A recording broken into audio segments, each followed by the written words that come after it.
today. It's good to be back here again. Yes. Today is Saturday, 29 July 2023. I appreciate every one of you, my people. Thank you very much for joining us. Yes, we are going to be having our principal, Mr. PeterObi, joining us today. We are going to be streaming it live. It's not coming directly to us. We're going to be streaming it live. Every questions, every answers, everything that will happen with our principal today, you'll be seeing all here. Okay, the streaming have already started, but we are waiting for our principal to join us, which is going to be joining us by 6 p.m. You know, say Mr. Peter will be the keep to time. That's why he's a good leader. Thank you very much, my people. I appreciate you all. Press on the like button and help us to share. I appreciate you all. Continue to press on the like button. Let's do this together. You can see we have lots of people already on the comment section, but I would like to quickly acknowledge Mother of all, Mommy Diaspora. Good evening to you, Mommy. We love you. Thanks for all you're doing for us. Martina Ambassi TV, Mother Patricia Tagbujumi, and Madam Irene's finest. May God bless you all. I appreciate every one of you, my wonderful people. These are my backbones, handling the comment section properly. Thank you, my people. I appreciate every one of you. And we have more people right there. Miracle indeed. Thank you very much for joining us. God bless you all. Please press on the like button. Let's do this. Kajo Solomon, Cheesy Go TV, Joel Taho, Patrick Uwa, and many, many more. Amaka Fojabe is with us as well. Thank you very much. God bless you all. And I can see Promise Edubuze is right there with us. I'm Angie Bright. Thank you very much. God bless you. I appreciate you all, my people who go best. Nana Henry, thank you. Good evening to every one of you. Marvis, Amono say, Ijidima, thank you very much, my people. Dennis Peterson, thank you very much for your super chat already. I really do appreciate this. It's a great encouragement for me. May your pocket never run dry. All right, we have Rita Godwin, Nick Oko Ugo, and many more. I wish I can mention all the names because there's a lot of people right there already. We need to concentrate. I'm so sorry because the broadcast is already going on right now. I need to carry everybody along. You know, thank you very much. Immediately, Mr. Peter will be join us because I'm following up. I'm following up here. Don't worry. You won't miss anything. Immediately, Mr. Peter will be is on the show. Then the streaming will start from here. But meanwhile, I would like us to listen to like 5 minutes from Mr. PeterObi from his previous speech back in May. Remember, we carried it here as well. So I would like us to listen to that quickly before he will be with us in the next 25 minutes. Yes, I want to be Ferdinand. I can see you, sir. Thank you very much for joining us. Good evening, my wonderful people. May God bless you all. Continue to press on the like button. Help us to do this, my people. Madabella, Naomi, I can see you as well. May God bless you. Aquabata, Helen, Zizo B, now God bless you. Cheesy Go TV, and many more. Mr. Joseph OG, Peggy Modi, and many more right there. I know, say I go miss some names today. I better not verse. Father Evangelist, Man of God, God's power. Thank you very much. God, I go bless all of you. All right. So we are trying to do this as our principal is coming to talk to everybody. At least make we see him how it go be, you know. So, all right. Please press on the like button, help us to share. Press on the like button, help us to share. Thank you. All right. Let me carry everybody along straight away. I think that will be much better now. Let me just carry everybody along because Mr. Information just reaching me now that Mr. PeterObi will be joining shortly. So let me bring everybody in. We are doing and make our time to listen to different segments by touring all over Nigeria to listen to them, because for me, governance is demand-driven. The people must say what they want. You must listen to them. So I'm sincerely grateful to be part of this, and I assure you, I will try to learn more from you than telling you more. It is about a learning process. The job of a leader is to learn and then use what is learned to serve the people faithfully. I'll explain one or two things and I'll listen to you. So thank you. Thank you very much, sir. Thank you. It's a pleasure having you on the platform. As you're learning from us, we are also learning from you, and we're tapping from your wisdom also and your humility. You're an amazing person. God bless you for all you do for the country and the sacrifices you've brought yourself out in a time like this. To get the whole space started, I want to set the ball rolling and get the conversation started. I would love to personally ask you a question before I pass the mic on to my brothers to start this question and answer session with you. Nigerians, please, if you have questions for Mr. PeterObi, please, it is important you put your questions in writing in the comment section using the hashtag PeterObi on Parallel Facts. This space is brought to you by Parallel Facts Media. Please, it is important you put your questions using the hashtag PeterObi on Parallel Facts. So I want to ask you a question. Let's get this started. Thank you one more time for keeping to your words, because it is a word, it is an unknown thing for Nigerian politicians. But let's start this way. We have seen in this current, albeit temporal administration, the increase in hardship in the lives of Nigerians due to the immediate implemented policies of the current administration. Sir, they have come out to tell Nigerians that these are baby steps and much needed sacrifices that we, the people, have to pass through. But you see, we have not seen these men take any steps themselves. You know, the political class, they have not cut down their excessive spending and their luxurious lifestyle. We saw the Senate president, you know, drive and he made a mini video, some short video clip for Nigerians showing himself driving executive cars, you know, coming out from his stepping into his office. We saw the Senate also recently passed a $800 million World Bank loan and a 500 billion naira fuel subsidy palliative. They shared that money, 70 billion to 500 of them. They gave 35 billion to the judiciary, and they said 8,000 naira should go to 12 million Nigerian families. There was a backlash by Nigerians, and they had a backtrack on their decision. I don't know what they're doing with the money right now. But my question to you is this: they have told Nigerians to sacrifice, and Nigerians are sacrificing. You can see the hardship. You can see Nigerians trekking across the country. You can see evidently, we online, we see the hardship. We see what Nigerians are passing through. I want you to tell Nigerians what you would have done differently if you had the opportunity of having 500 billion naira and 800 million loan from the World Bank. Thank you, sir.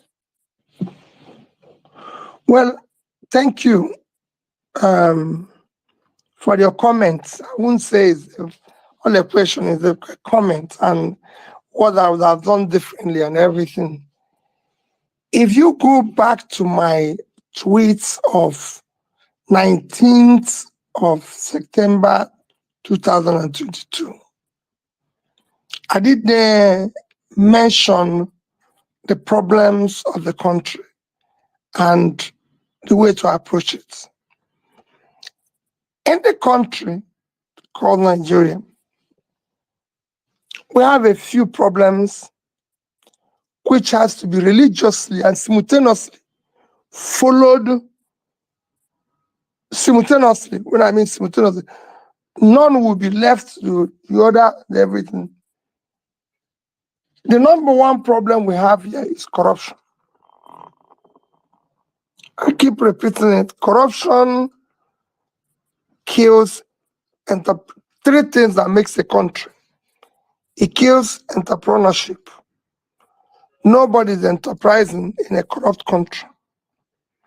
Thereby, there's no creativity, no introduction of any new thing, no. Corruption kills professionalism. It kills hard work. Because what it does is that it allows people to have wealth without enterprise. And when you have wealth without enterprise, you kill the entire system. So that's number one problem. Our number two problem is cost of governance. Totally unaccepted. Number three is what I said about subsidy, is a criminal setup. And of course, number four, you have issue of foreign exchange, the value of naira, which again can be done with productivity. These are economic things, economic issues. In economic issues, you think every one and each of them through before you start any form of policy formulation and implementation. And if you follow these four things that I said simultaneously, you can start solving the problem. And it is not that Nigerians are not going to go through hardship. They're going to go through hardship and difficulties, but it won't be as it is today. What we have today is a question of what I said. We are still trapped in the process and thinking of yesterday. And if you're trapped in that process, you will not meet tomorrow. For example, number one issue is corruption. If the key people, all of us politicians, decide we'll end it, starting from the number one person. If you're not involved, those around you are not involved, you reduce it by 50%. And I'm not talking about chasing people who have stolen in the past. I'm talking that will be dealt with in separate note, but saying that forthwith from today, nobody will continue on that path. We will ensure that all the revenues of this country are accounted, they're transparently held, and would judiciously utilized. Number two is to deal with the issue of cost of governance. I was just talking with somebody yesterday who was able to convince me, because they had an argument. When I finish, you know what I convinced me. But they had an argument which some people supported at an airport while we were waiting for flight at Asaba Airport. Was able to tell me how it is not huge a cost for states to own plane, states, governors to fly private jets, people in government to do the same and everything. And when he finished, I asked him a simple question. What is the GDP of Nigeria? And he said it's about $400, $500 billion. I said, what is per capita of Nigeria? Per capita of Nigeria. It is important that we know this. He said the same thing. I said the per capita is about 2,000. I said, fine. So you have a GDP of 400 billion. That is your entire country. And a component of that country, some people are qualified to fly private jet and do this. I said, okay, we have borrowed this democracy from United States of America. So it's good to go back there and see how it works, just to learn a little bit. I said, are you aware that there's a state in America called California? He said, yes. I said, that state in America is about 3.6 trillion GDP.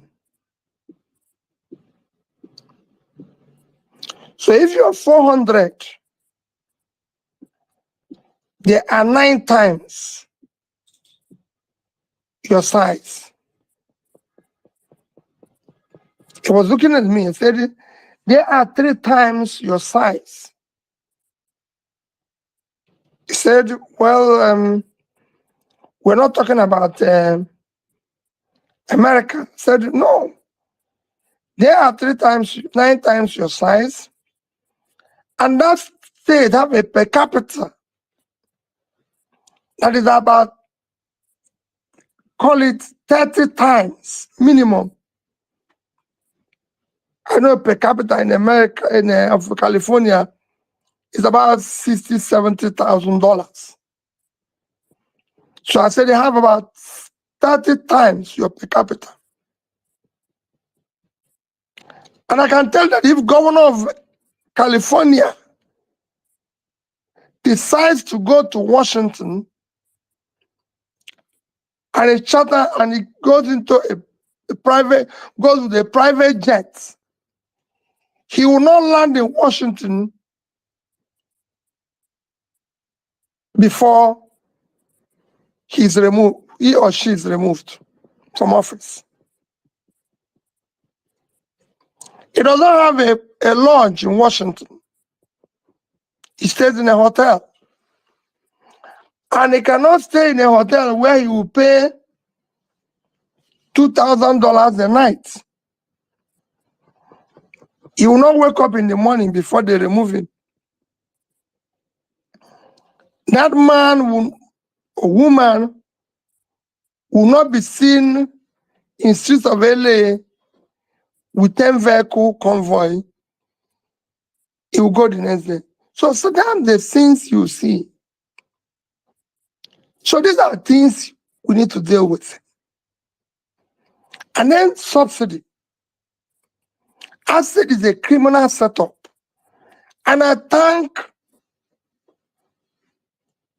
Governor Issa Yeguna, who came out recently to say that somebody, a friend of his, came to him and said he's tired of making money from this. My dear people, you know what it means for somebody to say, I don't want to continue this style of making money. That this subsidy is a crime. And we must stop this crime. I think if I was in government, I would have invited Issa, my brother, and kneel down and beg him to introduce this fellow to me. Because I need him as a friend. I haven't repented to help me in dealing with this. It is this criminal component of it. If you look at my tweet, first I was able to show that the quantity they say we consume is twice what we are supposed to consume. And I gave it stance, compared it with a country, Pakistan. Similar population have more road network than we have. I don't know whether they have more car or not, but they use half or less of what we consume. So that's where you will start. That's why if you look at my tweet, I said, I will reduce 50% of what we already pay for the subsidy. Having reduced that, you try to remove the criminal component of it. By the time we finish with all this, you will see in a clear, verifiable figures what is the actual subsidy we're paying, which at this time, having removed the corruption, having removed the criminality, will be far less than what we were paying. You now say, I'm going to take away a component of this. In the meantime, I said, I'm going to remove it. I'm going to take away a component of this in the meantime. So this fuel is now, say, 190. We're not going to have it at 350 or thereabout, or 400, as the case may be. And this again, further, this is what we are going to save. This is a new thing you're trying to do. You must be transparent, open. People must see it. They must feel it. We are going to save this. And whatever we save, we are going to apply it in critical areas of development. And these are as follows: education, health, pulling people out of poverty, resuscitating our infrastructure. And we're going to have it for this period. So we have moved from where we are to this new place.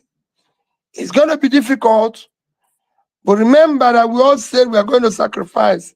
Because we have now tamed corruption, because we have now removed the wastages in governance and people are seeing it, and you are now coming into trying to manage this subsidy situation, there's more variable facts. So, like we said in the first 1 month, we've saved 400 billion. What did we do with it? Where did we take it to? Are we going to say, okay, 8 months, because they say we are owing them 1.1 billion or 1.1 billion? Okay, in 2 months from our savings, I'm going to clear that. All right, Are sir. we going to say, I would like to make it in a way that you don't touch on education, because we have people that have questions for you on education. no, People have questions. I'm not touching education. I'm just giving you an example. I'm just going to say where you're going to play, because you must tell us what we saved, what is going to go. Are we going to say the most important where we get this money we share is a place like Niger Delta? They have one critical road, East-West Road. The last time I checked, we need about 300 to 400 billion to complete it. This is our saving. We are throwing it into East-West Road, so these people can see it. These are things we need to do. These are the different things we need to do. Saddam have governed the state. It was difficult. But what I told the people is that this must be demand driven. Whatever you think Peter is not doing, or where he's saving the money or taking money, it must be applied to where you see it visibly. And the moment the people started seeing it, even politicians on the other side started working with me. So, thank you. All right, That's my initial introduction. thank you very much, sir. Thank you very much, sir. All right, let's move on real quick. I think David fell off. David, if you're on the space, please. I don't know if you can. I can't see you. I think I saw you and you disappeared. So I think I'll come to N6 right now. N6, you have the space, please. You can go on with your question. All right, sir. Good evening, Your Excellency. You're one of the few Nigerian politicians who answers Your Excellency, and in all your doings, you have remained excellent. My question has to do with education. With all the problems Nigerians are going through, about a week ago, we saw an increase in school fees nationwide at all tiers.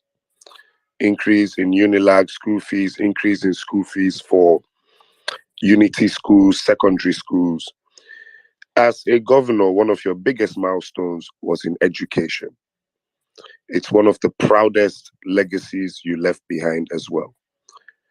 How would you have handled the Nigerian educational system, this rise in school fees prices, and just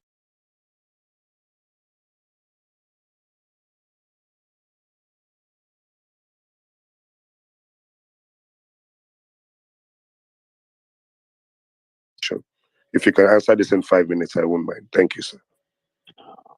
Okay, very quickly, my brother. As a country, we have universal basic education. That means that the primary up to year 9 is free.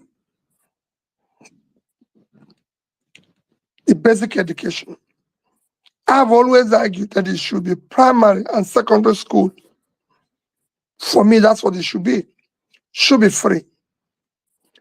As you know, the most important yardstick, tool, critical, whatever I call it, measure of development today is education. The more educated you are, the more developed you are. The only difference between developing, and underdeveloped countries is education. That is the measure. Because people look at your human capital, which today you could see we're in the lower, we're one of the worst.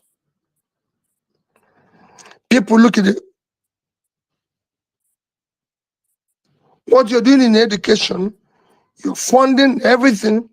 So for me, when I mention issue of savings from subsidy, after you've done the right things to make sure that it's not where we are today, your investment should be in that critical area of development, especially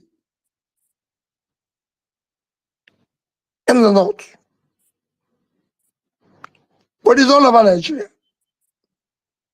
You need to invest aggressively in education, in health, and in pulling people out of poverty. But starting with education. So for me, the basic education, which is primary and secondary school education, will be free. I will work with the states to fund it aggressively.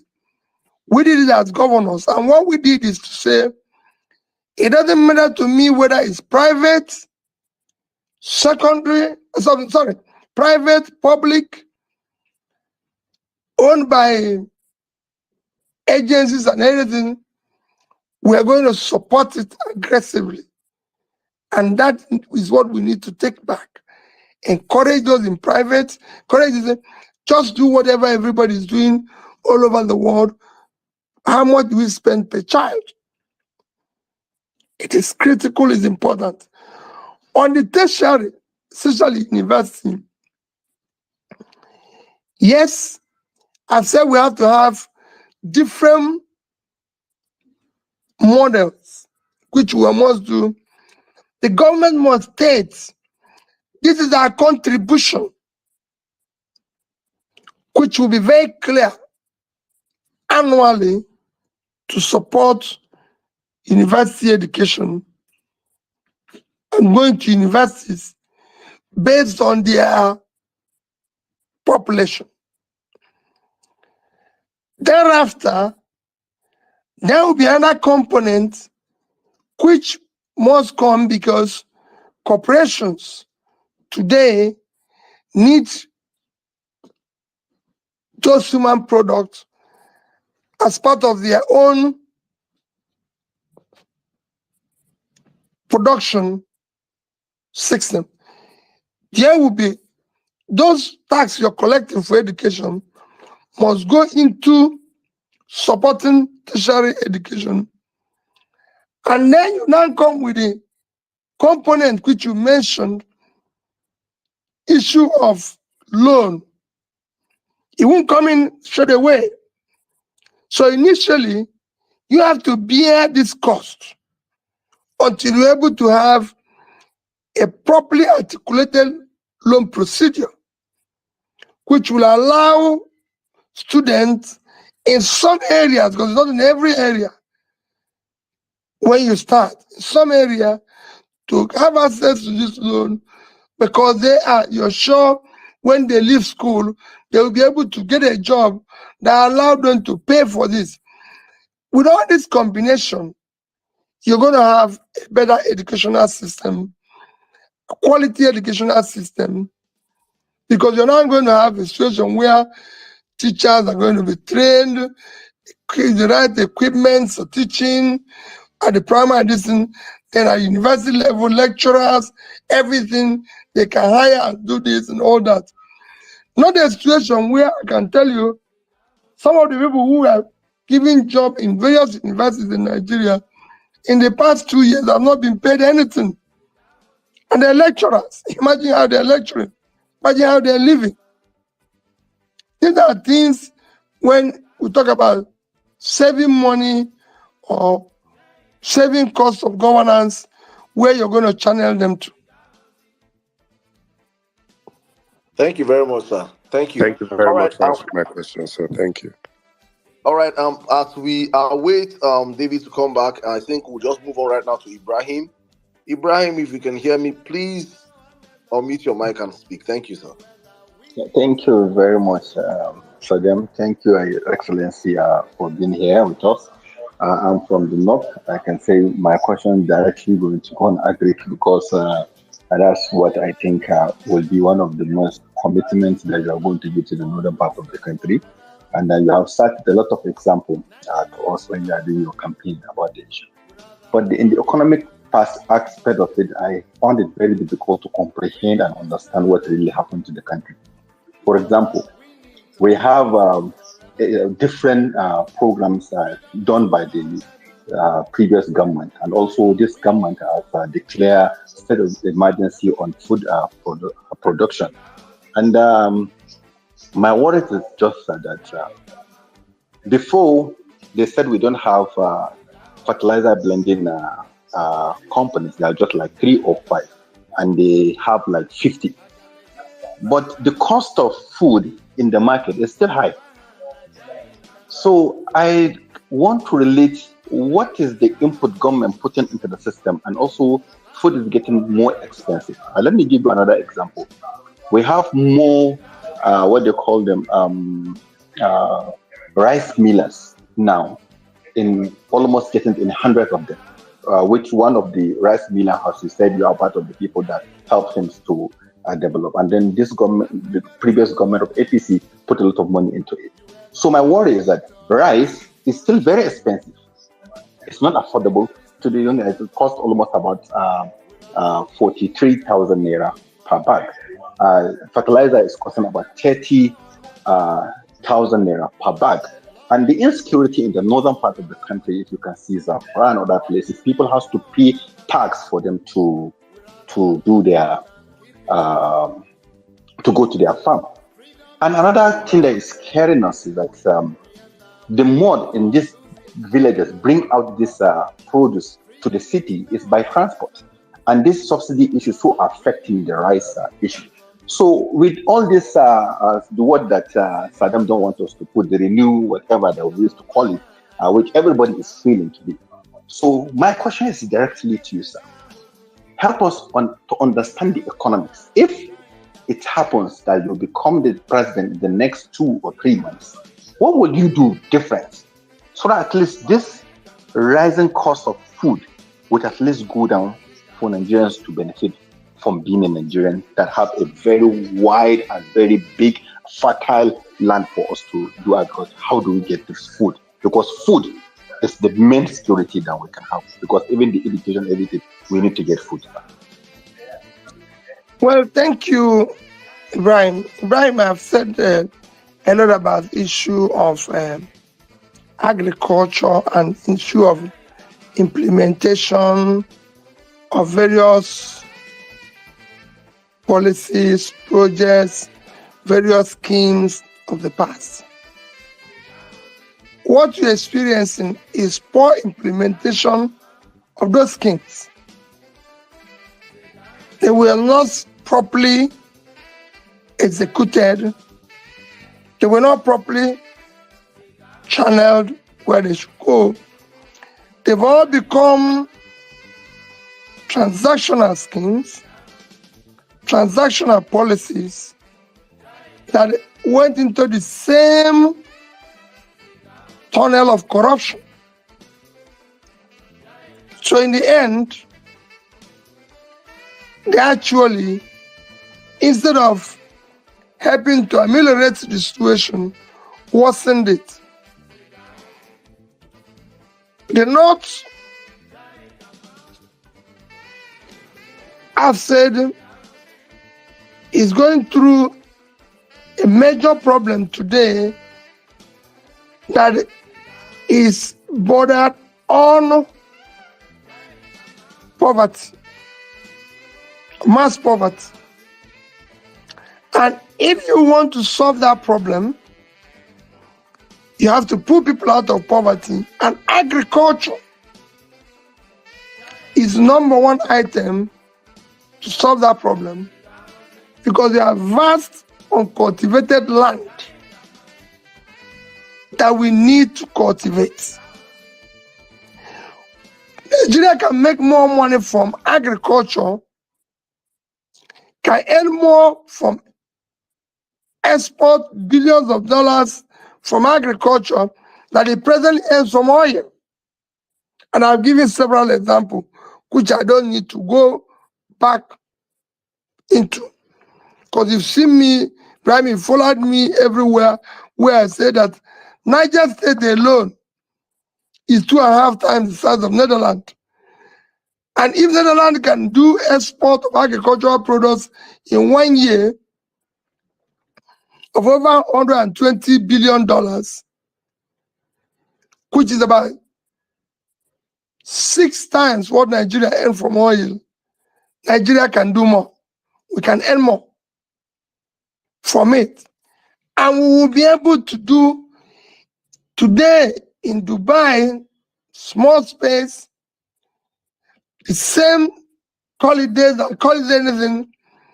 They are now doing quite a number of agricultural products. We have massive uncultivated land in Boronu, 70,000 square kilometers, which again is about not exactly, but about 2.5 times the size of Netherlands. So we have opportunities that are there. And to pull people out of poverty is to invest in this land. But you have to do it through the right channel. You have to do it properly. It has to be through verifiable and means people can see. Governance is a very simple thing. If we said, you talk about having more rice mills, having more this and everything. For example, Ibrahim, I will show you how anchor borrowers program have been implemented in other countries. I show you how growers have implemented in other countries. Who did we give money for the art growers? How did we channel the funding for it? The rice millers, are they the ones we are funding in order to fund properly those who are going to supply them inputs? So if it's a rice mill, are we supporting the big miller to be able to support those who are going to support in paddy to be able to give us the rice? Who are we dealing with? And what are we trying to achieve? I said in economic program, you must think it through. We can change all that and do it properly. When it's transparently implemented, it will work. It is not something we need to go far to find, whether it's the fertilizer or anything. All these are not coming by Ibrahim because it's based on transaction. Otherwise, it will be cheaper, it will be competitive, because labor is cheaper First is that how are we doing it? Ibrahim, we have a Bank of Agriculture, domiciled in Kaduna. And this is being implemented to the Bank of Agriculture. Who are the beneficiaries of this loan? Are they farmers? Are they politicians? These are questions. Who are those who are involved? I have seen this. I've seen people, even in my own state, when we came in, there was a standing agricultural loan. When we tried to recover it, none of the loans went to farmers. The funds ended up in hands of politicians. It must be proper. It must go directly to those who need it, and it must be followed up to ensure that we're getting value for that. If we do it, the prices will come down. We'll use it to put people out of poverty. We will do more. Ibrahim, you know we've been to, and I'm sure you can still do it today. Go to prisons and see those who are involved with kidnap and killings. They will tell you how much they are paid for an operation. It is 30, 40, 50,000. Which means if they have something they're doing that can give them that amount every month, that's it. The more you put people out of poverty, the more you reduce the criminality. This needs to be properly implemented. This must be preached. Thank you, Brian. Thank you very much, sir. Thank you. I think it's only justice I pass the mic right now to a lady, Miss Barriat, and our first female question of the day. Miss Barriat, if you can hear me, you have the space. Good evening. Hi, Saddam. Can you hear me? Loud. Perfectly. Hello, can you hear me? Loud and clear. Go on, please. Perfectly. Continue. Hello, can you hear me? Yeah, Ms. Barriers, we can hear you. So, good evening, Your Excellency. Okay, Saddam, she might need to log out and come back as I again. always refer to you as my president. So, as I am here, I am speaking to my president, and I believe every other person listening knows that we are listening to our president speak to us, the man we know we voted for on the 25th of February. Here is my question, sir, just to follow up on what Ibrahim Abdul Karim has already asked you. I am a trader, just as you always introduce yourself. I am in the agricultural sector. I trade in fruits and veggies. And one of the biggest complaints that a lot of the farmers with right now, always talk about has to do with logistics and multiple taxes that they face from the farms to the market. So my question to you, Your Excellency, my president, our president, how would you handle the issues relating to the logistics involved in transporting food from farms to around the infrastructures and the multiple taxation that these drivers and farmers face from to the market? Thank you very much for your time. Thank you, my sister, for that question. I know Ibrahim mentioned it. First, let me start by answering it. Since that at times I just get, how did we arrive here? If the colonial masters was able to build a rail in the 60s to make sure that they transport the food from the north, Kanu, everywhere in the north, to the south and to export. What has changed today? These are 60s. I went to southern Kaduna and I saw rail in Kafanchan. Somebody said to me from Kafanchan, they used to load agricultural products that go to Lagos. If that happened in the 60s, why can't we do it today? On the issue of multiple taxation, all those, again, is bordered on corruption and transaction, which when you are determined to eliminate it, will be able. Where are the corporations which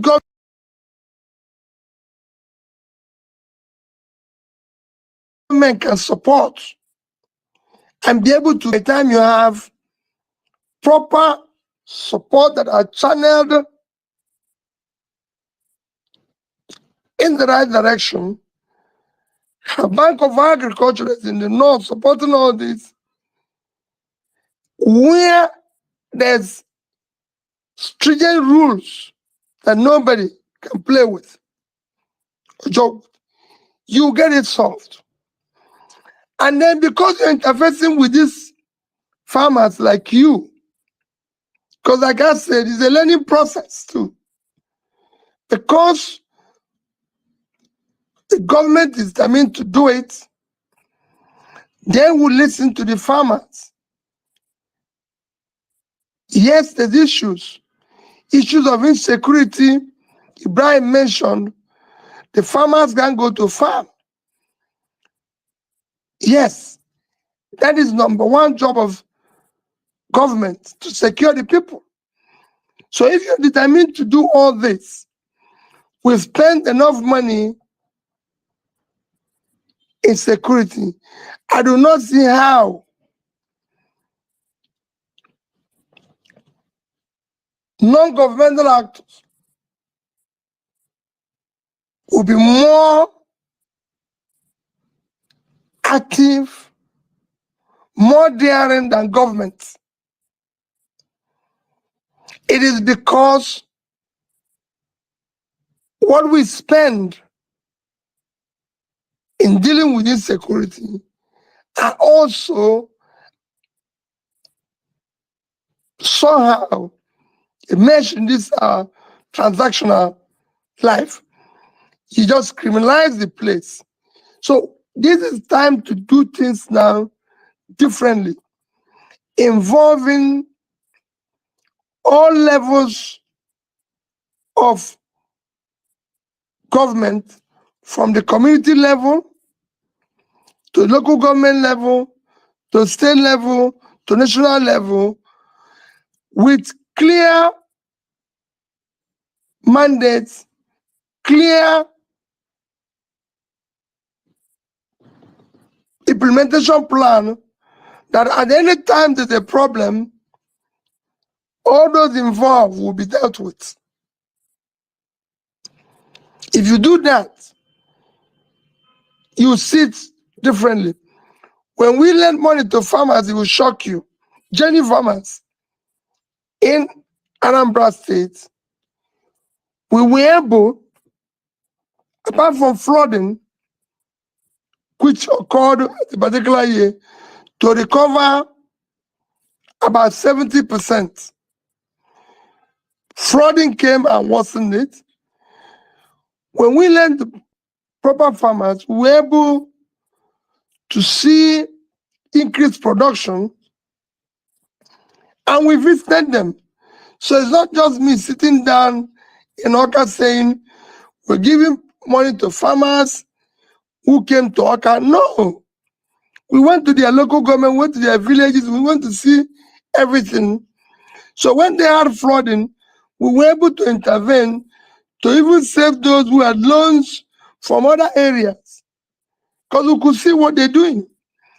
And again, to build the proper infrastructure that gives them access to the market. And all these are doable if we're determined to do the right thing. All right, thank you very much, sir. Thank you. Ibrahim, you say you want to have a follow-up question on agriculture real quick? Not a follow-up question. It's just for me to testify to what Apple Hetty is saying. For example, in Kaduna and also in Sokoto, I've seen these roads. They call them the agriculture. It's a fund for in the agriculture department in the Ministry of Agri to develop rural roads.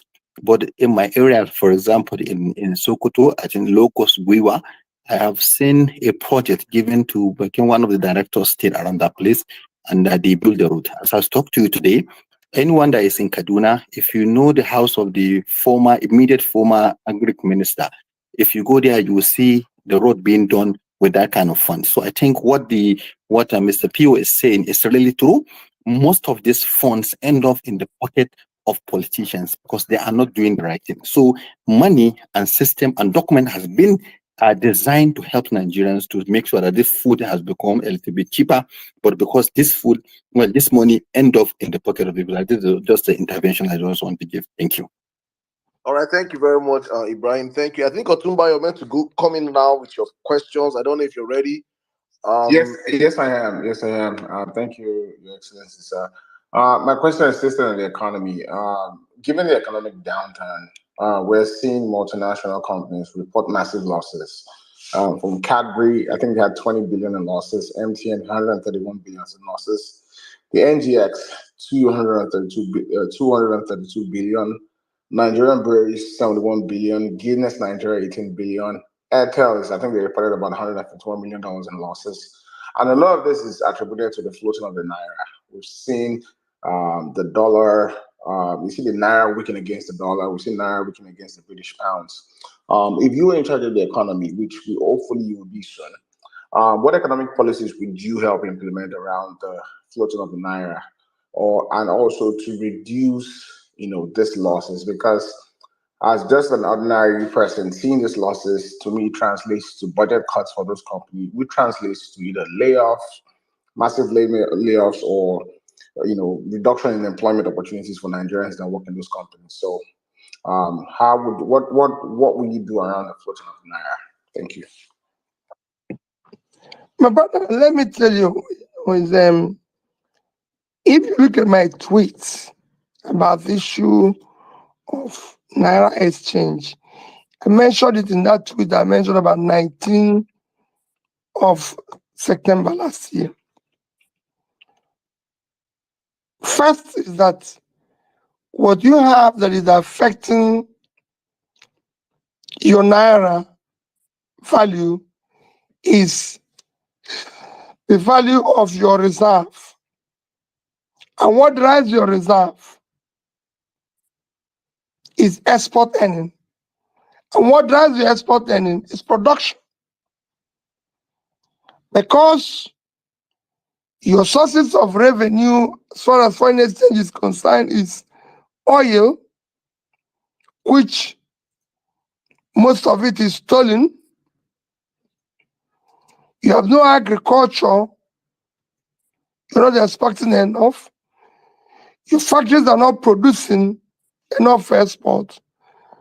You have difficulty in dealing with the issue of earning dollars that would have increased your reserve and helped to stabilize and reduce your rate of exchange. What we have recently is every country in the world, I can tell you, manages the rates of its exchange. Yes, they will tell you you can float it, but you can't float without knowing or managing your supply. You can't float what you don't have. I believe that the rate of exchange Naira was overvalued. For me, the first step would have been to do the things I won't say here that I would have done to be able to get some funding that would have allowed you first devalue the currency, because overvalued where you have a situation where you have 450 official rate and almost 750 as parallel market rate, which was allowing all sorts of things. If we had moved from 450 to about 600 or thereabout, and be able to still manage it by getting enough money to meet up existing obligations.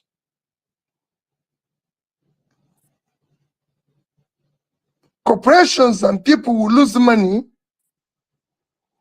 but not meeting those existing obligations will increase confidence for people to come back into the market. And then, remember, one of the things that a foreign exchange rate is unproductive money that's all over the place, which I call the corruption side of it. Because some of this exchange rate that is going up and everything, the dollars are not being purchased by those who are using it for productive purposes. It is being purchased and used for corruption purposes, which everybody is involved.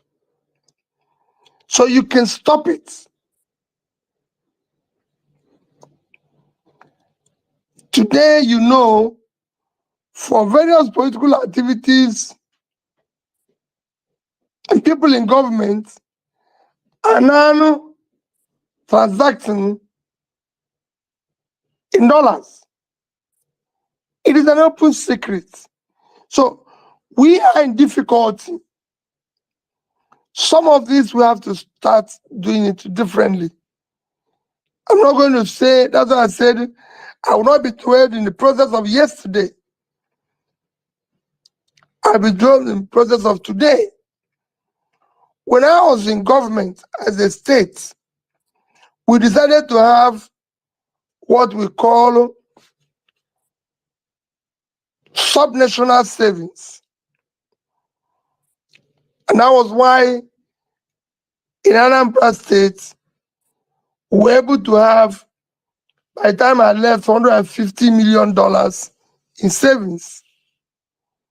We said we're going to divide our savings into three. One should be in foreign currency.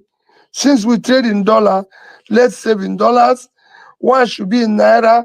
The other will be in investments, shares and stocks and bonds, and local bonds. And that's what we did. So I have $150 million in savings. You've read in God's book, I refer to it every day, where he said, I supported savings, because I know what the reserve would have been. If you ask Mr. Ganga, who was there, who actually was the architect of the Sovereign Wealth Fund, he would tell you that if there's a governor who gave him all the support, I was there. So, for me, the things we would have done differently, because we didn't do it in the past, we're suffering now, but we can start today to do it. If we had done the right things and be manage the rate more effectively, and then support all exportable items in order to earn revenue, stop the oil stealing, which the government have said they're stopping and everything. I said that I was a little bit disappointed that we caught a ship that had 8,000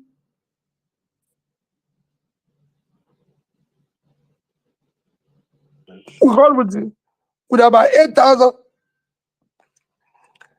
All we needed to do, 800,000, not 8,000, 800,000.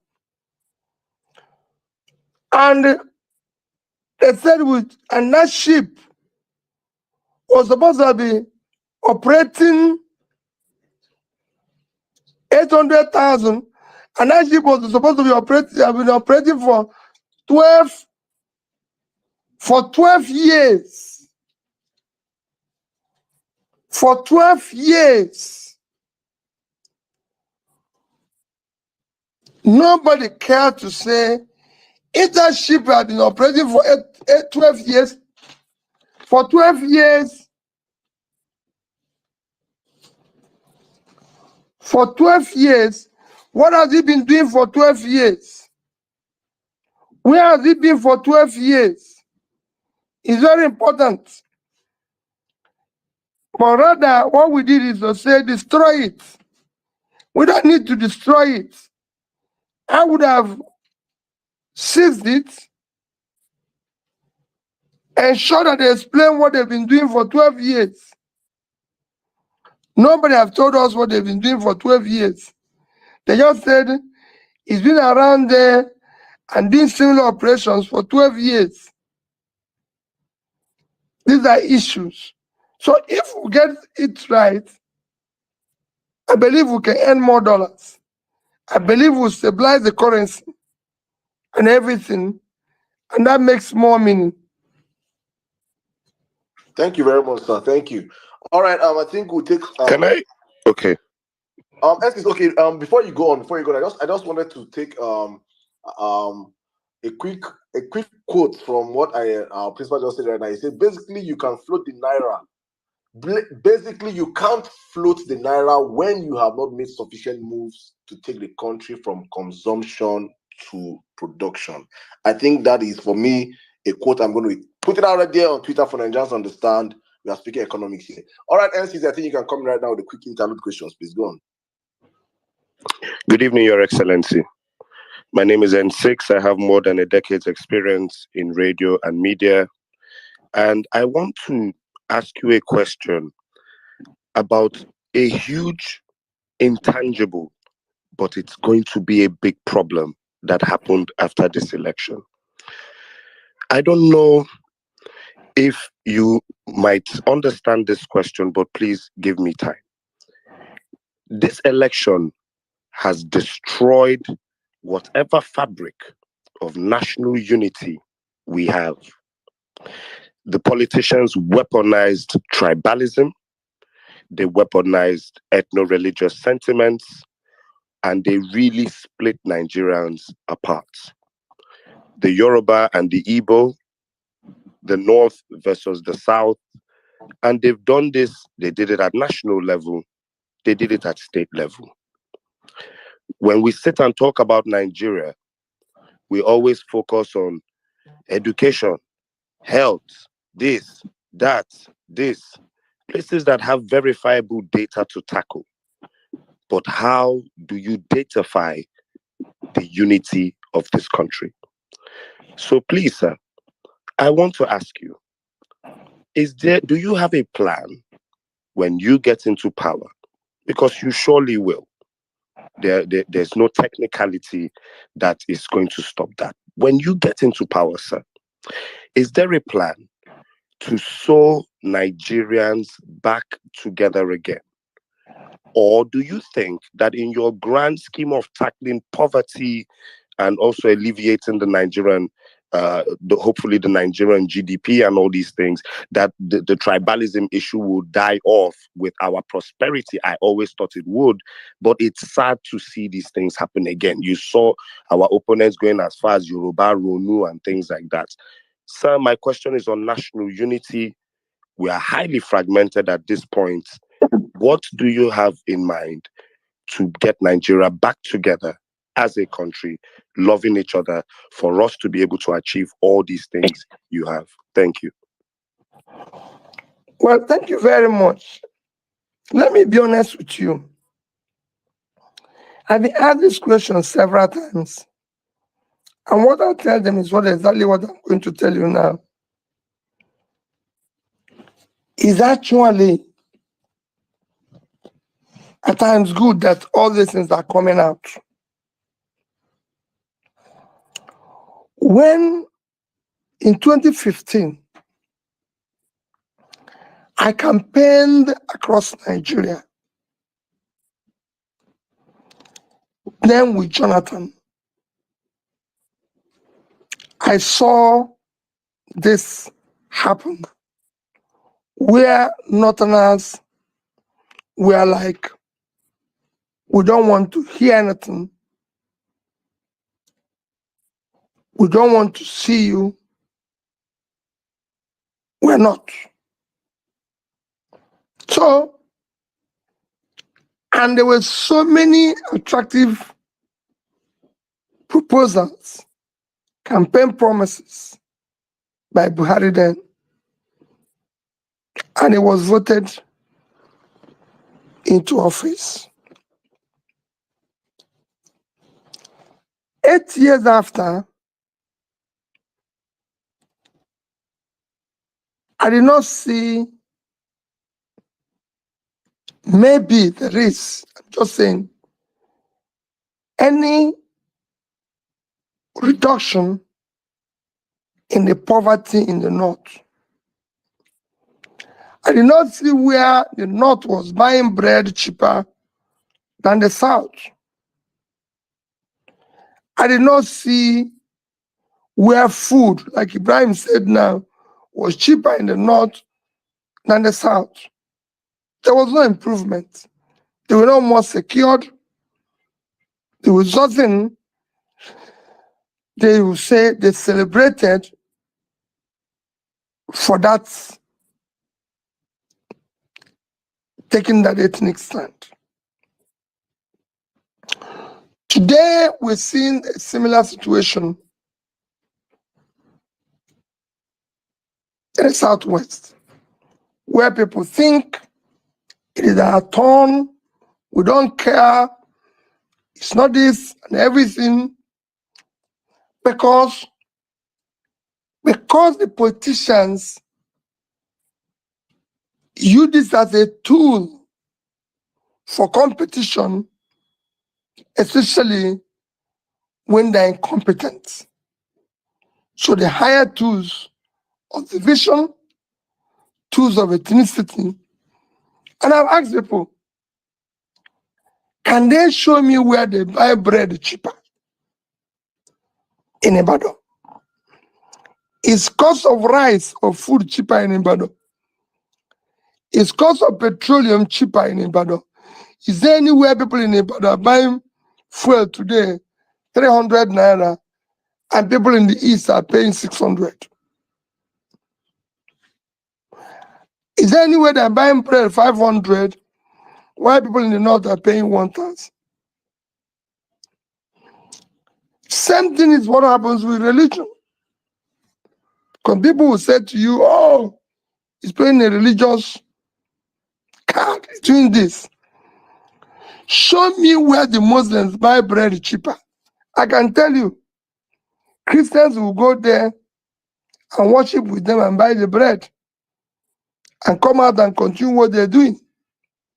Show me where Christians are buying bread cheaper. Muslims will come there and buy the bread and go back.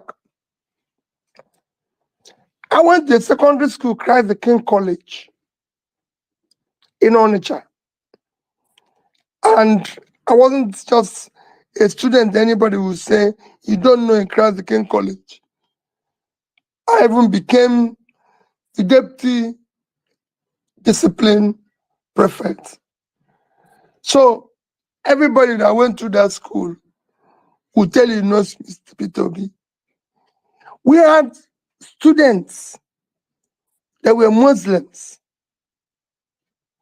We had students with other different Christian denominations. On Fridays, our Muslim students will go in Onitsha. They will go to mosque in Onitsha then. That's how I knew the mosque and where it was in Onitsha. They will go to mosque. on Fridays.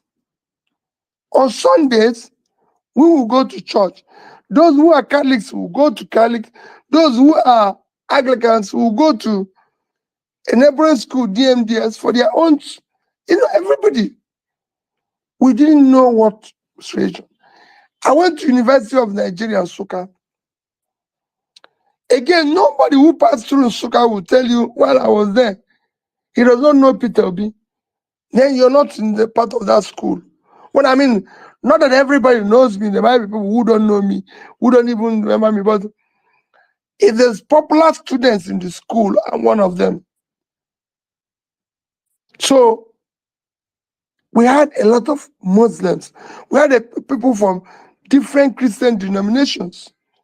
A lot of Muslims, Nobody thought about where you're coming from. We had people. My senior brother went to school in University of Maiduguri. We used to go to Enugu for him to enter train to go back to Maiduguri. This were not in 60s. This were late 70s, early 80s. So it's not even 60s. So all these things were just tools that recently were brought into this into show divide, and sewing it together, my brother, is as easy as ABC. Once you bring back what I normally say, character, capacity, competency back, and people can see that they are participating in this, they are part of it because they are qualified, they are this, all this will disappear. I live in Onitsha, I live in Lagos. I'm involved in some of these companies you're talking. Nobody knows where anybody's coming from. What we're looking for, when we're looking for directors, is people who are competent. Yes, there might be an argument of, okay, in order to balance it, we need one person from Southwest, from Southeast, from this, from that, which are already enshrined in our constitution. Our constitution already said federal character. We have to bring people from different areas, but we have to bring people who are competent. It's been shown in our football system. Just yesterday, all those who played for us in the 80s was remembered by APIS. All those of them, Odebami, Christian Chukwu, everybody, he brought all of them to Lagos, hosted them, gave each of them about 1.5 million naira each, told each of them they're going to be flying his plane for free. He wants them to be looked after and everything. He didn't say, I want people who play for Rangers. He wanted people who did this at national. When they met me in hotel, you'll be shocked. Blow, all these people that we used to hear their name. That's what it used to be. You can bring it back with effortless ease. Today, there's a lot of intermarriage between the North, the East, the Southwest, the Southeast. It's going to a stage in Lagos, nobody even know the difference. Most of the marriages that I attended, I was in a funeral just on Thursday of somebody I can call a mother, fantastic woman, but it's a Yoruba woman. We live in the same block of flats where this woman is. I don't know how to describe her. She was just an extraordinary mother who every day will make sure that he comes in and say, Peter, you're not doing this. Peter, you did this or this. Everybody in the compound is fond of her. So these are things you can deal with easily. I've said when I was campaigning, Ibrahim can say that the North will celebrate me because I know the problem of the North. The West will do the same thing because I know the problem of the. Because today, nobody can tell me the problem of the North because I know the problem of the North. As a banker, we used to get all the cash we need from Kanu.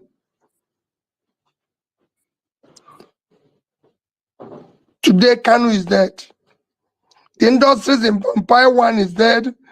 Shadan 1 is dead. Shadan 2 is dead. We used to have cash from Medugri. It's all dead. I know the problems in the East. I know the problems in the West.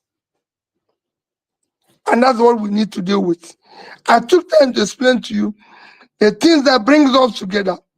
Sports. Today, there's no more sports in terms of what it used to be. At the time, nations are celebrating their huge leagues. All you hear Nigerians talking about is about Manchester, Man U, Chelsea, this. Where's our local league?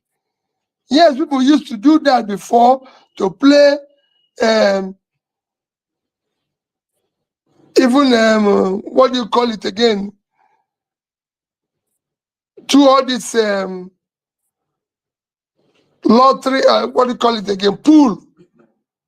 They do pool with it, but they were still following Rangers,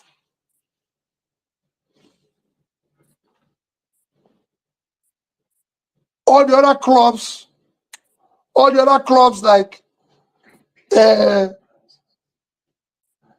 ICC, Mighty Jets, all those things were being followed everywhere.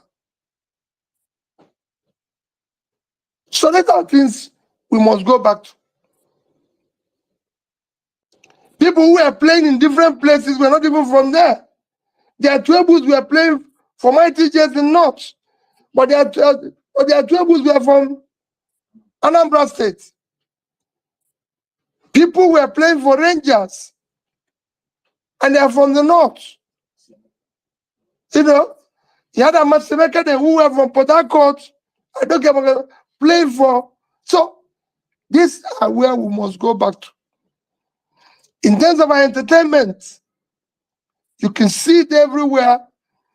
The Nigerian youth don't know difference between Davido and other stars in film, in everything. These are what we should encourage. And then throughout this, politicians bringing things that divide us or telling you, oh, PeterObi is tribalistic, oh, PeterObi. How? Where? I've governed the state. I've run corporations. I've supported this. And I can tell you there's a company that is 100% owned by people from the Southwest that I chaired. I didn't even have one share in it, just one. And I was the chairman, and the company was doing well. So we can go back to it. We can sew it together very easily. There's competent people all over Nigeria. Just like all of you are scattered here, there's competent people all over Nigeria that we can work with and be able to show that it is a united country. Thank you very much, sir. Thank you. God bless you, sir. Thank you very much.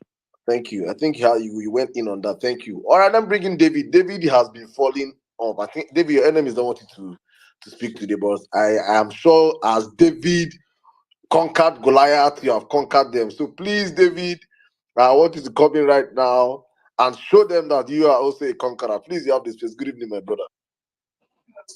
Good evening, Saddam. So I'm just going to keep my question very brief. And I'm first of all, I'm going to give some background as to why I'm asking this question. Now, um, it's been well known that the fuel subsidy regime was unsustainable. It had to go. Preferably should have gone as far back as 2012, wasted an extra 10 years, etc., etc.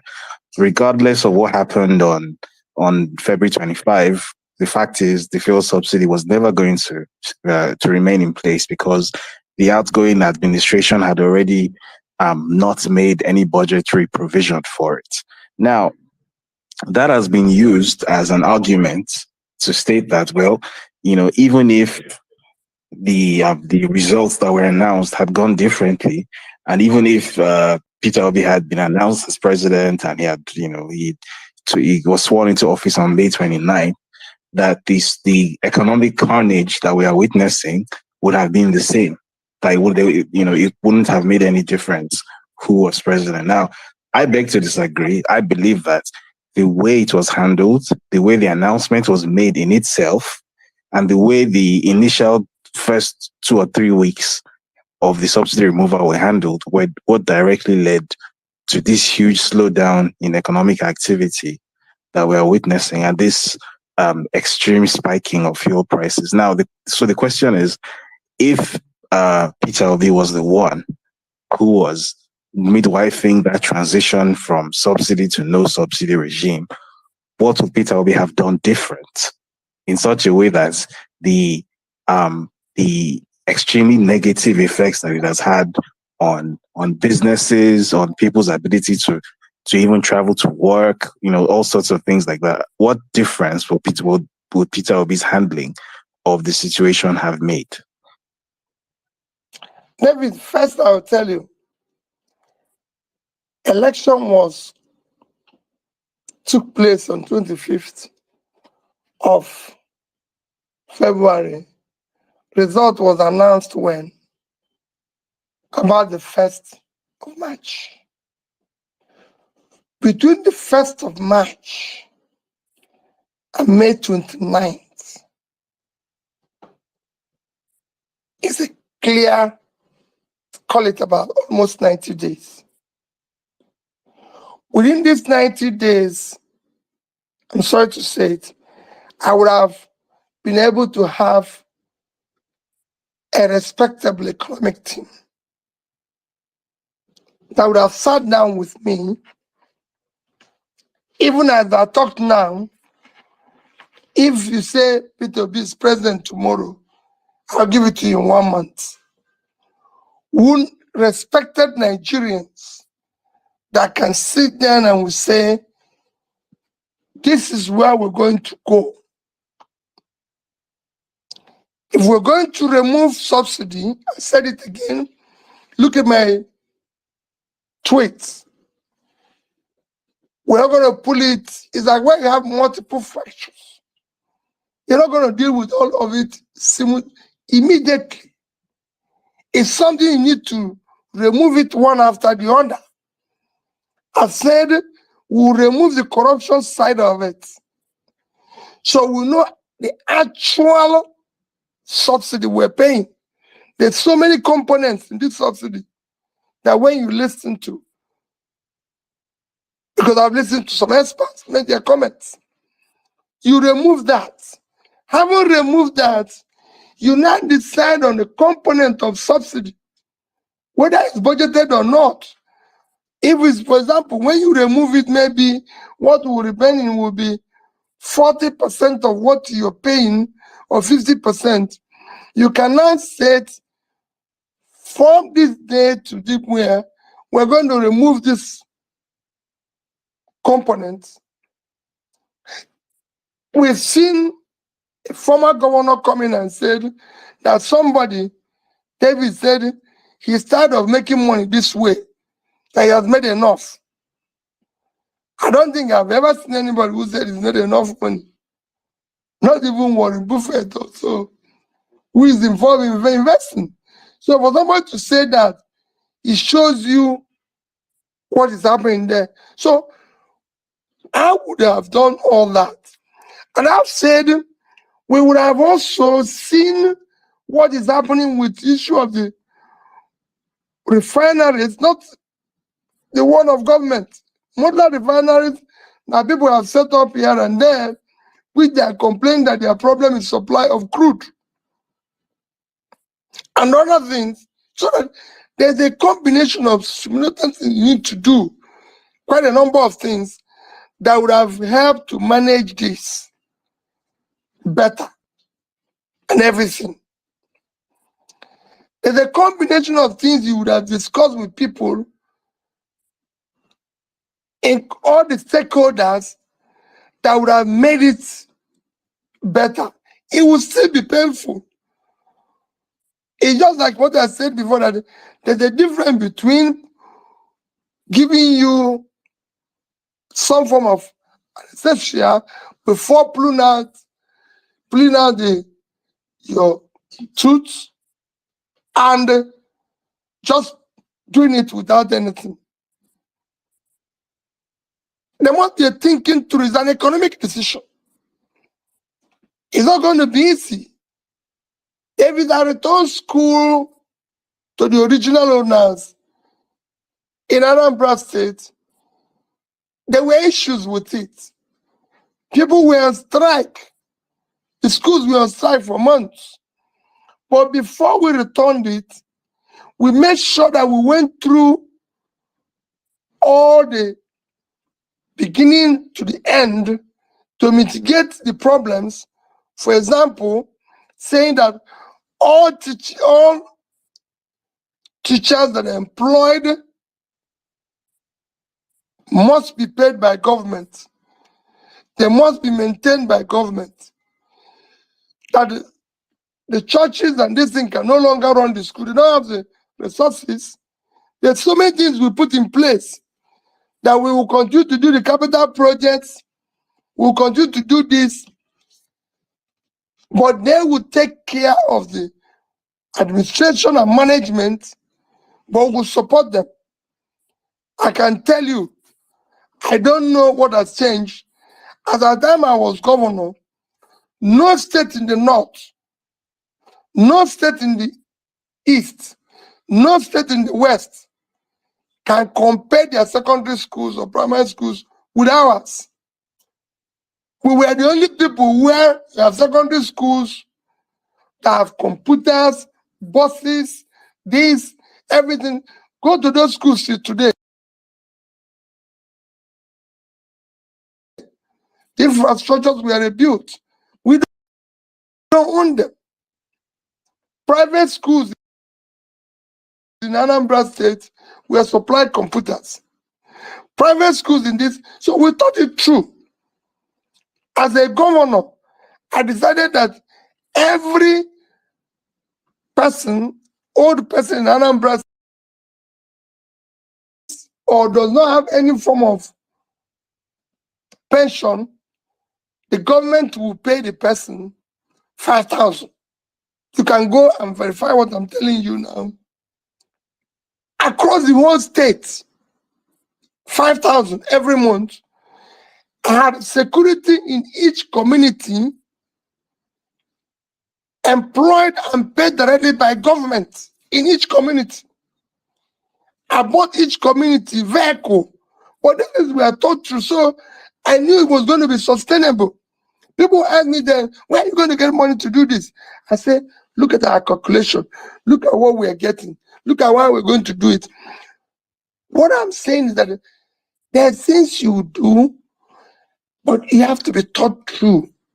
Stakeholders have to be invited. Other people have to have their inputs. It's not just something, it's not something of courage.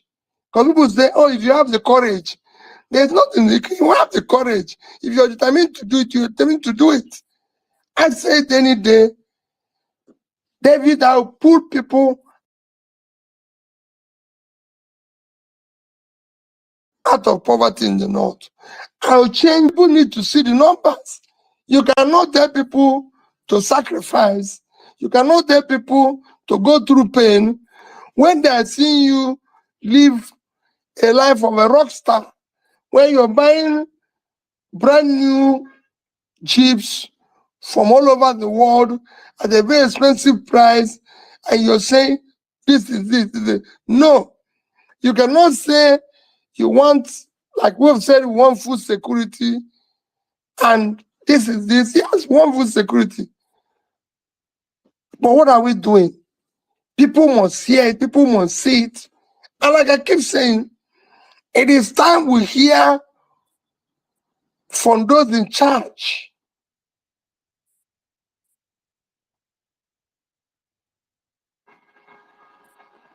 I don't know whether this has made a little bit of sense to your question, David. Absolutely, it has. You made amazing sense, sir. Thank you very much, sir. All right, I think in the spirit of education, I think I'll circle the mic right now to Madam Bolanle. Madam Bolanle, you have the space. Good evening. Good evening, Saddam. How are you? Your Excellency, thank you. Your answers to our questions have been quite illuminating. Thank you. Right. So before I ask my question, I just want to sort of give some context. Right. Back in 2010, when I had my youngest daughter here in the UK, the consultant, the surgeon, the SHO, and the midwife on duty who welcomed her into the world were all Nigerians. So I had Nigeria's finest at her birth, and I often laughed about it. However, we know that there's a brain drain, so that we've got an average 200 doctors leaving for the UK every month. And that has meant that the ratio of doctors to patients is now 2 to 10,000, which is really, really bad.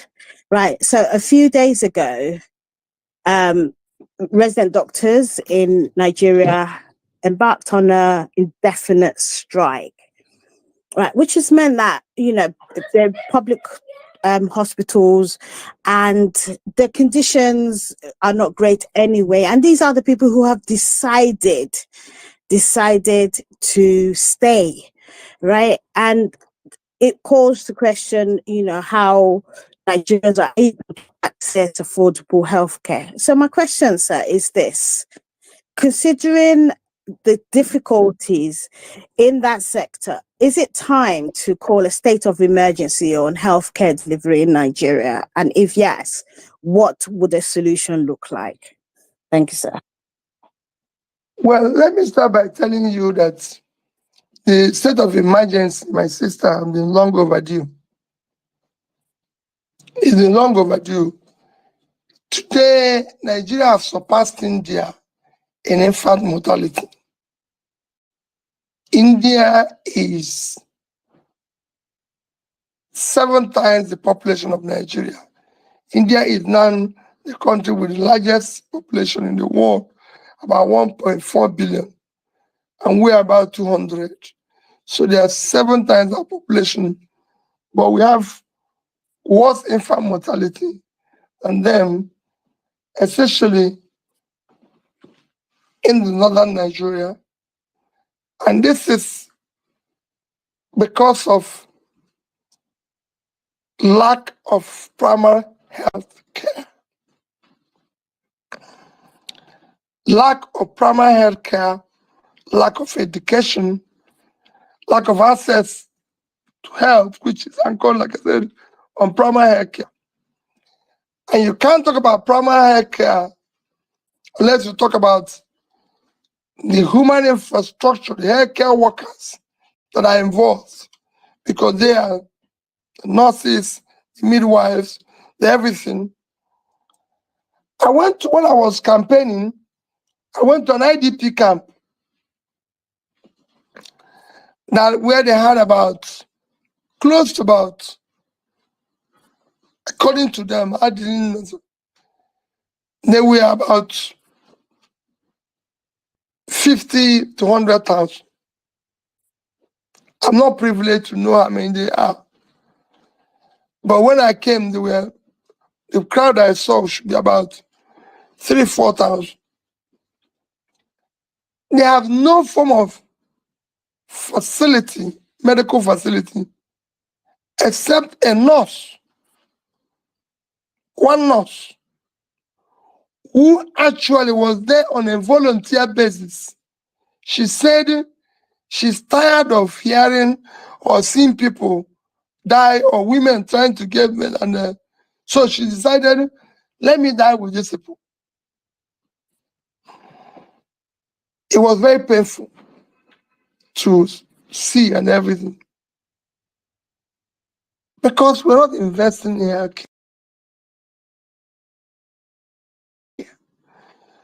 When we talk about this saving, we're talking, go and look at primary healthcare budgets of Nigeria, a country of 200 million people. And then you look at the budget of, say, I don't want to start, maybe National Assembly. Look at the budget of primary health care. Look at the budget of maybe, compared with budget of even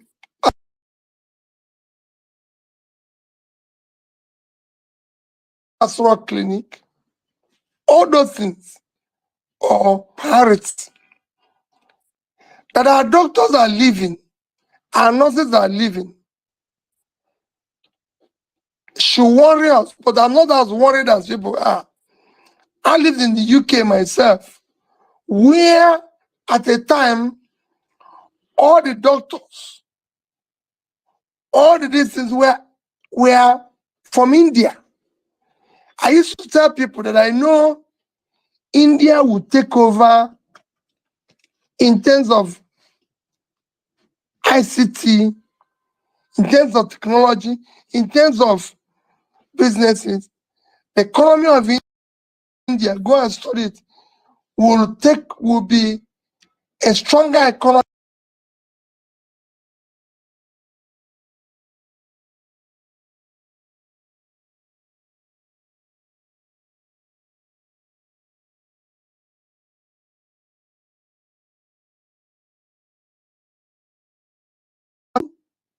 with an Indian, and all those around in most of the schools, especially in my class, were Indian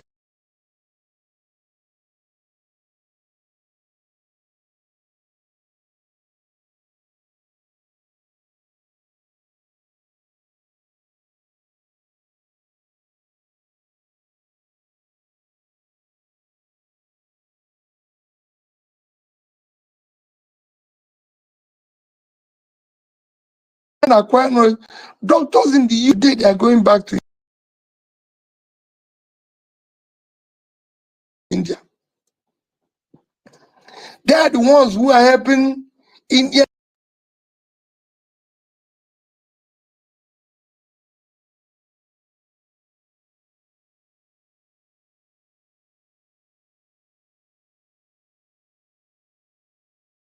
repatriate Indians who are now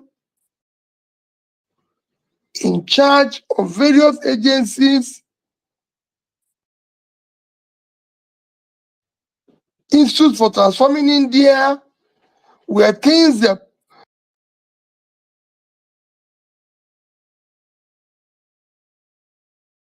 they brought, even if we had a former prime minister, we are now using, it is people like you and all those diaspora that if we get it right, like I said, brain drain will be brain gain. You come back. Because we're going to use your knowledge. You're actually going to be the first investors we are going to get when we talk about foreign investors. Foreign investors are not going to come until you people come. When they see you going home and making money, they'll follow you. That's how foreign investors go to country. They don't just stay and say, let me go there and die.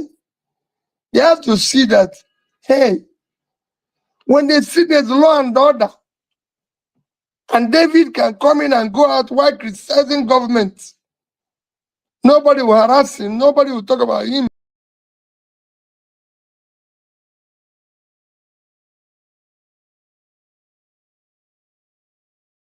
Cain, the man's mother, Okendibe is a journalist that is well known to you, Professor Okendibe.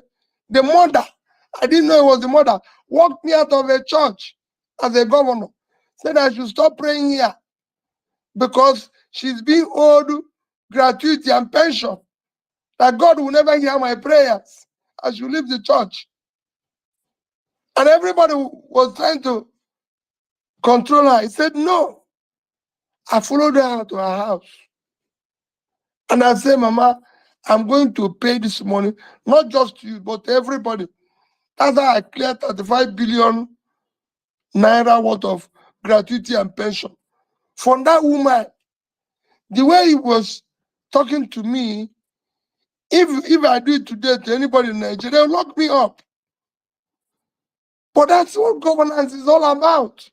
You're choosing to do a job, you have to listen to the people. Not when they said you did this, you say, who are they? They should go and get people in their village, even when they are telling you the truth. So we must have a country that works. And if we have it, I can tell you the doctors, we can train more doctors, more nurses, more this. Some will leave, some will stay. Eventually, as we get involved in building our health infrastructure properly, where we create a proper insurance scheme that will take care of us.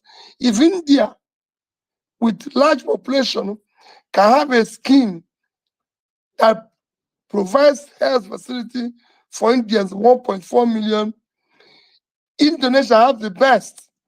There are 216 something million. They have one of the best healthcare insurance in the world today that works for everybody, where the rich contributes and the poor contributes. And if all these countries can do it, we learn what they're doing and do it. It is not rocket science.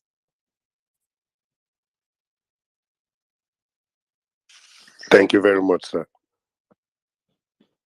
David, would you like to ask one more question?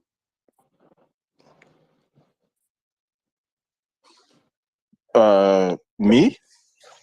Yeah, just ask it before we move on to Jimmy. Okay. Right. I was gonna ask a question. This was a question about the Labour Party. Okay, well, I don't know whether it was Otumba who wanted to ask this question, because I remember him mentioning it. But well, since we're already here, let's go ahead with it. Now, I remember having a conversation. I think it was with Saddam a few days back, and we're talking about the future of the it definitely wasn't Saddam. We're talking about the future of the Labour Party, right? And obviously, what PO's vision for the Labour Party and for the obedient movement is. So I guess the question I would ask is, in now that we're obviously coming to the end of the 2023 election cycle, obviously we've recorded major successes both with the obedient movement and the Labour Party. They're both joined at the hip, obviously. So how does PO see things moving forward in terms of motivating more young Nigerians potentially to become card-carrying, registered members of the Labour Party? I believe N6 has been very vocal about the need for young Nigerians to not just take an interest in this election cycle because PeterObi is involved, but also to become, if possible, card-carrying members of the Labour Party, to take part in the internal processes of the party, if possible, and also to take note of the other candidates that the party fronts in the gubernatorial, senatorial, and House of Representatives elections, even at state level, state House of Reps, local council chairman, that sort of thing, so as to essentially create or boost a political structure that is independent of what had come before it. So what is PeterObi's vision for how young Nigerians can plug into this, both in the short and in the medium term? Well, my take in it is that, you see, the young Nigerians have been the greatest loser in this enterprise called Nigeria. they've been the greatest loser. Some of us live the life where I used to tell people, David, I bought my first car, Volkswagen. If I would say my first, that the first car that I used, because the first car I used was the Honda Civic, which I bought and used and put it into a taxi system. I live in Onitsha. The first time I bought the car was as a first year student in Nsukka. I went to J. Allen in Enugu and bought the Volkswagen for Volks car for 2,700 naira. Drove it to university. I used it. Everybody in Nsukka know my car, AN700 SA.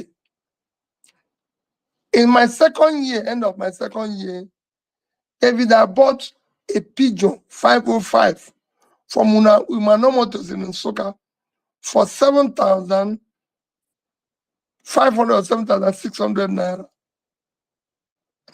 By my final year, and leaving university, I had a BMW for 15,000. So, what am I trying to say? Look at that type of life that I lived. And so many other students. We had students then, Chris Okotie, who was in Enugu, doing his thing, Judiciary. We have other students who were doing similar things. All of us, we had cars, lived well, campus was what it is and everything. You're leaving school, some people are going to work in corporations, some people are going overseas for their masters, people were doing this, we traveled when there's the holidays, student fare to go to London was 80 naira, then moved to 100 naira. You will say university, inside the university, there's a bank who sell foreign exchange to you at $1 for 60 kobo or something like that, and everything. So if we are where $1 used to be 60 kobo, or call it 1 naira to $1, and suddenly it's now 850 to 1. And you're not worried, then you're not a human being.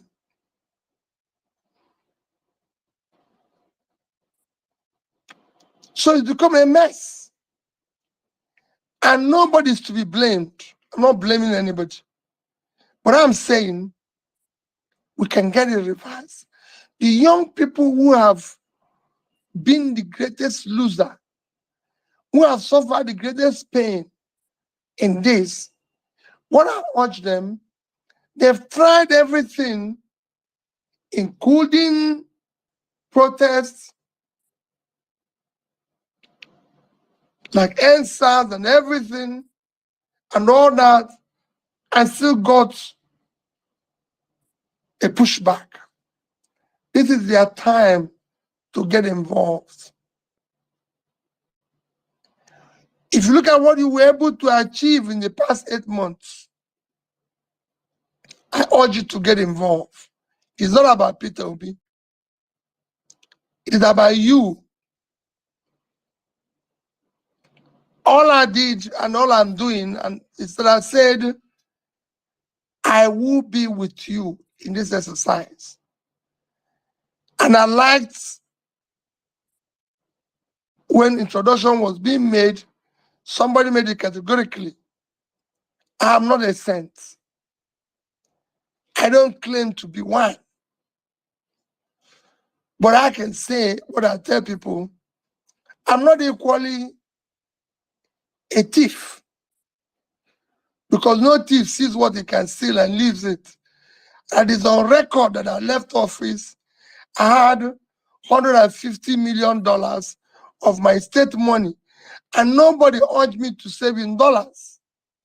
Nobody. I did it on my own. And I had about 35 billion naira in cash. And I had a similar amount in investments. So, and nobody urged me to do that. And then since I left office, Anambra has not bought me a bottle of water. Even when I have a speaker who can say today that they passed a law telling me they will build a house for me in Lagos, in Abuja and Oka, and I don't have one. I don't have a piece of land, in the whole of Anambra State given to me by Anambra State government, in Oka in particular. I don't have a house in Abuja. My wife has a flat in Lagos. We live in it. And recently, because of the issue, we're trying to repair, we rented a place. So for me, I'm not saying I'm a saint, but public money is for public good. I must be used for that. And it's important that people understand that. And for those who even do the wrong things, they should be human and think about what damage they're doing. So for me, the young ones, please get involved. No matter how this scenario we see ends, if you check what we were able to achieve in this short time, the future belongs to you. And unless you deal with it in an organized manner, I'm not going to tell you to go and fight, kill, or snatch it, or kill, or do anything. No, no, no. You're going to do it in an organized manner and lead this madness out of the door, because it is a case of where lunatics, all of us today, are the lunatics in charge. You must guide us to the door and bid us goodbye so you can start building a nation you can be proud of. That's how countries change. People bring about change. And that's what we are trying to reverse that by bringing tribalism into it, religion into it, and everything. When we've seen that all those things have not paid anybody, when I'm bringing it into it and everything, you now see them labeling PeterObi this every morning, that every morning. Like I said, I'm not a saint. I've passed through schools. I've just told you schools where I passed through.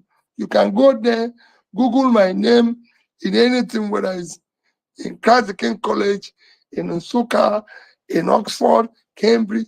You will see it there. And they'll show you the program I did. I'm not claiming to be the best, but I passed through there. And the little knowledge I got from there, I used it for the benefit of the society in which I live in. I was a businessman. I passed through the banks. I was director in 3 different banks. There are records people can go and check and say, this is this. So this is what we want to do for the new Nigeria. Let's see. Look at what David is doing. Look at the sacrifice you are doing. Look at what Saddam. Look at what all of you are doing in your different areas. Ibrahim, risking all we can in the north and saying, no, look at Bonale, look at everything. All of you could easily jump into this sharing method and benefit from it, but you say, no, let me sacrifice. Let me be different. Let me say, this is this. Even before I met all of you, I've been following what you're doing. I've been reading. I was telling David the day we spoke, I said, I thought you live in this thing. I thought you're much, much older. I was telling Saddam, I didn't even know who you are. David, I've never met any of you one-on-one. I've met Ibrahim, but look at us talking and share. So get on with it. Go and become party members, Labour Party member. We are not there yet. So you can come in and change it. You can come in and say no to this and everything. You become part of it. In the next few years, you take it over and be able to teach us how to do it better. That's my own lesson. Don't stay outside. It is not time to complain. I was at that time complaining, and I said, I won't complain again. Let me get involved. And I'm not involved, and that's where I am. And I'll do it for next few years. If you don't know, somebody like me, I won't say it, but if I had succeeded, would have had retirement age for this business. People can't just be there forever. We need to give you space. The young ones, you must come on board. But we must also show some who have shown credibility and experience, allow them to be part of whatever you're doing for the transition to move on very well. Thank you very much, sir. Thank you very much. Thank you. I think the message is very clear. Thank you very much, sir. It's very, very clear. Young Nigerians get involved in politics. It is time we start retiring these old men that are benefited from the system that works. I don't understand how you will see and you meet a naira at 1 naira and you're taking it to 800 naira and you're still flexing on our lives. So, young Nigerians, I think the clarion call has been given out to us on this platform today. Please get involved. Get involved. Oh yeah, let's move on right now. Let's take Miss Mary White. Yes. Good evening. You have the space. Yes, there was that. Sir, please, you've already succeeded, because I heard you say if you've already succeeded, sir. This is Mary White. My question is, so recently there was an unfortunate incident that occurred at the Federal High Court in Lagos, where a former CBN governor was arraigned for illegal possession of firearms. And more concerning was the high-handed display by the DSS at the court premises. So the question is, how would a PeterObi administration, which I know we will get back our mandate, handle such reckless display of lawlessness and total disregard for the rule of law by government agencies?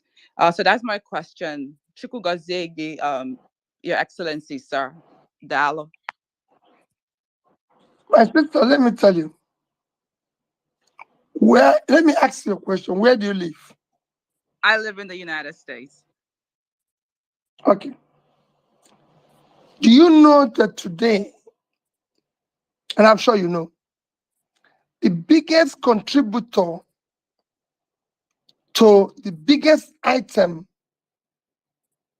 that contributes to United States GDP is an intangible asset called the rule of law. It is not oil. It is not a distance. You have a way to verify it.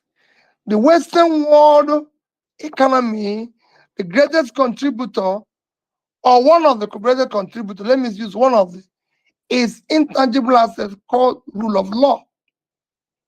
The reason why people want to live in the United States, want to live in London, want to live in anything, is not about, anything other than there's law and order. So if I go there and do a business and it fails, I can report. There will be A, B, C, D, F.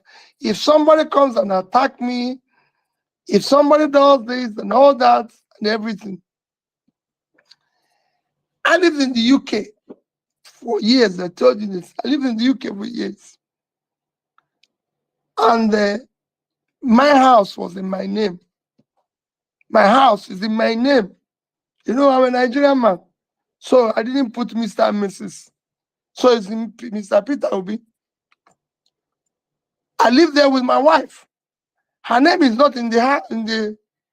So, and I decided I'm going to sell this house. I want to move from my next house. I own on one street, 2 houses.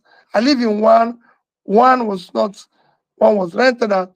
So when I decided, okay, I'm going to sell this one and go to the other one. And I went to the estate agent and said, I want to sell this house for this amount and everything. Went to the lawyer. The lawyer said to me, you live in this house with your wife? I said, yes. He said, for how long have you lived in this house? I said, I bought this house in 1995, and we're now in year. No, I bought it at about 93, and we're now in about year 2001 or so. He said, was it up to 10 years? I said, yes, maybe not exactly, about 9 going into the 10th year, he said, does your wife know you're selling it? I said, what are you asking me? My wife's name is not in this building. Even if he knows. He said, listen, you need to inform her. And he said, listen, if two of you have lived in this house for 10 years, you can't sell it without her permission. Because it's part owner of the house. And it's your wife. It's true her name is not there. I don't know whether it was a good whether that legal advice was true or not. What I mean, I didn't even ask another lawyer. I went home to my wife and said, you know, we're selling this house. I went to this man, look at what he said. So he said, you sign consent. So we must go back there, you sign consent. What am I saying? There's law and order. We operate with the rule of law. Where you live in the United States today, what is keeping you is law and order. What happened that day in court is the least expected of us as a nation. It's even worse that it was between two agencies of government. I am not speaking for any of the agencies, but it shouldn't happen. I'm not speaking for Emefiele, but there are things that happen in Nigeria that surprises me. This man was CBN governor for 5 years and was renewed for another 5 years by APC government. So they must have found him good to have renewed him for another 5 years.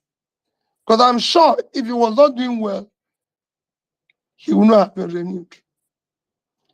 And then, just about 3 months ago, he was given the third highest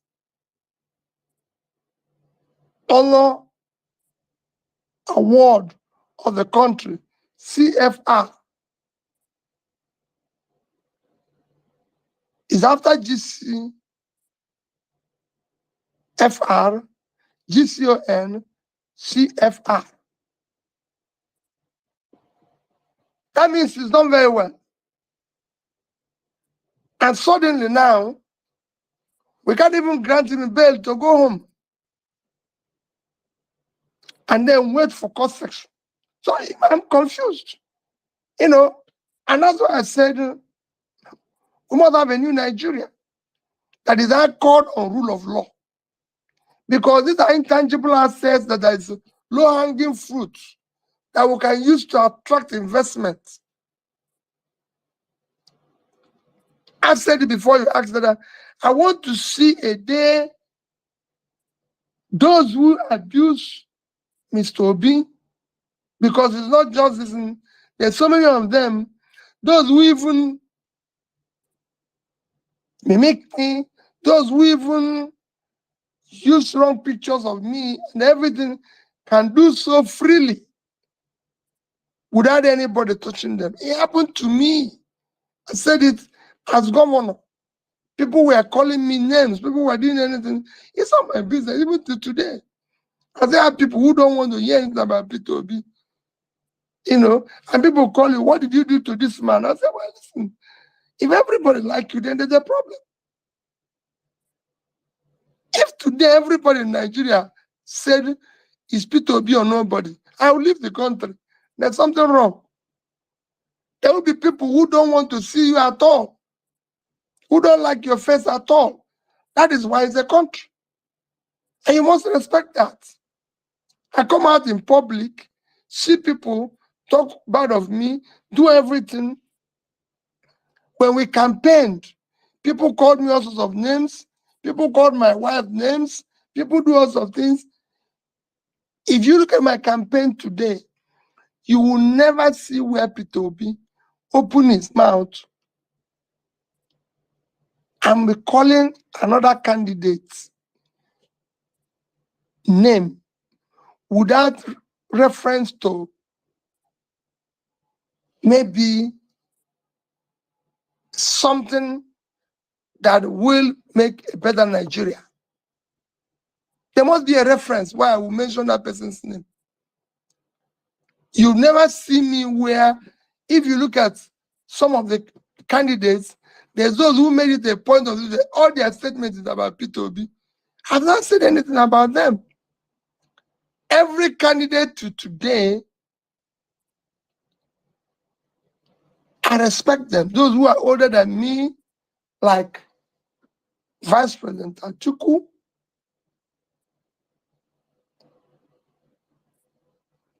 Bola Tinubu himself, I do. I have all respect for them. They're my respected elder brothers, and I give them respect. I've said it repeatedly. I'm not challenging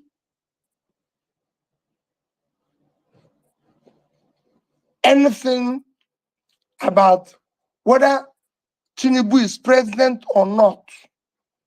I'm challenging the process through which he became president. And that process for me is far more fundamental than whatever he's doing now.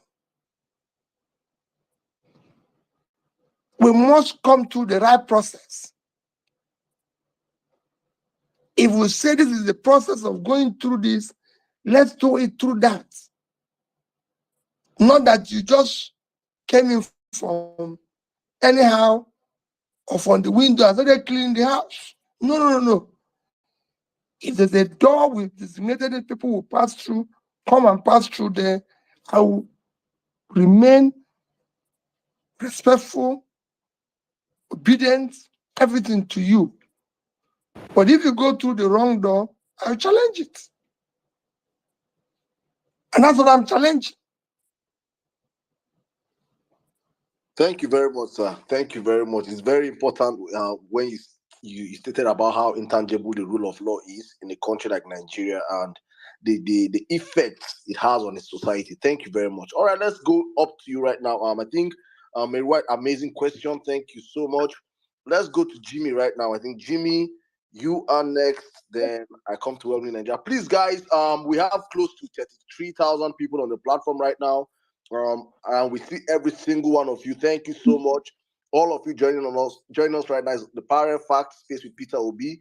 And we'll be having this every bi-monthly. I think every 2 months. Hopefully, he keeps to his promises. He has kept to the first one. And hopefully, we'll be back here with us again 2 months from now. But before we do that, please, you can follow us on Instagram. We are on Facebook. We are on Twitter.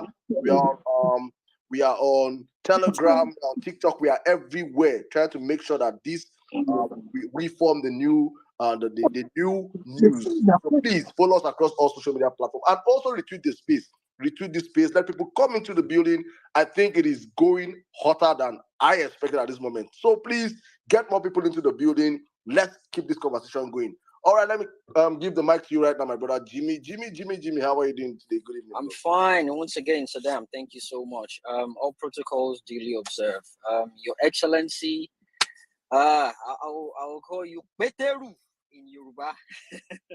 You're welcome, sir. Nice to have you here with us. I just want to, my question is going to be on the, security, and it has to do with the remuneration of the, security sections in Nigeria. We need to focus on them because take it or leave it, they're part of us, okay? And the way they're being treated in Nigeria, it's a no-no. All right, for example, we have two categories, which is the commissioned officers and the non-commissioned officers. And of course, I mean, the commissioned officers are the, second lieutenant, lieutenant captain, all the way to general. And the lowest from the commissioned officers, the lowest get paid 120,000 naira, and the highest, which is the general, they get paid 1.5 million naira monthly, right? And the non-commissioned officers, this has the ranking of the corporal, which is the lower rank, and they get paid 58,000 naira every month. And the highest, which is the master warrant officer, is paid 90,000 naira every month. And this is just the army section. We have for the police section as well. The police are getting paid as little as 48,000 naira every month. We need to see the living standard of these people. And then you understand how these people go out there. They've been maltreated. They've been treated like animals. Because there was a documentary that came out about, I think, a couple of years ago, back in 2014. Yeah, it was Channels TV that took over that documentary.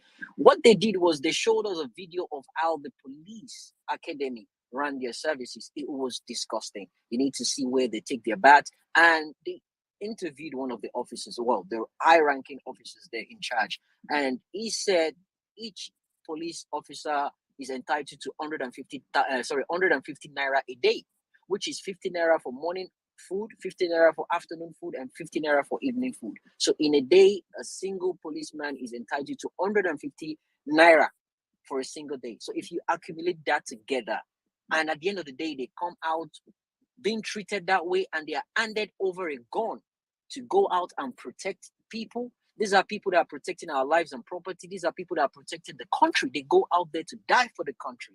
They're not being treated right. No insurance. If anything happens to them, their families are not getting anything back. People are getting killed, and they are protecting us. What would you do in this situation in securing their life? Because if they are doing fine, all this, NSAS, maltreatment we're getting from them, none of this will be happening. And I'm really, really certain that this is a section nobody has been paying attention to. It's not just about taking care of the top bosses. It's everyone in total, to the lowest officer. Thank you. That's my question, sir. Thank you, sir. I yield. Yeah, I think Peter fell off. Saddam is back. Is he back? Can you see him? Yeah, he's back. Yeah, I can see him. He's on the speaker section. Okay, I can see He's him. not on the speaker panel. Yeah, I can see him. I just brought him up now. So Jimmy, I think you have to rephrase and re-ask your question, because not a problem. I don't know if he heard you, he will answer. Sir, good evening. Can you hear me? Did you get the question? Part of it is about treatment of our police, army, and everything. Yes. Well, let me thank you very much. Like I said before, what you are saying is not only the same way the police, army. David, can you hear me? Yes, yeah, we can hear you. Go on, sir. Okay. Let me tell you, you've now talked about police, army, and everything. Let me even help you further. Without anything, we've been told that National Assembly was giving 70 billion naira.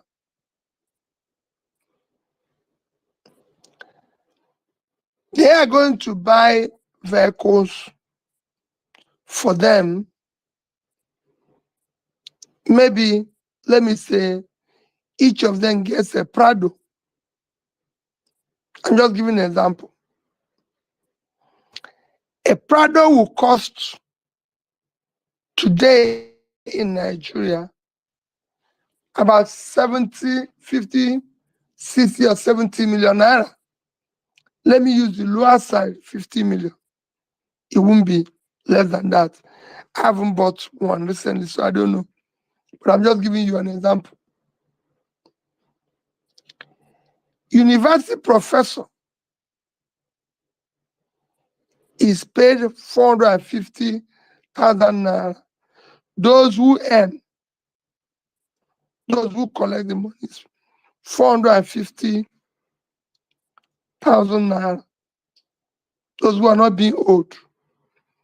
So in 1 year, he will earn, without touching his money, between 5 to 6 million. So if the university professor decides not to eat, decides not to feed his family, he needs 10 years of his salary to buy such a car without eating, without anything.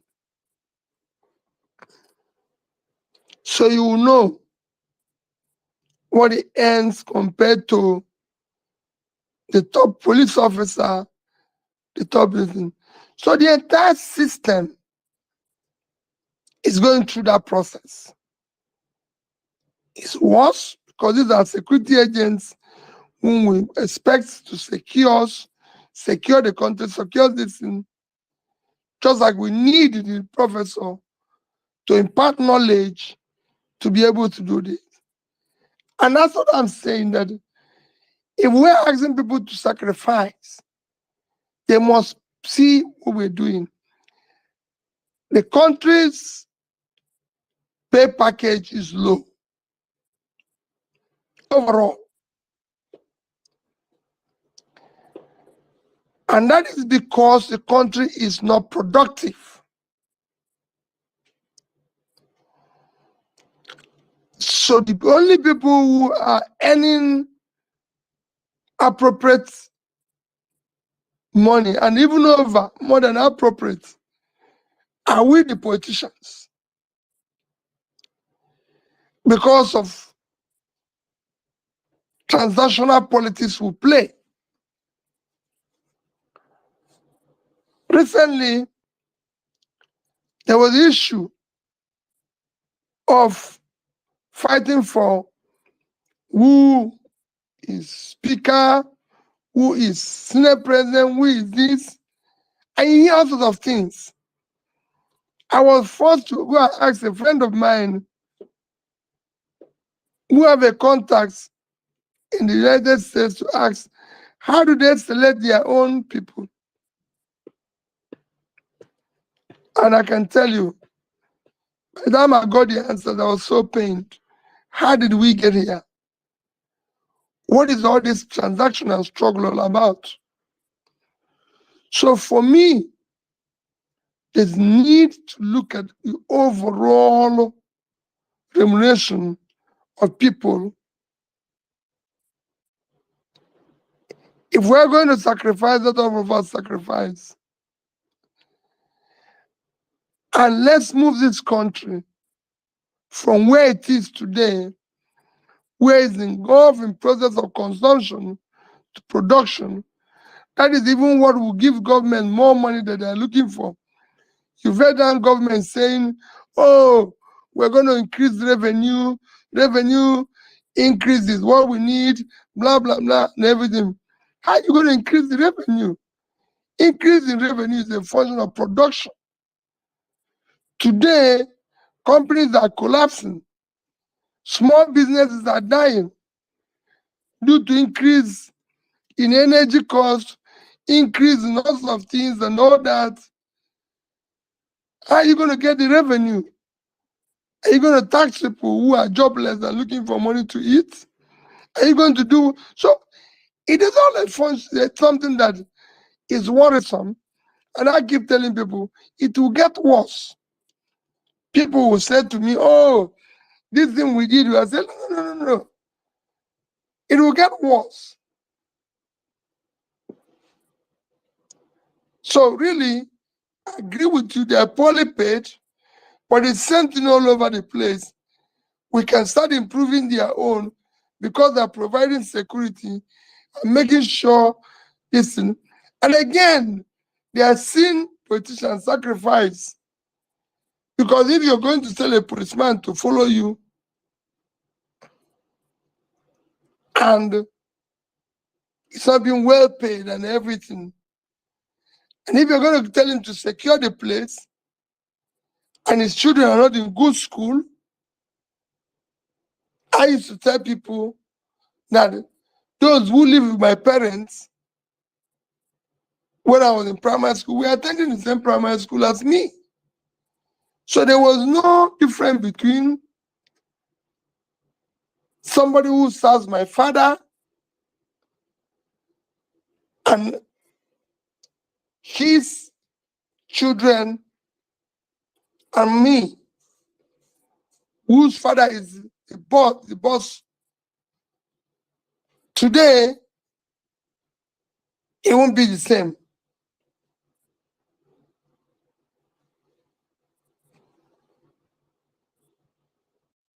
Thank you very much, sir. All right, let's keep it going. And well-meaning Nigeria, you can come in now with your questions.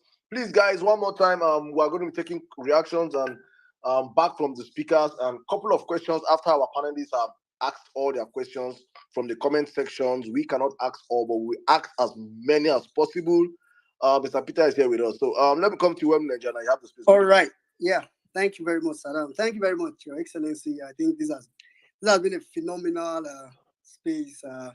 You've made some very key revelation. And I just want to assure you, on behalf of my name is I'm well-meaning Nigerian. I'm one among many. The obedience generally we are with you in this process. You would know you won't imagine how many obedience are now lawyers but never studied law. Following this process through and through, back to back. So my question is really relating to character, competence, and capacity. But I think the real point is character. For some of us, for people that really care about the image of Nigeria as a country, we would agree that Nigeria is undergoing a very serious character assassination.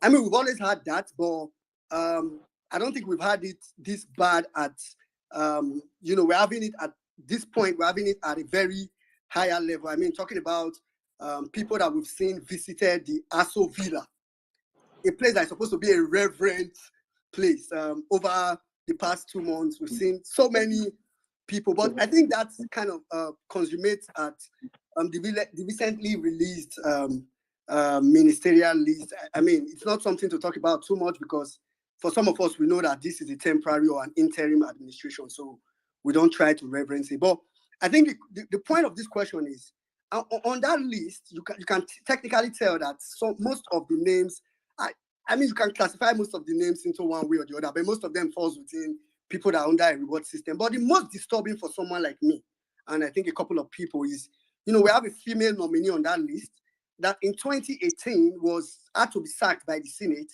In 2023, now this year, she's being investigated by the Code of Conduct Bureau. Still 2023, she's also undergoing some legal issues regarding forged certificates and all those other things. We have a male nominee who was sacked in 2017 by the Supreme Court as a senatorial candidate for winning wrongly. Then in 2019, was sacked again by the Supreme Court. In fact, this time the Supreme Court gave him 10 years ban from running for any political office.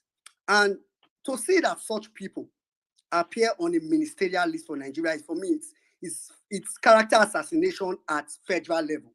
It's just killing the character of Nigeria. So my question really is, you've answered one part of my question when you said in 1 month you would have your list of team out. So I want to also believe that in 1 month, probably or less, you probably have all your ministers out. But I just want to ask you, what sort of character, what sort of criteria should we be looking at from the people you would be making ministers or other appointees when you eventually come to power, which we are hoping should be very soon? Thank you very much. Well, without taking too much of your time, what I will tell you is that nobody,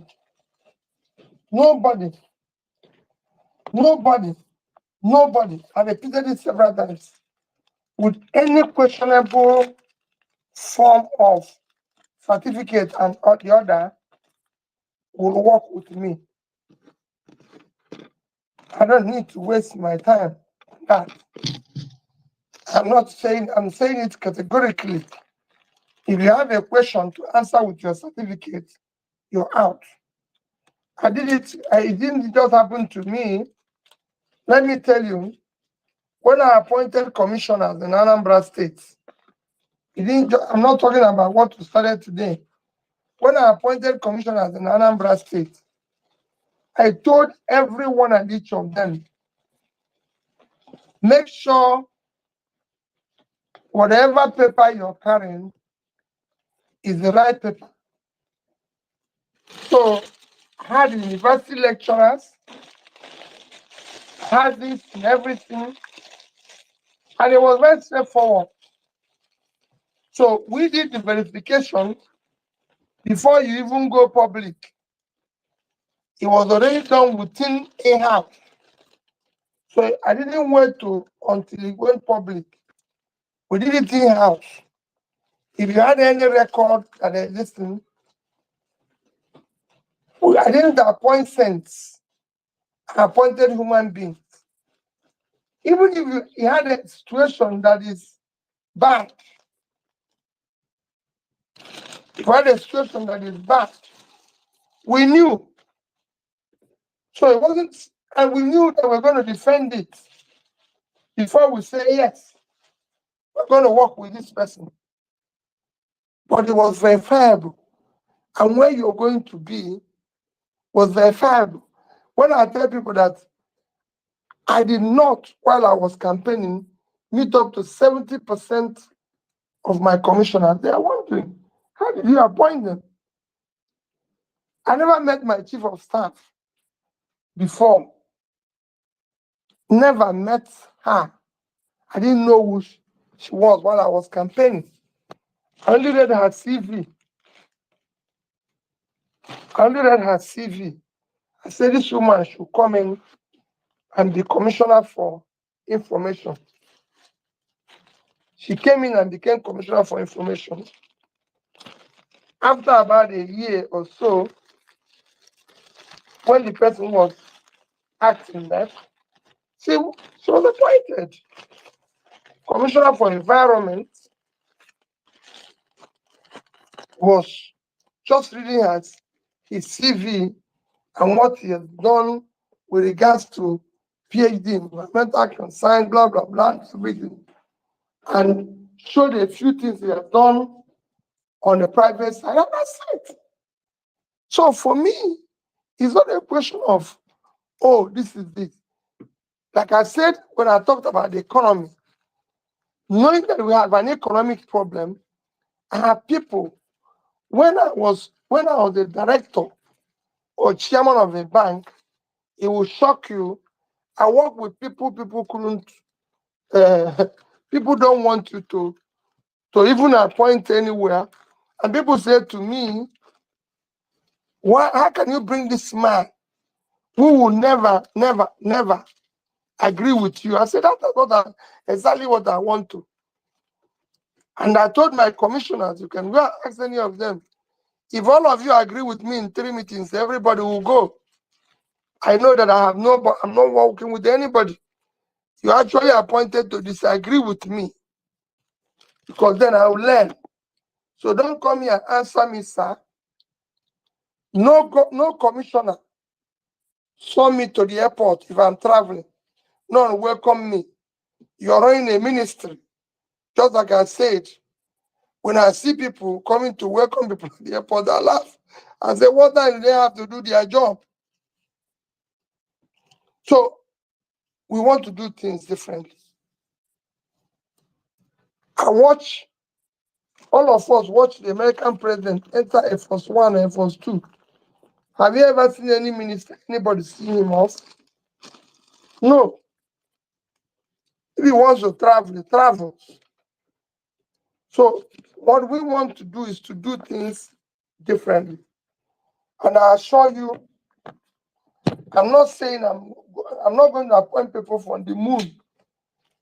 I'm going to work with Nigerians, but there would have been different Nigerians. Even in my campaign, I was telling somebody like Aisha Su, I had only knew her from those activities. And I called her when we were campaigning and said, ABCDF. And she agreed. And she wasn't the only person I called. Someone like Ibrahim. Someone like, I can go on and tell you a few other people who joined us. I never met them before. But we invited them, we excited that they joined us. And we worked with them. So that was what we're doing. Thank So you. that is what is critical. You know? That's what it was critical. And it's important that happens. When you appoint people based on what they can offer, their character, everything. So I assure you, it will remain the same.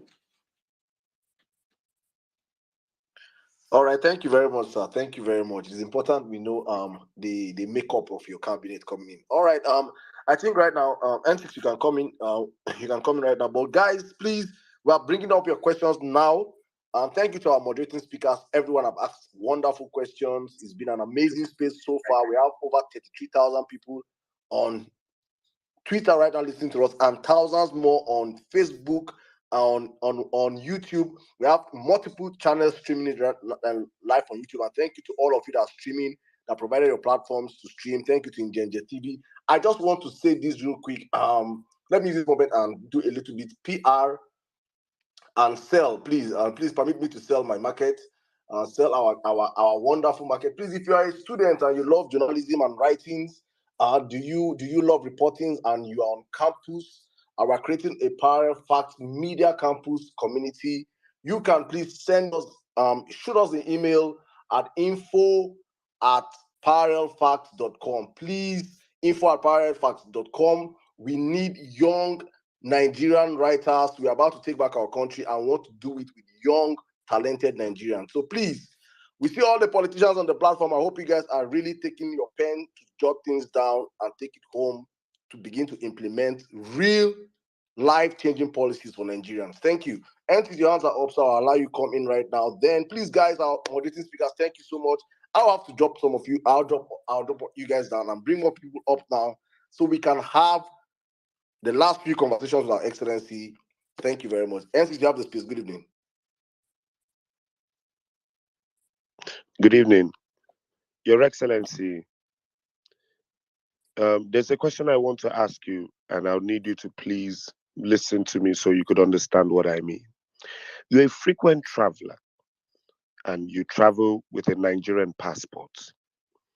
It seems over time, the Nigerian passport has lost its relevance, its respect, both in Africa, in the West African sub-region, and overseas. Our passport is barely improving with its accessibility to several nations. And then our passport, you land in a country and our passport already subscribes you to certain checks. Someone as popular as David Hundeyin would go to Zimbabwe, and the Nigerian passport does not even make Zimbabwe afraid of putting him in a room alone for several hours. There is a huge disrespect and battering of the Nigerian image, and where we feel it a lot is on the Nigerian passport, especially traveling. Do you have any plans for Nigeria's image, how to launder Nigeria's image, any plans on how to get our passport to be stronger, and just any plans on making Nigeria look better overseas? We seem to be ascribed more to negative news than to positive news. There has to be a way soft power can be used to get us looking better diplomatically overseas. Please, sir, do you have any answer for this situation?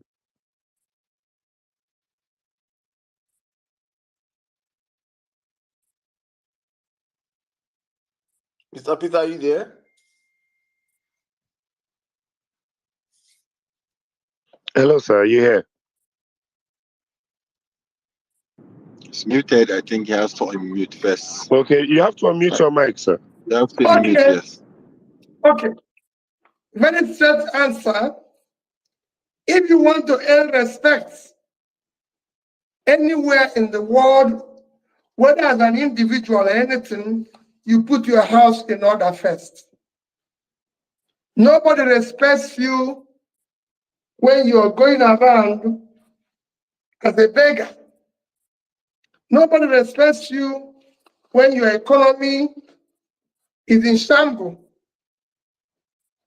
Do you know how they form G7, G20, anything, it is based on economy. I have an Indian friend who told me that India will be, when I was campaigning, who told me that India will be hosting G20 very soon. I think it was the end of this year. I said, if you win, I will invite you as an observer. I said, I won't come. We should be members. He said, Peter, I'm shocked you said that. I said, yes. We are supposed to be members. The only way when green passport was respected was when we have something to offer. When we're a nation, when we have economy, when we're able to employ our people, when our people have means of livelihood. So for you to have a strong foreign policy, you must have a strong domestic policy. I, Peter, if I'm opportune to serve Nigeria, will tell you, as a governor, I had a diplomatic passport, but I can tell you, I did not travel on diplomatic passport. I traveled on Nigerian passport. I lived in England, had children there. They went to from primary school to secondary school to the end. I had an indefinite stay in England. I decided to live there, return the indefinite stay. I go to every country of the world with green passport. I don't have dual citizenship. I don't have dual residency. I have everything it takes to be a citizen in the UK, to have permanent residency. Even the one they said you have to have if you have a particular amount of money. But I don't have. I don't want to have. God created me in Nigeria. And I tell my children, any day you see there's war in Nigeria, I'll go back there and die.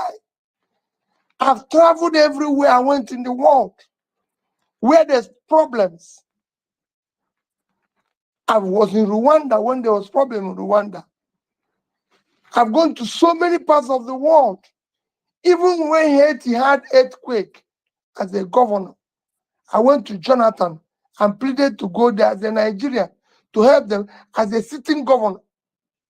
So all I'm saying is that this passport will be great. It requires us to do the right thing. To you to earn respect, you have to put your house in order. You have to do things that are proper. If today David was disrespected because he came from a system that does not even respect David,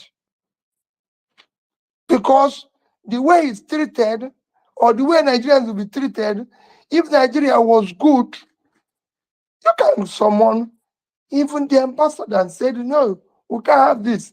Even when he was just a young man, I have had the same disrespect myself. I can tell you. I have had the same disrespect myself. I've traveled where I come into a country, somebody will tell you, and you're trying to tell him, say, listen, let me tell you, I cannot trust you because you're a Nigerian. I said, that's the only reason. I said, yes. Recently, I went to the UK. An immigration officer asked me about my return ticket. I said, I've forgotten to carry ticket because once I give them my passport, on the day I will travel, they will look there and see it. He said, well, you must show me your return ticket. I said, I don't have it. Okay, let me look at my email whether I can find it. I said, but why? This is the first time. He said, if you don't see it, let me tell you where you're traveling from. Is the problem. So I've had all sorts of things. I've gone to African countries. I've been treated the same way as David. You know, because David is probably an important person and a known person, and also somebody who will always fight for his rights. Somebody like me will stay quiet there and be praying that let these people solve my problem peacefully. Because even if I say I'm held there, some people will say, oh, he's being held for something else. So I've had it, you know, where people will not trust you, where people will not do anything unless this happens. Oh, don't worry, we'll get it right. It is for you to sacrifice. It's for me to sacrifice, and we'll build a better country. They cannot respect us where we are today. They cannot respect us because of the characters that are in charge of our country. All of us politicians today have failed the country. We failed to build a better society for our children, and that's what we're suffering from. Thank you very much, sir. Thank you. All right, I've brought up some other speakers. Thank you to our magnificent moderators that just dropped. Thank you so much. Amazing questions. I'll be dropping the rest of you, please, so that we can have other people come up and speak. No vex to me. I just want to say this real quick, please. I'll be taking like a couple of questions from the comment section right now. I see your comments. We have over 5,300 comments, and we have over 35,000 of you. Please, for my earlier advertisement I just did, if you love journalism and you're a student, please, it's up on the Jumbotron. Just check the Jumbotron. You can see every information you need to know, how you can apply, how you can send in information, and join this amazing Firefox team filled with hardworking Nigerians trying to change the journalism stratosphere of the country. Thank you. All right, let me take like 3 questions from the comment section. So back-to-back questions, really sharp. Then I'll come back to the speakers that are up here. I think please, guys, also please, we cannot ask judiciary inclined questions here. It is for a reason. He is in court, and we cannot be seen to be asking questions that has to do with anything about the judiciary. So please, it's important, and that is why we have not asked any questions that has to do with that. So please, it's important you guys understand why we are not asking that questions, please. So if you have such questions, I'm sorry, we'll not be able to ask you. Sir, a question from Mature Jungle. He says, sir, tell Baba Ahmed Dati that we are missing his presence. Kudos for the great work you're doing. When can we have him on space? Mr. Peter, can you answer that, sir? Hello? Did you hear the question I asked you, sir? Yeah, go on.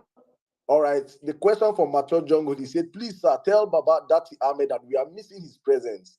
Kudos for the great work both of you are doing. Please, when can we have him on space? No problem. I'll deliver that message. All right. Fingers crossed. Thank you very much, sir. Once I have the next meeting with him, I'll deliver that message. But I can tell you, if you have me, you have 2 of us. Amazing, amazing, amazing. Okay, let me ask this question. See, from Chini says, Your Excellency, do you have plans to reintroduce technical training schools in our educational system like we had in the old days? Our youth lack the right skills to thrive in today's workforce. For example, Dangote's refinery hiring workers from India due to lack of skills in Nigeria is saddening. Let me tell you, that is certain. It is certain.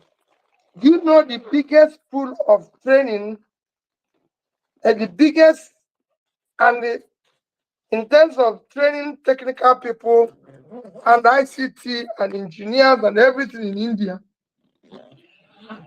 is Bombay Institute of Technology, which was established the same time as Yaba Technology School by British colonial masters. Today, that one has produced most of the billionaires you see in India. It become an Ivy League school that you can do anything to get admitted in or be part of it.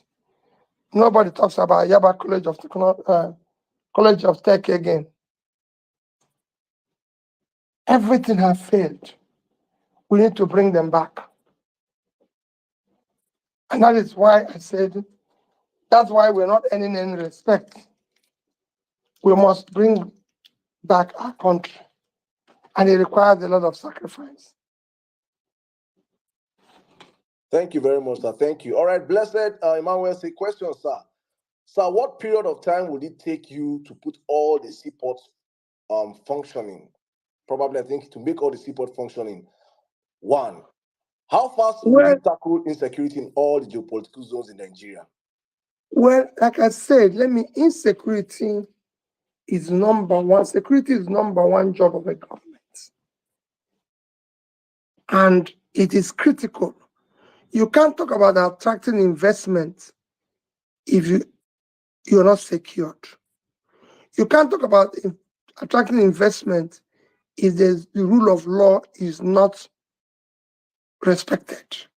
So there's so many things that are intangible assets that attract people. I said before, what will attract you to America is security. You might have shootings in America, you might have shootings in London, you might have shootings everywhere, but overall it's far more secure. People still come out in streets of New York for jogging. You go to the park, it's filled up in the morning with everybody jogging. People still come out in streets everywhere in London, in parks and everything, are moving around, even when there's still shootings and this and everything. So you need security to attract investment. People must have peace of mind. It needs security. There must be rule of law. There must be some semblance of stability in your economy.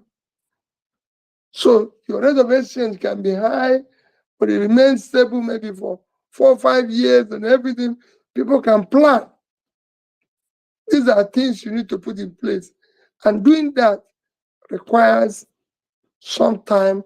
But if you start, Nigerians are good at followership if you're doing the right things.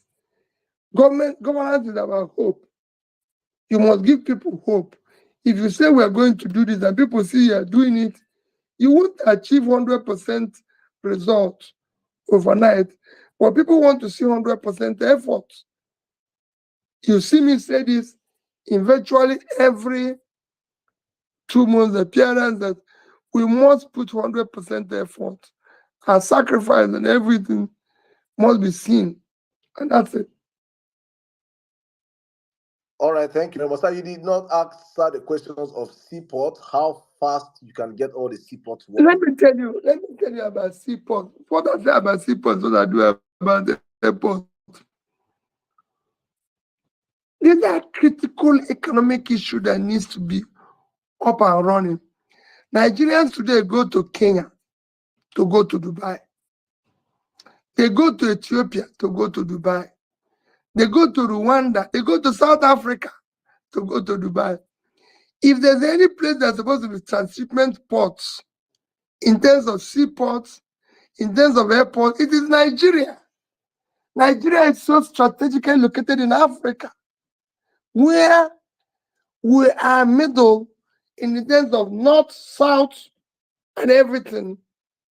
And we have strategic ports that you can use to do roll off that can do. I won't tell you more, but I've said it before. When I was campaigning and I said that I'll make a bar and Port Harcourt one time, some people said, no, making one time is that we now need to focus on export. And when I talked about our bar, I said to them, Bangladesh is doing $36 billion worth of clothing export. That is, Vietnam is doing over $20-something billion worth of shoes, footwear. And we have over 60,000 tailors and shoemakers. Just like I talk about food. So many fertile land like Niger State can give us all the food we need to export. If we know what we're doing to organize ourselves, in 5 years, you could see our reserve double, if not triple. Thank you very And all much. this rate you're talking will change itself. If we have reserve of $100 billion today, Naira cannot be more than 400 to the, and it will be strong. 400, 500. And if you do what you're supposed to do, so you bring it down to 100. And you have a prosperous nation where you can start creating all the jobs. Indonesia is doing it. They're not based in Brazil, have done it. Countries have been where we are. When people talk about agitation now and talk about everything, I said to them, go and read about Brazil, Mexico, and all this thing. People were a few years ago running away from Mexico, Brazil, everywhere. There are lots of agitations in Colombia and everything. Today, those countries are changing. We can do the same thing. I've studied what they've done. I've visited them. I know what they've done. We can do the same thing. Thank you very much, sir. Thank you very much. All right, I think I'll still go back to questions from the comment section, but I brought up new speakers, so I'll just go straight to them. Real quick, please, your questions in 1 minute each. Miss Pels, you have the space. Good evening. Welcome. Good evening, Your Excellency. Good evening, everyone on this platform here today. Thank you very much, Parallel Facts, for organizing this space. Your Excellency, I'm so very glad you're here today. You gave us your word 2 months back, and you're here. That's very noble of you. So I was in 2 of your obedient diaspora town hall meetings in the United States. And from the very first time I heard you speak, I knew that I wasn't making a mistake in supporting you. And thank you very much for being so consistent. So what I have to say here today is not a question, it's more of a comment. I'd like to really commend your comportment and maturity in uniting a fragile country like Nigeria, even across ethnic, political, and religious divides, even pre and post elections. You are the real unifier. Thank you very much, sir. So again, we all know that we won the elections, but we were rigged out. But you have continuously asked us to remain calm and maintain peace and order. And you said we'll go to court and we'll regain our mandate. And we have maintained peace and order. So this is in contrast to the outbreak of needless violence in Nigeria right after Buhari lost in 2011. We all know that there was so much violence, mostly due to his combative and militant campaign rhetorics, which eventually dovetailed into terrorism, which we're still battling today. So I want to say thank you very much, Your Excellency, for being such a good man, for your maturity, for placing your love for Nigeria above personal interest. We are with you all through these proceedings. We love you. We will keep praying for you. And we very much know that by God's grace, we will reclaim our mandate. Thank you very much, sir. Thank you. I'm in that prayers with you, but I assure you also, whatever happens, we will remain peaceful. It is for the interest of the country. We have no other country except Nigeria. And for us to build it, we are not going to build it through war, through anarchy, through destruction, through rioting. God is mercy. At his own time, will listen to the suffering of Nigerians. I believe in it. It cannot. Nigeria must come out of this and be a great nation. I say I have that confidence that it will be a nation. People will rush back. Mexicans are living in America today to go back to Mexico. Brazilians are going back. Nigerians will come back. You will see them come back in their numbers. We will make it work for them. We'll make it attractive for them. And you are going to be part of that sacrifice. Whichever way it goes, it might not God terminate. All I can tell anybody is that you will never find me want. I will never be part of what knowingly what is wrong. It will never happen. It must be the right thing. Thank you very much, sir. Thank you. I think I have, before I go to the next question, I have a question from our YouTube. He said, if in a very short, let's say if you can do this in 2 minutes, sir, how would you deal with the issue of federal character? Well, it's already enshrined in our constitution. You must ensure that every part is represented, but must be represented by somebody who is competent, qualified, has a character that can be used as an exemplary person.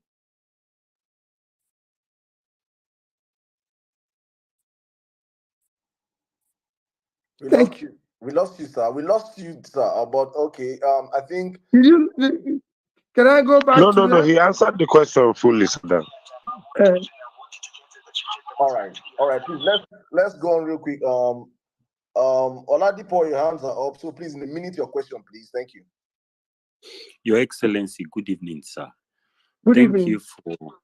Thank you for making sure that our faith as Yoruba people in you is not mismanaged, is not thwarted. And I'm really appreciative of everything you have done. And I want you to know we will build a new Nigeria together, sir. Sir, my question borders on this, sir. Sir, as I speak to you, I am an inventor. I invent things and I do a whole lot of things. But we don't have the enabling environment for science and technology.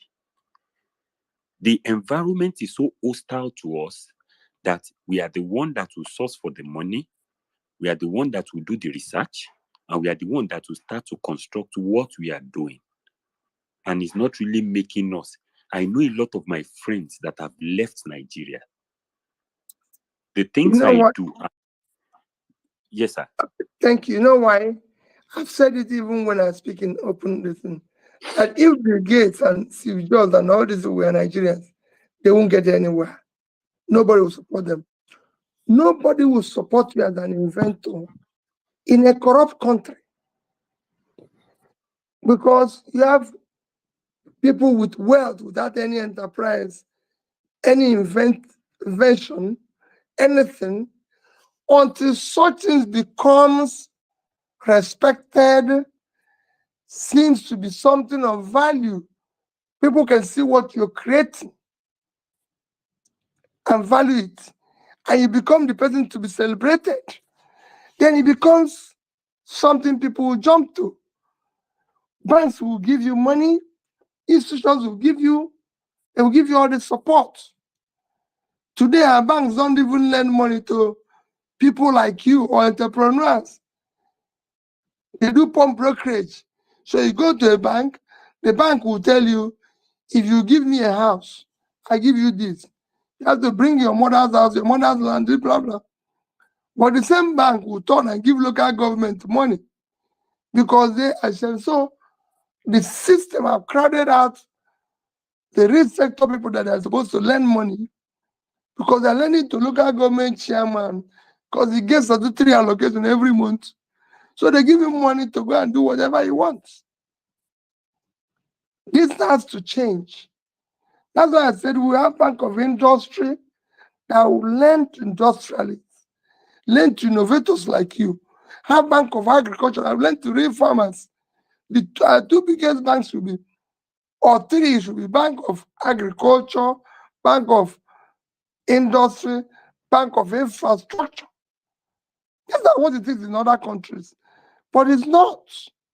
And this is where we must go to. We must build a new Nigeria that works for everybody. Look at you, Yoruba man.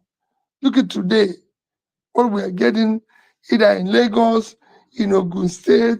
There's so many things. You go to Ibadan, yes, the governor is trying whatever he can do, but things can be done better if federal government comes in with a mind, look at the population, look at everything.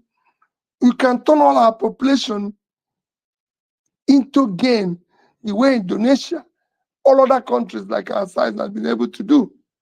Yeah, but it used to be exemplary place where people come to for academics, for medical, for everything. It's a shadow of itself.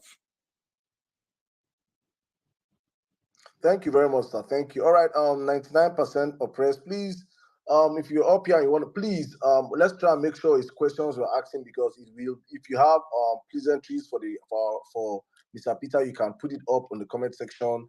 It helps us so that we don't lose this opportunity. The next time we'll have him here is 2 months from now, so it's important we ask him questions that have nothing to do with the judiciary, please. Very, very important. Thank you.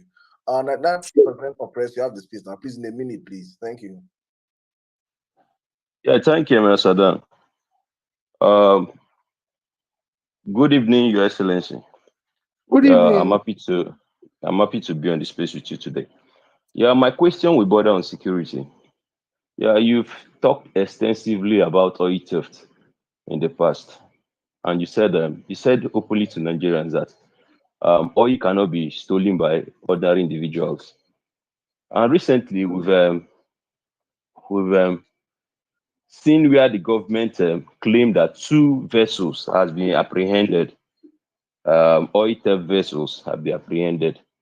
My question is, if you are the president, would you have ascribed to this idea of destroying evidence while investigation is still ongoing?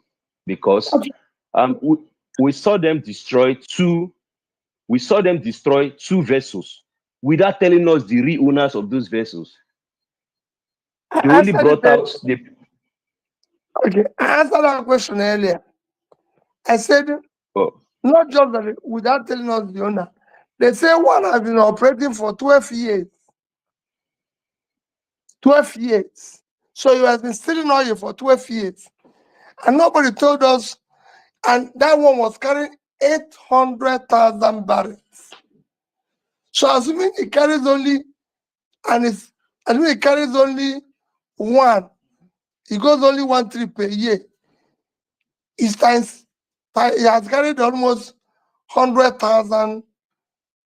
Sorry, it has carried almost 100 million barrels, because if it's 800,000, which is almost 1 million, he has done 12 million. It's been going 1 trip a year, 1 trip with 800,000, which is like 1 million. So it's done 12 million barrels over the past 12 years. And nobody was able to explain to us, like you said, who is the owner, who are those involved, and everything. But at the end of the day, these are issues we need to do. These are things we need to come up with. We must do things differently. I told you before, the ordinary individuals don't steal oil. It is important that we understand it. People who steal oil are people who have something to do with government. Not you, not me. Thank you. Thank you very much, sir. Thank you. All right, let me bring But you. they told me it's going to be only 2 hours. Yes, sir. Sir, you have 2 more questions. Sorry, please. I know. Sorry, please, sir. Sorry, please. I have broken my own. You see, I said something before the space started that I am not you. I don't keep to my words. You keep to your word. I don't keep to my words, sir. So please, forgive me. Spotlight, you have the space. Please, in 1 minute, please ask your question. Please, thank you. And sir, please, our birthday is next week, so you can also wish a happy birthday when she's asking your question. Thank you. Thank you so much, Saddam. Good evening, Your Excellency. It's really a big honor for me to speak to you today. You are like a course that every Nigerian should study. And for me, it ties back to why I've been with you even before you came out for this presidency. So my question today would border around, our elected officials or representatives under the Labour Party. Because for me, why I really, really adore you is because of the values that you represent. Because you came up at a time when Nigerians were really unsure of what, to do with themselves in terms of what to believe in and how to behave. You've really reset a lot of minds. You've shifted a lot of paradigms and the way people think and behave. So now that we have some elected representatives under the Labour Party, how are you ensuring that every one of them actually they've also become like you? I know that we are all unique, but there are some things that are very unique to this movement in terms of transparency, honesty, competence, and all of that. how are we sure that they will also represent us in that same light in our national assemblies and of course across all the states? How are you making sure that we have not just one PeterObi, but a constellation of stars, a million PeterObis with their unique identities, also doing the right things in their various circles? Thank you. My sister, I have to beg you. My leader told me that I'll join you in these prayers. I'm praying for them. That's all I can tell you. I'm praying for them to understand that they were voted in because people believe that Labour is the new movement. But I have to respect my late leader. He told me that you don't know a man or you don't know a person until you give him money and power. If he remains the same person, then you know him. So I'm praying for them. In a difficult Nigeria, it's difficult equally for them, but I'm praying for them. But I'm saying to you that I know what I'm going to do to get all this to work differently. When I went to Anambra State, it wasn't easy for me. And because of it, I don't get people to say, oh, everybody will be the same. We were trying to. That's why I told you people to get involved. The more we see all of you get involved, the more we see, you know what it means in my life for me to see people like you, Saddam, Ibrahim, David, everybody speaking out. You know, if I see anything coming from David, I want to read it because I know. Oh, and I say, it's a young man. So it's going to change. It's going to change. It's a gradual process. We might not get it overnight, but I assure you, it will change. Be rest assured. Thank you very much, sir. Thank you. There's two questions people keep asking me. I don't want to close this without, because everybody, as they're bothering you, they're all over the place in my this and say, oh, you don't want to comment this. You are avoiding it. You don't want to comment about IPOB and what they're doing in the Southeast because you don't want to be involved in it. I want to tell everybody, I've said it before, all agitators, if I had succeeded, I would have ensured that I meet with them and they tell me what the reason. People have right to agitate and we have right to talk and be able to come to a reasonable conclusion. I've said it, I condemn in its entirety the issue of sit at home in the Southeast. It shouldn't be. And I thank the governors that are coming up now and saying shouldn't be. I've even come out on Mondays and walked the streets. And I've said it before that it is no longer an IPOB issue because they've repeatedly said we have stopped it and we didn't issue the order. It's now turned into a criminal thing and should be dealt with as a criminal thing. And I said all categorically, as far as I'm concerned, those people who are operating are criminals and it shouldn't be. And I urge the governors and leaders of that to deal with it as it deserves. That is my position. People ask me questions about NSAS and what happens, and I say it categorically. NSAS is one of those sorry and very regrettable things that happened in Nigeria.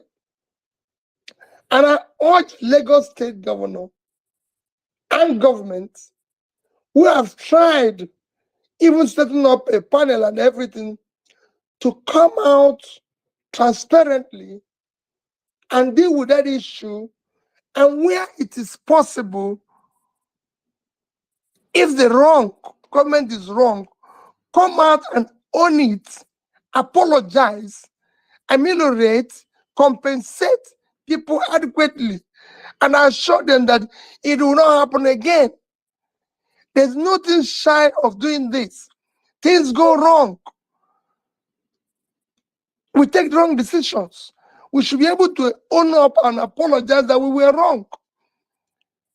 I say people say, okay, oh, it happened in Ezu River when you were in government. I was abroad.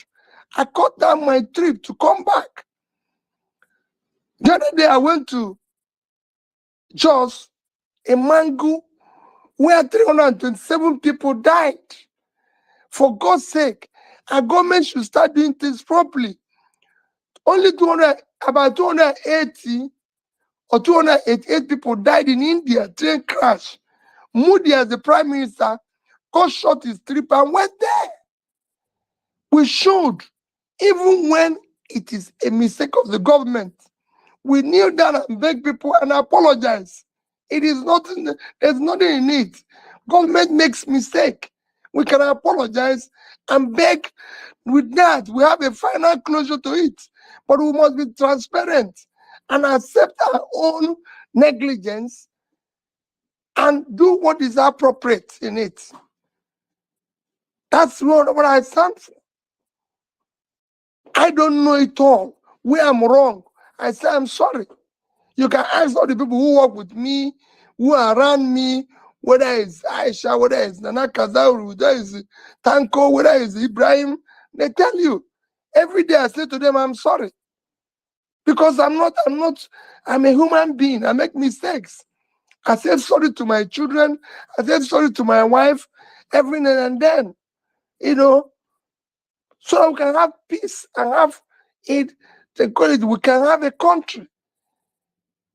Every day I feel a pain where our leaders, those of us who are leaders, do not care about the suffering of the people, even for the life we live. Our children live in a better life, a better distance. All the ordinary Nigerian is asking us to do is to make them feel a sense of being human.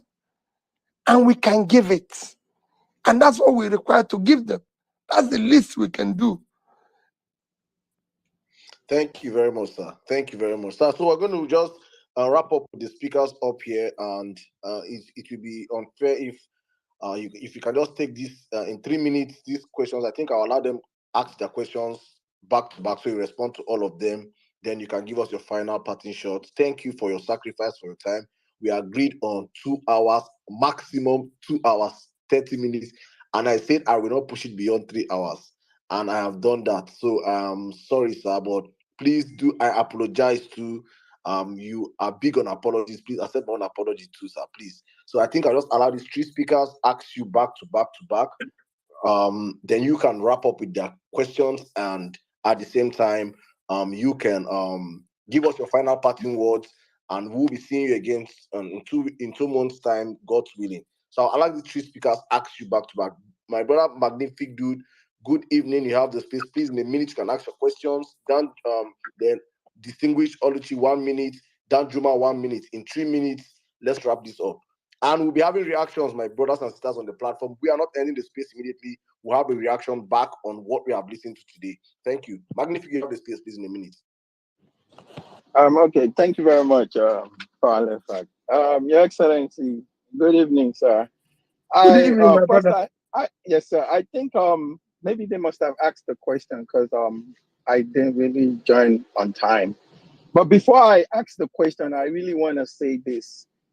We obedient, we don't like the word if. Sir, please, it has to be when you assume that position as the president. It's not if.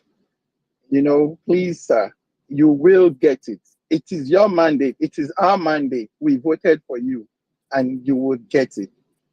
So we believe in it. And that's why we're doing this. And that's why we're here with you. Let me go to my question real quick. How do you intend to implement a zero tolerance on corruption in all government parastatals?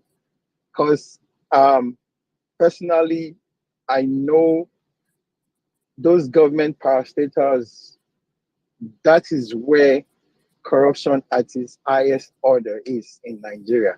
So how do you intend to curb that? I mean, I know you've been talking about corruption, but those places needs to be seriously dealt with. So please, can you give me I like agree with a you. brief answer? The first thing Do is that you want to take it one by one? okay, no problem. Corruption. Okay, Next corruption. Yeah. one. So and distinguish, you have the space, please. Good evening, Your Excellency. Thank you for the opportunity to speak to you again, sir. My question is, given the reality in Nigeria right now, I strongly feel that your inauguration is near. I'm not hearing anything again. Uh-oh, can anyone hear me? I can hear you. I can hear you. Please try again. Go again, distinguish. Let's see. Just speak. Sir, can you hear me? Sir, can you hear me? Uh-oh. All right, distinguished, mute. Sir, can you hear me? I can hear you, David. I can hear you, Saddam. Distinguished, please ask your question. Let me see if he can. Then I'll ask him for you. Go on. Okay. My question is, given the reality in Nigeria right now, I strongly feel that your inauguration is near, and I'm very excited about that. So I am going to say right here, congratulations in advance. I know people might think, oh, it's too early, but I don't care. I'm going to congratulate you for a job well done. Now, my question is, what are the things you plan to do within your first 7 days in office as the president of Nigeria? Because things have changed since the February 25th election, and I'm sure people would like to know how you're going to, get things rolling as soon as you become the president. Thank you. Sir, did you hear that? No. All right. The question is, what are you going to do in your first 7 days in office? And she wants to congratulate you already for being the next president. What you're going to do in 7 days, your first 7 days in office. All right, let's take the last question. Danjuma. Thank you so much, Mr. Saddam, and very good to His Excellency Mr. PeterObi, the man of the moment. Yeah, I'm coming in from the state Northeast, and the last time I think I had a handshake with His Excellency was when he came down for the rally. Looking forward to the inauguration day for another handshake, if possible. Now, my question rather is, I think, against the background of— I'm not hearing it again. I'm going to ask the question. Danjuma, go on, please. Oh, all right. So against the background of the way things have been going, especially the industry of bigotry and how it has affected everyone and landed us into where we are right now, any special arrangement that His Excellency would have towards reworking the Nigerian institution to such a way that it's going to be very— Danjuma, we have lost you. We have lost you, but Danjuma is one of the— Hello, am I audible? Okay, please go on. Danjuma, Yeah, so we lost you, but go on. without too much taking of his time, is I think what has His Excellency got to offer Nigerians, especially with this level of high bigotry that has landed us into where we are, and it's not likely to leave us. So please, do we even have any maybe move towards certain institutional arrangement so that Nigeria is back on? What has His Excellency got to offer Nigerians, especially with this level of high bigotry that has led? I think I have to mute you, Danjuma. And sir, if you can unmute your mic, sir, now, please. I just muted you. Please unmute your mic. Okay. Danjuma was asking about he's one of your strong supporters from Gombe State, and he said he met you during the rallies, and hopefully he wants to see and make another presidential handshake during your inauguration. He's asking about bigotry, what you have to do, or what I think you addressed this earlier on, but if you could just in your parting shot talk about the huge divide that has been created during this political season. He's asking about what are your plans in unifying Nigerians again. So with these 3 questions, I think you can answer from the corruption to what you're going to do in 7 days, to the bigotry, and you can give Nigerians your final thoughts. Thank you very much, sir. Good evening. Thank you. My take on corruption is very simple. If you, who is the principal person, is not involved, your family and those around you are not involved, you reduce it by 70, call it 50%. Then you have a zero tolerance, not chasing people who did it before, but from the day you start, that whoever is involved must be dealt with within the law. Must, no matter who. And you have to show example by ensuring that you maintain what you say, remain consistent. I said it as the governor for 8 years. It was not a saintly government, but I can categorically say we knew where our resources were. We knew where things are going wrong, and we dealt with it decisively. We can do it at national level. All those things people are saying is not true. It can be followed and followed decisively.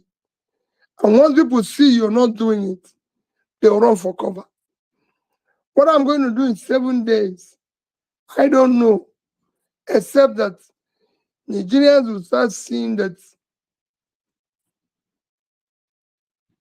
there's a need for governance to be by example in terms of character of the government, behavior of the government, and things that are happening. Pronouncements will be done properly.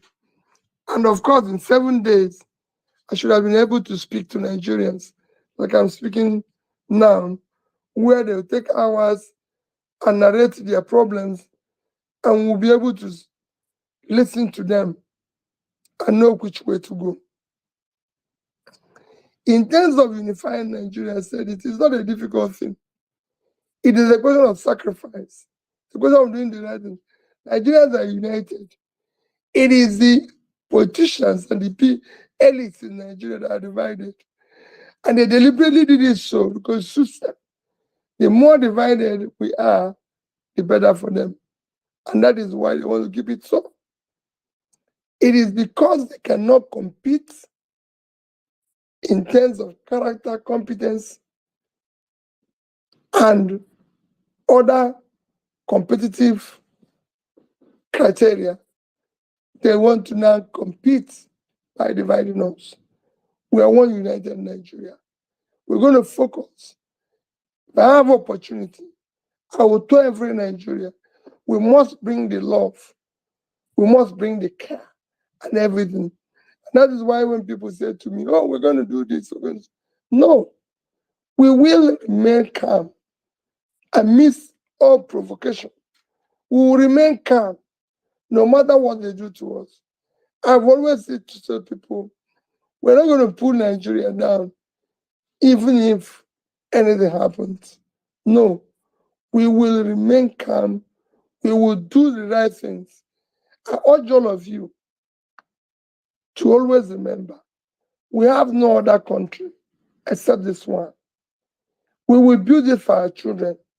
We're not going to build it by tearing it down. We're not going to build it by rioting. We're not going to do it by calling people bad names. We're not going to do it by encourage each of them.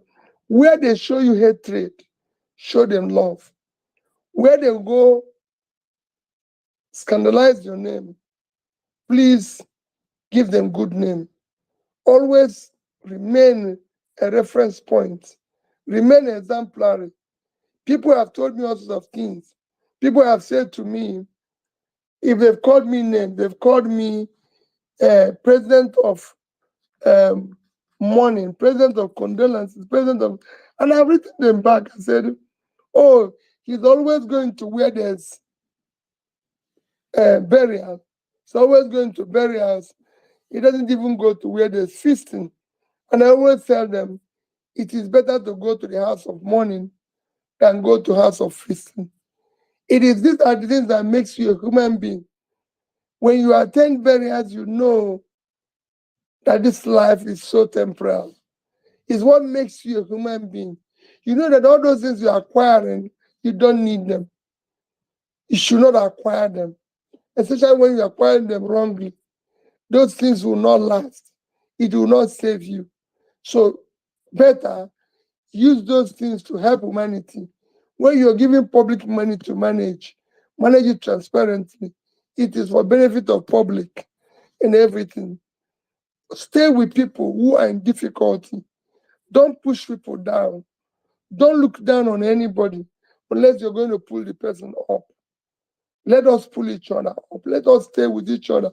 Let us show love to ourselves and show that we're a country where people live and can live together, irrespective of their tribe. All of us are suffering. The North is suffering. The Southwest is suffering. Southeast is suffering. Nobody today, like I said before, buys bread cheaper. We're all in it together. And if we work hard, the bread will come cheaper for everybody. The roads will be good for everyone. Lagos Ibadan road will be good. Enugu Onitsha road will be good. Abuja Kaduna road will be good. Kaduna, all the roads will be good. If we do the right things, we'll travel together. I used to travel to London only through one airport, Kano Airport. I want to go back traveling like that. I want people to come to Port Harcourt because they want to do business, do their business and go. We can build a better country. In India, it's too large. But today, people in Delhi are okay. People in Mumbai, people in all over India are living well. And they're doing things they want to do. It's same thing in Indonesia. Yeah, go to Bali, people are okay. People are okay in Jakarta, people are okay in other areas of the country. That's what it should be. Ours should not be a case of, oh, I'm from here. Thereby, the other people should jump into the river. They shouldn't jump into the river. There's no color. There's no difference between a Yoruba man who is carrying a green passport and an Igbo man who is carrying a green passport. We are all the same. Our children who grew up in the same society, we must not divide them. We must live with them. And that's what I beg everybody. So everything I do, I showed you about Mr. Shanoikan, who I live with in a flat. He was a mother. He cared for everybody. We didn't know her as a Yoruba woman. I know her as money. My wife called her money. My children call her money. When we heard it died, everybody was feeling bad.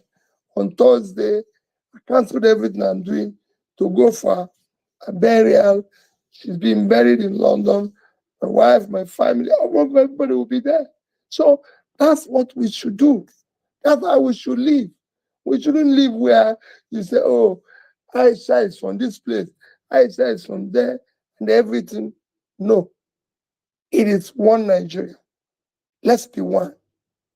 Let's respect each other.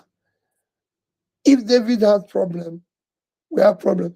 Those people who are living in IDP camp in Nigeria are us. They're living through us. Unless they go back to their villages, unless they go back to where they belong, all of us are in IDP camp. Anybody who tells you is happy when other people are suffering is an animal. Anybody who is eating and are happy when people are hungry, an animal. Nigeria must be careful, and we must build a better Nigeria. God bless all of you. Bless Nigeria. Bless all those who work in it. All those who are trying to make it this thing. Please do not give up. Remain resolute, resilient. We will win eventually. God bless you. Thank you very much, sir. Thank you very much. Thank you very much, sir. Thank you so much. Thank you. It's been an amazing 3 hours plus with you on the platform. And you know when I said on space, time flies like you don't even know. Thank you, sir. I wish people are here. They want you to go on, but we cannot abuse this privilege. We don't see politicians come out here. So when we get one like this, we have to make use of it. Thank you, sir, for spending your time with us. This is on behalf of the whole Power Facts team and crew and the whole body that made this possible. Thank you so much for honoring us. Thank you for honoring the obedient movement. Thank you for honoring Nigerians, well-meaning Nigerians, by coming out today to speak to us We have heard you loud and clear. I think the sound bites from this space are internal. We can always stick and use them for the next 2 months. Hopefully, we'll see again in 2 months' time from now. But for us here, you can go and... It's an agreement. It's an agreement. An agreement is an agreement. But for politicians, it's not like that. But for you, a different... No. Not serious. It's an agreement. All right. Thank you. Thank you very much, sir. Thank you for this time. Thank you. God bless you, sir. Stay safe. Thank you. Our regards to the family. Our regards to Dati. We're expecting to see Dati. Please put him on the call. Let him know that Nigerians want to speak to him too. Thank you, David. I'm going to run now. Thank you. Oh yeah, run away. Yeah. Saddam, please. You need to give PO love emoji, man. Let's give him a resounding love emoji across board, man. This is awesome. Yeah, please, everybody, let's show some love to this man, man. Please, this is... Thank you very much, my brother. Thank you, guys. It's been an amazing space with all of you on the platform. I think we'll have probably, I don't know, can we go for 10, 20, 30 minutes reactions on the space? I would love to hear what you guys think, what you guys want to say, if you want us to go as far as that. But please, before we go on, if you're a journalist and you love practicing journalism and you're a student or you're a fresh graduate, please, in fact, if you're a writer, just reach out to the Parallel Facts team up on the Jumbotron. You're going to see we are building an amazing warhouse of young Nigerian journalists that are about to take this country by storm. If you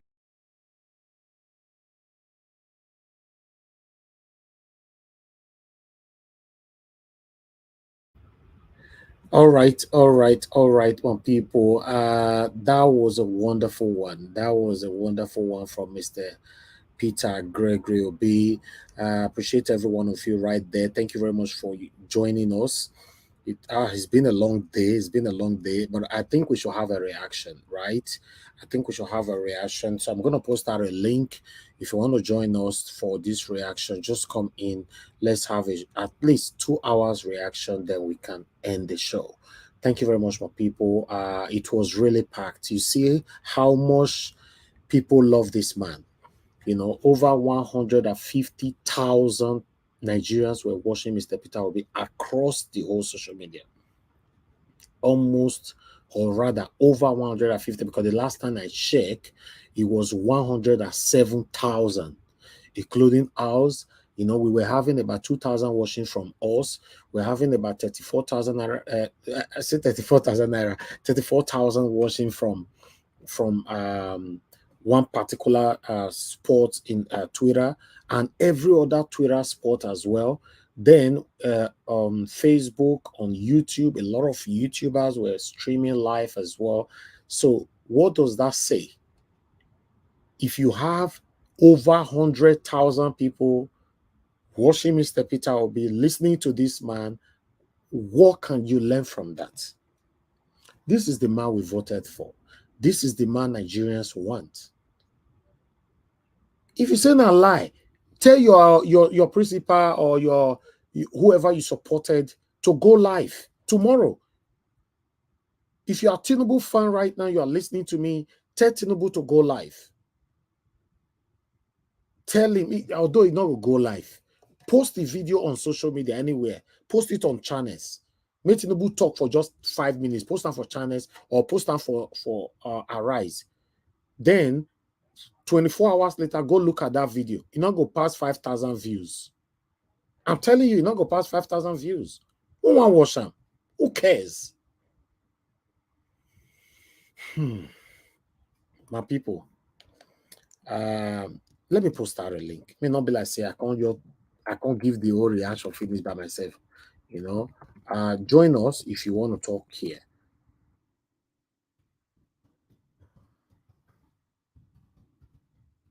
Thank you very much, my people. I'll post out this link. We go for a quick break. When I come back, then I will start listening to people. We're only going to have 5 minutes around to give us your reactions, what you think about this 4-hour stay. As you might be humble, God.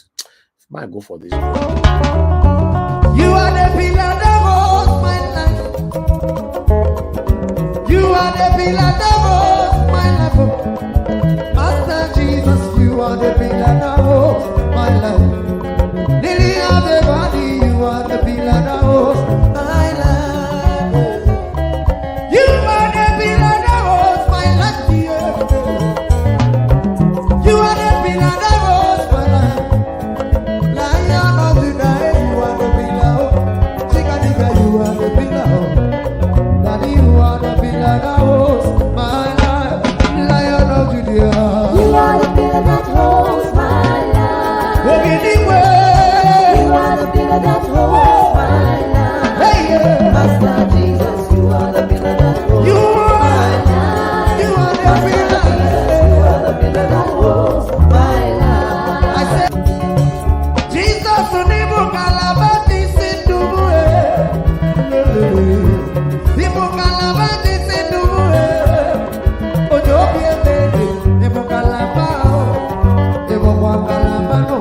All right, my people. Thank you very much. I appreciate you all. It's good to be back again.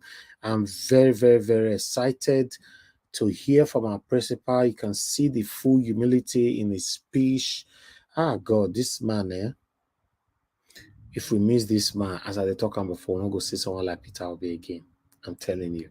Meanwhile, let me accept people in. Thank you very much, Mashallah, for joining us, sir. Good evening to you. How are you doing, sir? Good evening. I'm fine. I'm fine. Thank you. Thank you. I'll come back to you. I just wanted to quickly acknowledge you. Mr. Jonathan, it's good to have you on the panel, sir. How are you doing, sir? Good evening to you. Okay, you are not there. I can't. Please stay with your mic. Mother Patricia, thank you very much. Good evening to you. How are you doing today, Mother? Good evening, Mr. Elvis. Good evening, everybody. Can you hear me? Yes, I can hear you. Thank you very much, ma. Thank you. Thank you. All right, I'll come back to you. Mr. Juden, thank you very much, sir. It's good to have you on the panel. How are you doing, sir? Good evening to you. Hi, good evening, Mr. Elvis. Good evening, everybody. Thank you so much. Been a wonderful 4 hours. Thank you, sir. Thank you. Thank you. Yes. Engineer Francis, good evening to you, sir. How are you doing today? Oh, pretty good. Thank you very much. That was a real breath of fresh air. Thanks. It was. Thank you, sir. I'll come back to you. All right. Let me quickly come to Amashola. Amashola, thank you very much for joining us. I appreciate you. I guess you watched Mr. PeterObi talk for 4 hours. Talk to us. What's your Yes, take sir. on that in 5 minutes? In 5 minutes, he has just summarized all our coming out every evening for us. Today, I heard a human being speak, a real human being that everybody wants to emulate. So he has just made me much more happy and believe that we are very close to the end of the tunnel.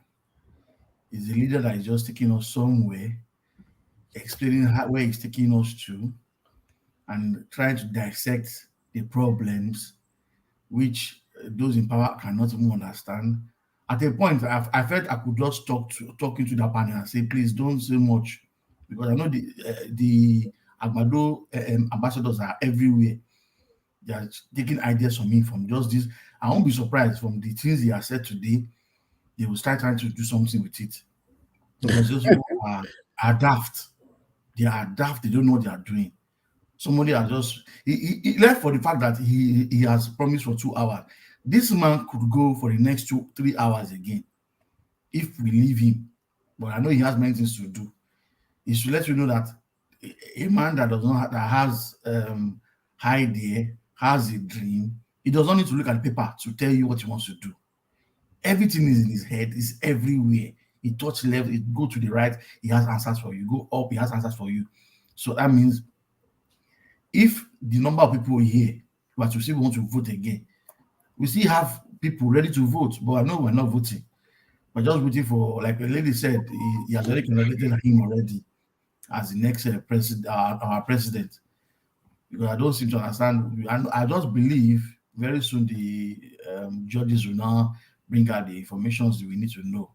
But when I was looking at Facebook today, that it's like it's not about those lawyers are now begging the judges not to use evidence. When I saw it, I was just laughing. Me and my wife were just laughing. How can you be begging? You're not begging the judges not to use evidence. You have evidence that you know is killing you. You're not begging for leniency, not to them using it. So I believe in the next few months, at least by the grace of God, maybe before October, it should maybe the reason we'll inaugurate him on October 1st by the grace of God. Thank you. God bless you, mashallah. Thank you very much, sir. Thank you. All right, we have new person on the panel. Crown Fit, it's good to have you on the panel. Is your first time here, Crown Fit? Well, good afternoon, good evening, good morning. Good evening to you, sir. You're listening and watching from. Where are you joining us from? I'm joining you from Ontario, Canada. Oh, wonderful. Thank you very much, sir. Thank you. In my view, I am one of those out of thousands and millions of Nigerians that are fed up with the system that don't really believe in the current process, which you refer to as the electoral process in Nigeria. And like, everybody have their reasons why they are in one particular quadrant or the other. Now, I had the privilege of listening to the Honorable PeterObi, fine gentleman.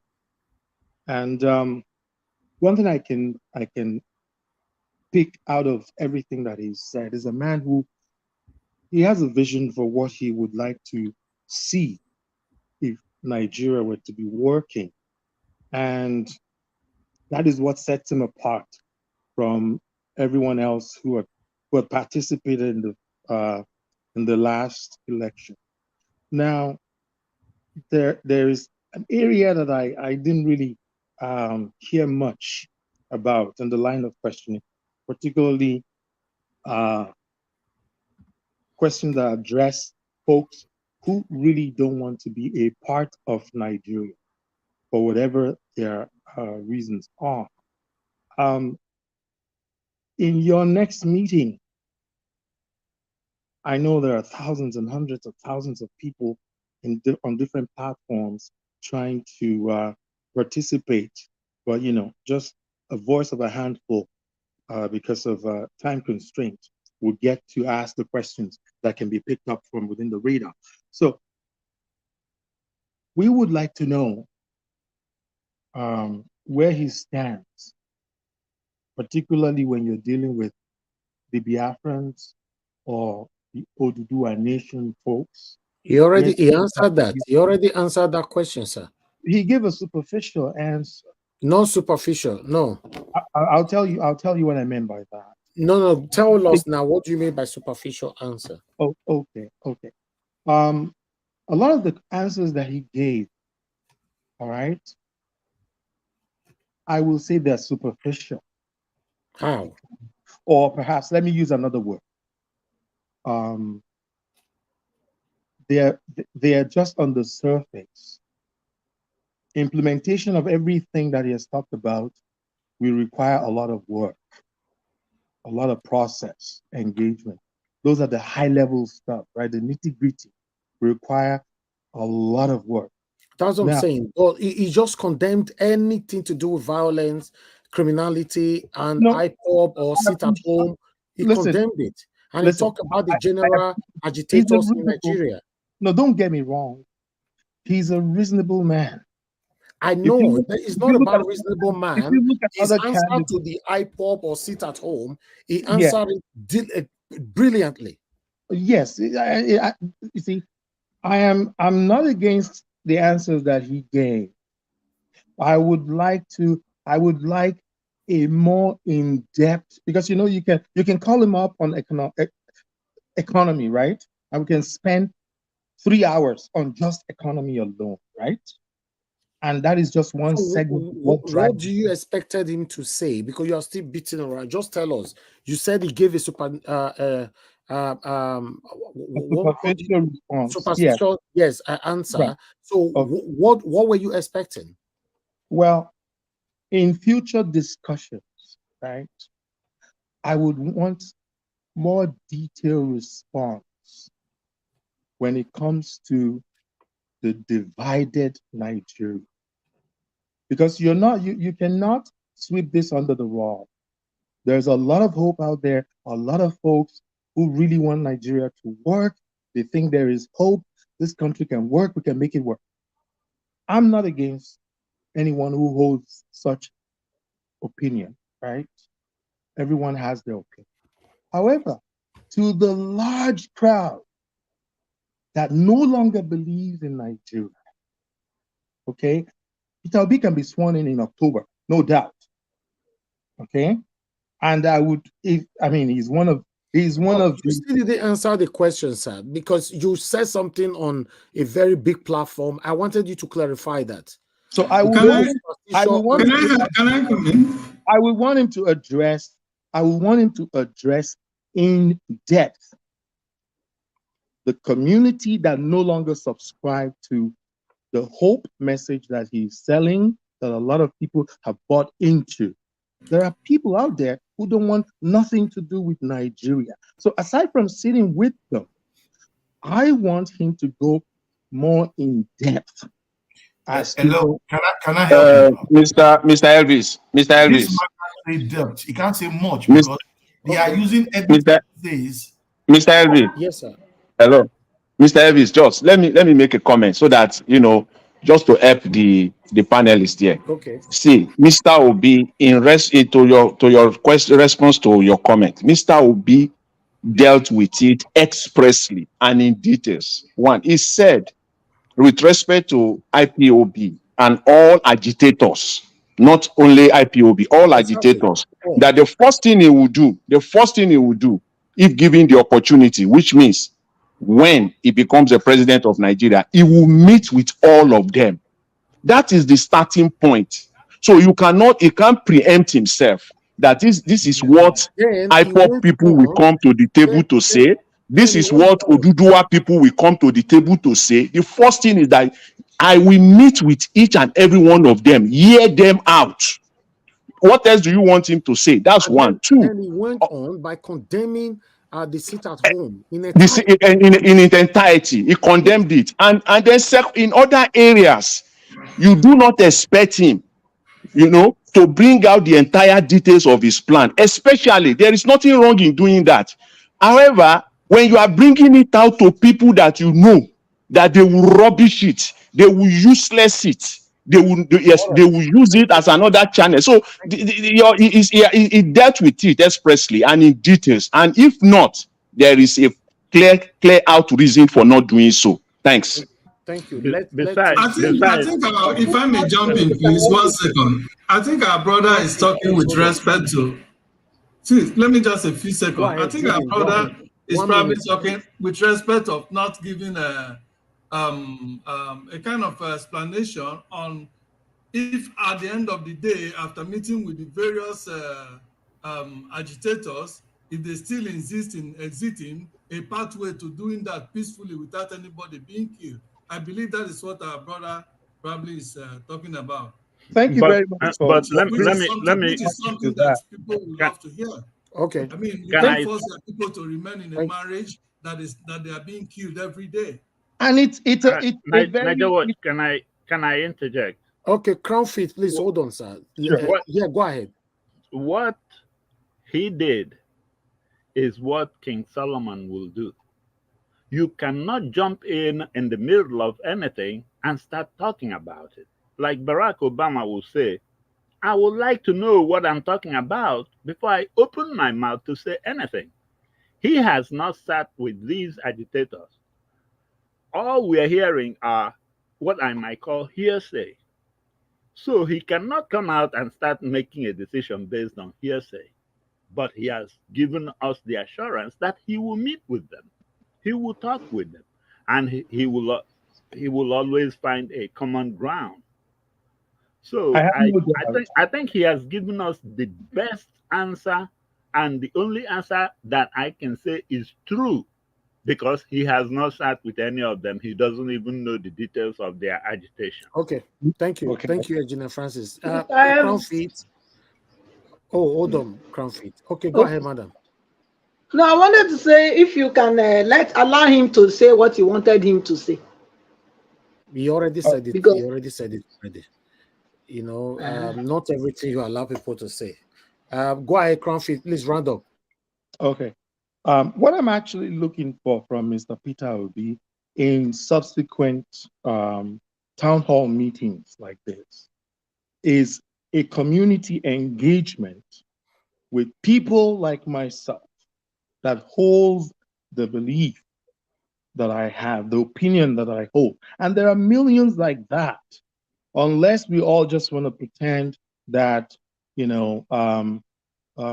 doesn't exist, that we don't exist. Okay? Let us have the opportunity to engage him, not when he's sworn in, because he's been doing a lot of work. And I know that I can count on him when he says he's committed to one particular thing. We see him do those things. So the way he is engaged with those that you call yourself the obedient great, and you're doing a fantastic work. I listen to a lot of your commentaries, a lot of the plans that you have ahead. They are fantastic things. But a lot of us don't believe in Nigeria anymore. So for people like us, that is one thing that I would like him to address. And from those community engagement, he will know firsthand the type of concerns that we have. But Crownfit, yes, nobody asked him any question relating to those Nigerians that have given up in Nigeria. Giving up on Nigerians. That's one of my, even sorry for cutting you short. Even that question was not asked directly, but he responded to it. He responded to it. If you listen carefully, he did. He was talking about, see, the development of Nigeria will come from those of us that are diasporans, that are living outside. If we will come first, then people will follow. And the only way to do that is to do the right thing in Nigeria. If you yourself, you see that Nigeria is working, I want to believe that you will be the first person that will say, okay, I'm going back to Nigeria. And if all of us start doing that, then foreigners will follow. That is it. He did respond. Let him round up, Kisley. Crownfit, round up in 2 minutes. No interjection. Thank you, sir. I'm sure you have more direct access to him. From what I've heard, that there will be subsequent engagement, and he gave you the commitment, right? Perhaps in one of those subsequent engagements, you can bring this up as an issue. You are stronger in numbers, right? It's a direct question. What will you do to convince those Nigerians that have given up in Nigeria? That's all. Right. Is that what you're saying? Exactly. And when I say community engagement, it's not going to be about, the audience will be different. Folks like yourselves can participate, but you'll be in the background, because the people that he'll be meeting with, that he'll be engaging with, that will be asking him questions, they will be the ones that hold the opinion that I have that is different from your opinion. That's what I want him to commit to. And if you can do that successfully, we will really appreciate it. Okay. Yeah. Thank you very much for the audience. I know I took more than, No. Time. We took some of the minutes as well. Yes. We took some of the minutes. Thank you. God bless you. I really do appreciate you coming to the panel. So let me hear from someone else quickly. Mr. Jonathan Kingsley, please, your 5 minutes, sir. Thank you very much. Yeah, thank you very much, Mr. Elvis. Thanks to all the panelists and even to the first speaker today. I want to say that this is one of the best 3 hours that I spent in this year. It's a time well spent, because when I sit down, my time must be spent well. I don't just sit down and spend my time, use at the end of the day, and then I'll ask myself the question, what have I gained these last 3 hours? I must be able to give myself positive response. If not, it will have been it will have amounted to a wasted time. So this last 3 hours is not a wasted time. It's a 3 hours well spent for me. And when I listen to him critically, and I believe that those people that came today to, all the questions that they ask, unbiased questions, they ask direct question that covers. I was waiting, maybe they will miss one. Maybe, and as the more I wait, the next person will come up with that question. It covers every area, from agriculture to economy, to education, to healthcare, to expand on the economy further, on currency, further on the Nigerian port, on brain drain, on foreign investment, politics, on the National Assembly, the involvement and the participation of youth and even Nigerians, in diaspora. Pretty much everything was covered politically, and what you will expect from a president. Those are the things, except you want him to lie. And that is why politicians will come out and lie. So to take on the last speaker on this, except you are, you want Peter Obi to come out and lie, which I believe he won't do that. Those your comments, you are entitled to your opinion. Those are your opinion. But for me, I believe it took care of your concern. Absolutely, it took care of them. Perhaps you want to listen to that interview again. It go out of time, out of line. It will answer each and every question. Sometimes you will think it's being repetitive, that you've heard him say that before. But if you listen critically, side by side with Nigerian situation, you will know that he was hitting the nail on the head. He spoke to us all. I'm a Nigerian. I'm outside Nigeria. If what is said today is implemented in Nigeria, see, by this time next year, I won't be here. I will be in Nigeria. And I know that I am not alone. There are thousands and thousands, if not millions of Nigerians that wants to go back to Nigeria. So what will Peter Obi do for us to come back? That is to get our confidence, to gain our confidence that, okay, Nigeria is good, where I can now go back to Nigeria. The first thing, whether you like it or not, spin it whichever way you want to spin it, is the rule of law. Is the rule of law. If the rule of law is prevailing in Nigeria today, everything will be in order. The rule of law. In fact, it goes back to the disrespect that our passport, that green passport, is that is given to that green passport today. It still relates to the rule of law, because they don't have confidence. They don't trust that green passport, because first of all, they don't know whether you are the person that you said you are. There is no integrity in the process. We were still talking about social register the other day. Who knows how they come about the social register? Nigeria, where one person can still have 2-3 passports today, 2023, 21st century, and you want them to believe you when you present that passport. You will do more than that. It will go more than just presenting your passport. So it is the rule of law. If we have that in Nigeria today, we will be respected. That is the underlying factor for me, as I know it. And for all of us Nigerians, don't let us deceive ourselves. You go to Nigeria today, you can't do business. And if you want to do business, you will spend 2, 3, 4 times more. Start from the basis. First of all, there is no electricity. So where do you want to start? If you project $1 million, you end up spending $3-4 million. God help you with that, if you even succeed. So if things are in order in Nigeria today, see, we, all of us outside Nigeria, we will lead. When we lead, foreigners will follow. It is obvious. It's not a magic. They will start respecting us as Nigerians. It covered everything without being repetitive. Peter Obi covered everything. And I give it up to him because I respect the fact that he tried as much as possible, despite all the in the process of answering all these questions, there was the need for him to kind of outline and explain himself much deeper. But he tried to avoid that as much as possible. But still, he explained it clearly. Because why? In Nigeria of today, we have even seen it. Some of his plans that have already been hijacked already. And they will hijack it, and they will do it, and they will mess it up.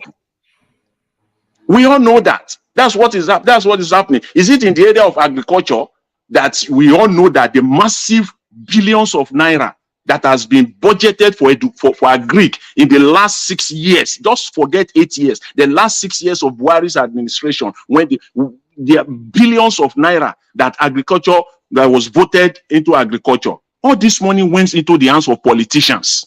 In fact, the entire amount, don't even, it went, because if the money goes to the hands of real farmers that we know it, that man in Benue State, that man in Plateau, that has 10 acres of land, that has 8 acres of land, that is planting his mango and his oranges in Benue today, if that money goes to that man, we will see the difference. The rice mill that we're talking about, it is all these northerners. They all They literally stole this entire budget on agriculture. The money did not get to the real farmers. And today they are buying a bag of rice close to 40,000 naira in Nigeria because they didn't farm anything. Some of them did not even have a farm. Let's get it straight. Some of them did not even have a farm in the first place, and they are getting this money. That is the problem that we have in Nigeria. And until when these things is seriously, it talked about it, it will be checkmated. They will check this thing that this money is going to the right place. It talked about, for me, it covered everything. And God helping him, when he becomes a president, is able to execute this. It's not a magician. And we are not naive that is going to get there today, and then Nigeria will be UK or Nigeria will be Dubai in 6 months' time. No, but we know. First of all, we know that the rule of law will take its real place in Nigeria. And when that happens, we'll start seeing the change in Nigeria. Nigerians will be respected. Nigeria as a country will be more respected, because what is happening today, we still saw it last week. It's not a joke. Nobody, no investor will come and put his 1 naira in Nigeria today, unless you are a crook. You are a crooked person. It is only crooked investors that come to Nigeria today in the name of oil and gas and all the rest of it. You cannot see it. Can you ask yourself the question? You are living in the last speaker. You are living in Canada. Let me just take you as an example. I live in Canada. See, can you take on your 100,000? Just let's come to that. Can you even the least $100,000? Can you take it to Nigeria today and invest? You can't. God forbid, if anything happens, which police do you want to go to? Which court of law do you want to go to? There's no rule of law in that country. Nobody, no investor is coming to Nigeria. They can say all they like. They can manipulate all they like. They can do all the propaganda they like. They can do all of that. See, no investor is coming. No genuine, real investor is coming to Nigeria in the real sense of it. Nothing. We're not going to get it until the rule of law is set. So anyway, Mr. Elvis, that's my take. I want to say, thanks again to Mr. Obi. Thanks to, the time that he gave every one of us today. Thanks very much. I appreciate it. Thank you very much, sir. Thank you so much. I really do appreciate it. I'd like to pick this call because I got somebody calling in. Hello, yeah, good evening to you. Your name and where you calling us from? Yeah, my name is Uche. I'm calling from London. Thank you, sir. Mr. Uche, talk to us. You have 2 minutes. Okay, all right, thank you. I appreciate today is such a good day, Mr. Elvis and your team. I appreciate the work that you do. Basically, the gentleman that just spoke right now has nailed everything right. Previously, there was a gentleman who was trying to get the whole detail of what PeterObi intends to do, which to me I found a bit irrelevant. If you have lived in Nigeria and you've experienced Nigeria, and you've actually faced all these issues about rule of law, corruption, you've experienced them, you will know that one little snip of statement from Mr. Obi is all you need to know where and what direction is going to solve the problem of Nigeria. This idea of him detailing everything out to you on social media doesn't make sense to me. So I think this gentleman that just spoke now has really clarified what the other gentleman really needs to understand about the problem of Nigeria and the solution to the Nigerian problem. That's all I need to say. Thank you very much for good work. Thank you very much, sir. God bless you. I appreciate you. Thank you. Yeah. Bye-bye. Hello. Yeah, good evening to you. Thank you very much, sir, for calling in. Good evening to you. Talk to us. 2 minutes, sir. Oh, your network is not good, sir. So unfortunately, I don't know what we can do about this. I need to move on to the panel now. The network is not good. Okay, let me try to call him back. 1 minute, guys.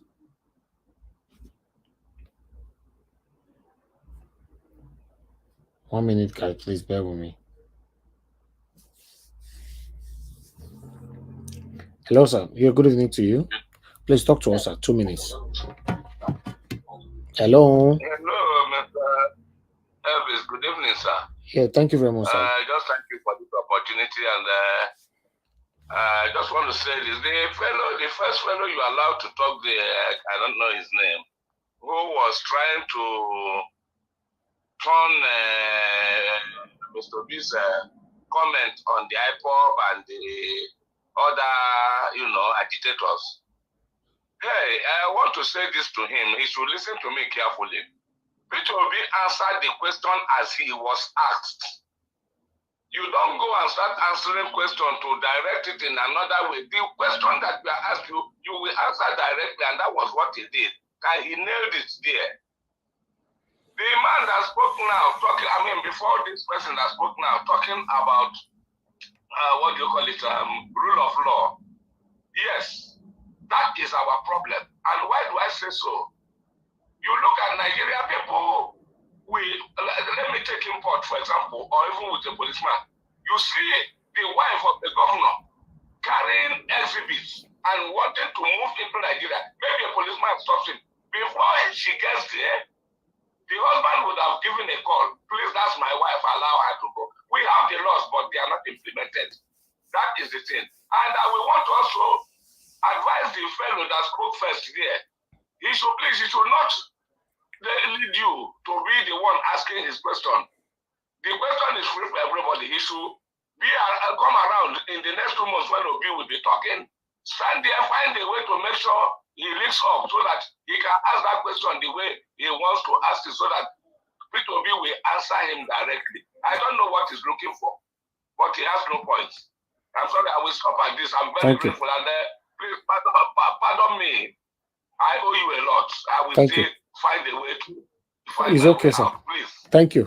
Thank you, sir. Please, God I'm bless very you. sorry. I know there are a lot of things I'm supposed to do, but It's okay, my sir. health is not allowing me. I will talk to you, please. God It's bless okay. you. Thank you. Thank you, sir. Thank you very much. Hello, yeah, good evening to you. Your name, love God is my strength. Thank you, madam, for calling in. Good evening to you. Talk to us. Yeah, I'm trying to go back to not back in here. Hello, sorry, please. I listen a bit because I'm on holiday. I listen a bit to the what PeterObi said. You see, I want to say something. We shouldn't expect PeterObi to say everything that he wants to do. And moreover, if you look at PeterObi, he's not someone that likes division or someone that is interested in people dividing themselves. He's someone that likes every one of us to come together. Even if you have that kind of a question, if you want to answer you, he's not going to say it the way you want him to say it. And moreover, the one I listened to, he actually explained everything about that. He said it. He always said, he said he's going to call everybody together and discuss with them. So I don't see anything. And I want to ask, who have you seen? Who has ever contested in Nigeria, to come out and have a time with the citizen? Who have we seen a man like this? Nigerians, let us appreciate for this man to come and we ask him question and he's asking us back. That shows the kind of leader that PeterObi is. So please, I don't want anybody to start to make points. He should have said this, It's okay. have said that. Yeah? I say that's fine. You've said that already. That's fine. So we should appreciate it. I just want to say thank you for everyone organizing this. Even you, I have been there waiting for PeterObi since 5 o'clock. When I saw you came, I was there. So thank you for making this possible for us to hear our principal. God bless you, madam. Thank you so much. Thank you. Yeah.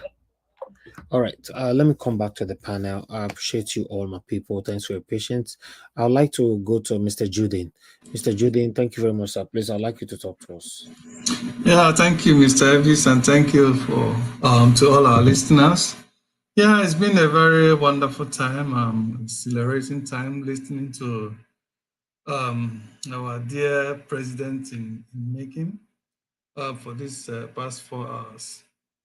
Yeah, you listen to everything that he said, and what excites me most is the emphasis on corruption, because that is the basic, that is the most. I would say that is the bedrock of everything that is wrong with Nigeria. If that can be solved, well, I think every other thing will fall in place. That is just the truth. And then solving that for the hope he has given unto us, that if he himself, which no politicians in Nigeria has ever answered even anything near to the response he has always been given, consistently been given, which if I, as the leader, will not be stealing your money, and my family not stealing your money, and people around me, when I mean people around him, I believe he's talking, probably referring to the cabinet is going to constitute, they are not stealing Nigerians' money, then a lot of 50% of the corruption in Nigeria would have been, the corruption in Nigeria would have been cut by 50%. Imagine where ministers are not stealing. Then all the people that work in every ministry, how are they going to steal when their master is not, when their boss is not stealing? But they say when the mother goat is chewing, the younger ones look at his mouth. And that is true, even in human conduct. Okay, so when they say Nigerians are corrupt, Nigerians are corrupt because of the leaders. And once the leaders get it right, trust me, is it not Nigerians that travel abroad and everybody conform? Immediately they will land at the airport, they begin to conform. It's the same Nigeria. Okay, so everything boils down to the leaders. Once the leaders get their ass right, everything will fall in place. Everything will fall in place. There's one question that I was hoping that someone would be able to pass across, but unfortunately, I don't think anybody asked it. And then that's the situation of, if we agree that every resources, like it's been practiced, should come to the center, and from the center is distributed, that's every resources from the state. If that is what is going to continue, if it's going to continue with that practice in its administration, then every state, including those that oil is not coming from, but they have gold, they have other precious stones that is left in the hands of those states, then everybody should bring their own. But if it's going to be that every state should manage whatever resources that is in their states and rather pay taxes to the center, to manage the center, if that is the form, then fine. Because this is not this, we can't continue with a situation where we'll be robbing Peter to pay Paul. In the south, we'll be collecting all the oils in the south and everything, whereas in both VAT and everything in the south to service the entire country. Whereas some states in the north, all the resources and everything, even businesses of people in the south, in the north that are selling, for instance, alcohol, even if I don't drink alcohol and I don't subscribe to it, but that is people's business. That is where they're making their livelihood. And they can't sell it over there. And yet, the resources, the VAT they collect from the south, they wait for it every month to come and share in Abuja, and then they collect it and go to the north that refuses to, that have been destroying the southerners' businesses that sells alcohol in the north. I mean, how is that one country? Okay, so I expected this kind of question to come up. I was thinking I would be able to get in so that I can ask him, in parallel this, but unfortunately I wasn't able to get in. The question I typed, we couldn't reach him because so many thousands and thousands of people were typing their questions. So this is another area I would have wanted him to address, because we can't be robbing Peter to pay Paul. That does not signify the one Nigeria we are all looking for. In Zamfara, there is enormous deposit of gold. In fact, most of the activities of Boko Haram today and all the restive situations in the north are prompted by by the activities of these miners, whom the foreign country comes, give them gun to be killing. Okay, we have recently a lot of some Chinese guys that have been mining all these precious stones and other things in the north were caught with a lot of gun. They asked them, what do you use this gun to do? They use it apparently to kill Nigerians who come to express and say, why are you doing this? They will kill them and nobody talk about it because some of those guns are given to them by Nigerian leaders who are perpetrating these evil practices. You see, that is why everything boils down to leadership. And I thank God. If we miss Peter, honestly, I don't know. If we miss this man, I don't know. I don't know if we ever going to get this opportunity again. One last thing I want to say is this: there is so much in a name. You see, we the African, God have blessed us that we don't just born children and give them anyhow name and give them wood or stone, wood or carpet or something. You see, this man is living by the name that he was given, Rock. Okay, we all know the biblical meaning, when the Bible said Rock, Peter.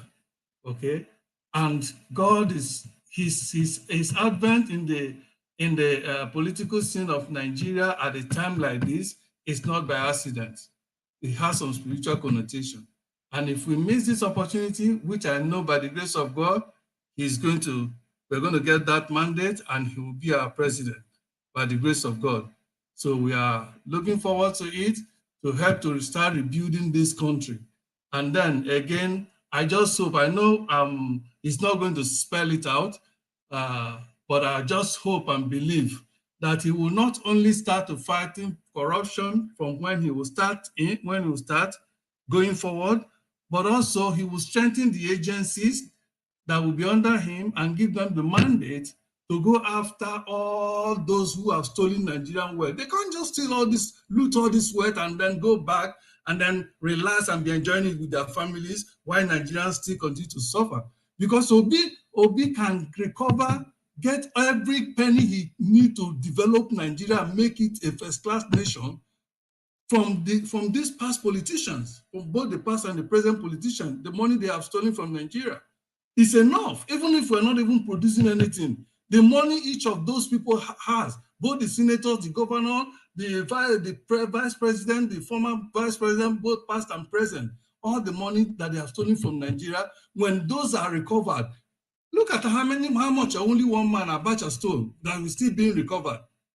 Okay, but this time during his tenure, it's not going to be recovered and be relooted again, like as it has been the practice with the present, with the past and present leaders. They will recover looted money. They themselves also will reloot it. At the end of the day, we will only hear that they have recovered so billions of dollars, but nobody will know what they have used it for because they have already relooted them, including properties that they recover from these people. So I thank God for him. And finally, I want to say, anybody that thinks that supporting Obi, he's doing him a favor, that person should have his head or her head examined. Obi is rather doing us a favor. He's doing us a favor. He can as well decide to go home and relax and say, I can't continue with this mad society. He's not going to lose anything. He has already, like Elvis used to say, he's a billionaire. He has made his money. Both him and his family will not lack anything again. If the worst comes to the worst, he can relocate back to London. He is doing us a favor. So let people not be using, I'm supporting Obi, don't acknowledge me, like the other time somebody was crying that Obi has never acknowledged him upon all the things he's doing. You are not doing it for Obi, you are doing it for yourself and for your children and for your generation unborn. So he is doing a favor. Thank you, guys. Mr. Judin, your submission is wonderful. Thank you. I've said that so many times. So I like when people join me to echo that most times for people to understand that, Mr. Peter Obi is always standing there for us. If he chooses to withdraw today, he will not lose, we will lose. And God forbid, if anything happened, he did not become the president, he's not going to be affected. You and I will be affected. So it's a straightforward thing. So don't expect him to come and tell you thank you. We're doing it for ourselves to have a better country. That's it. I know what it takes to live in this country, Nigeria. It's not cheap to live in this country.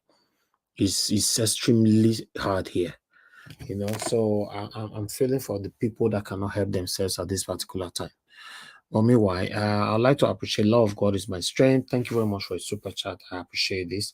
Mashallah Austin, thank you very much, sir. I really do appreciate this. Thank you so much. And those of you that supported me earlier on, Mr. Louis Okonkwo, Peggy Modi, Martin Benjamin, God bless you all. I really appreciate you all. Then I have Aqua Bata in there. Thank you very much, Dr. Alexander Gomez. Thank you very much. And Benis Peterson. And God bless all of you that support me all the time here on this platform. Thank you. All right, let me hear from Engineer Francis. Engineer Francis, sir, please, I'd like you to talk to us in 5 minutes. Thank you, Niger Watch, and thank you, my fellow great Nigerians. Actually, that was a very enlightening session. But there are two things that I am still pondering from this OB's conference. One is the time he mentioned something about that 70 billion naira. I think he fell short, or he intentionally fell short of telling us the alternatives, what he would have done with that money and where he would have placed that money. Because when he started talking about like those, uh, somebody mentioned something about police officers at the level that handle the actual protection are the ones that are paid the least. And then their organs are the ones that are paid the most.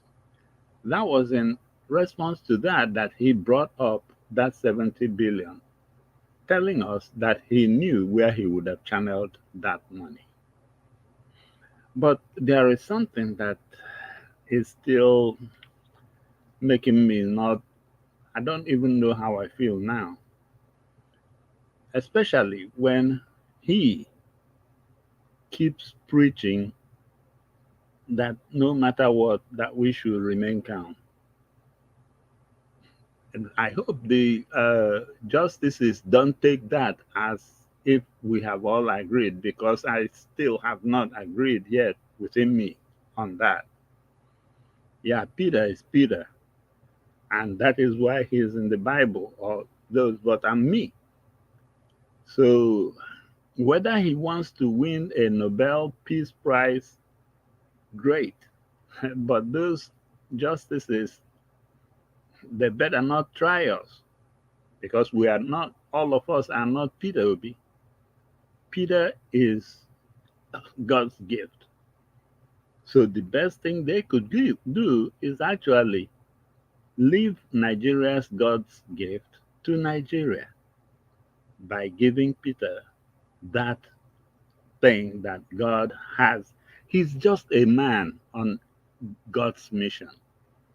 When you listen to him, you can tell that it's not a regular human being like me and you. There are some areas that you will go with me and I will snap. But this man doesn't snap anywhere. Instead, he will be calling for calm. And then tomorrow, those Abado people will come and say, oh, that he is inciting this. No, they should be singing his praises, because with, without him calling for calm and all these things, they would have gotten more than what they bargained for by now. But this man is still calling for calm, no matter what happens. So, in all, I think we will be making a big mistake if we miss this opportunity God gave us. This man is God's gift. Anyway, let me rest it here. Thank you, Niger Watch. Engineer Francis, thank you very much, sir. God bless you. Thanks for your submission. It's good to hear from you this evening. So let me go to Madam Helen. It's good to have you here. Good evening to you, ma. Please talk to us. What's your take on Mr. PeterObi's appearance today?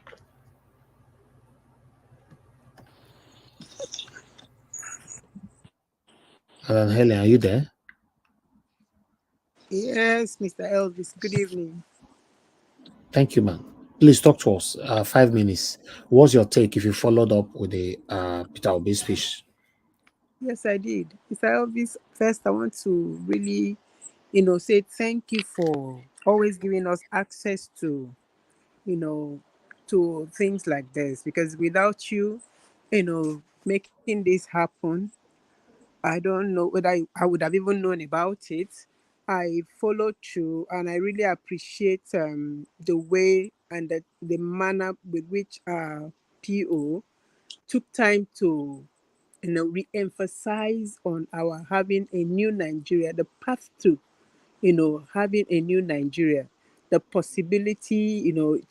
Today he really opened my eyes to see and touch that new Nigeria because of the things he has been able to lay out from the questions people ask, you know, from the questions people asked him.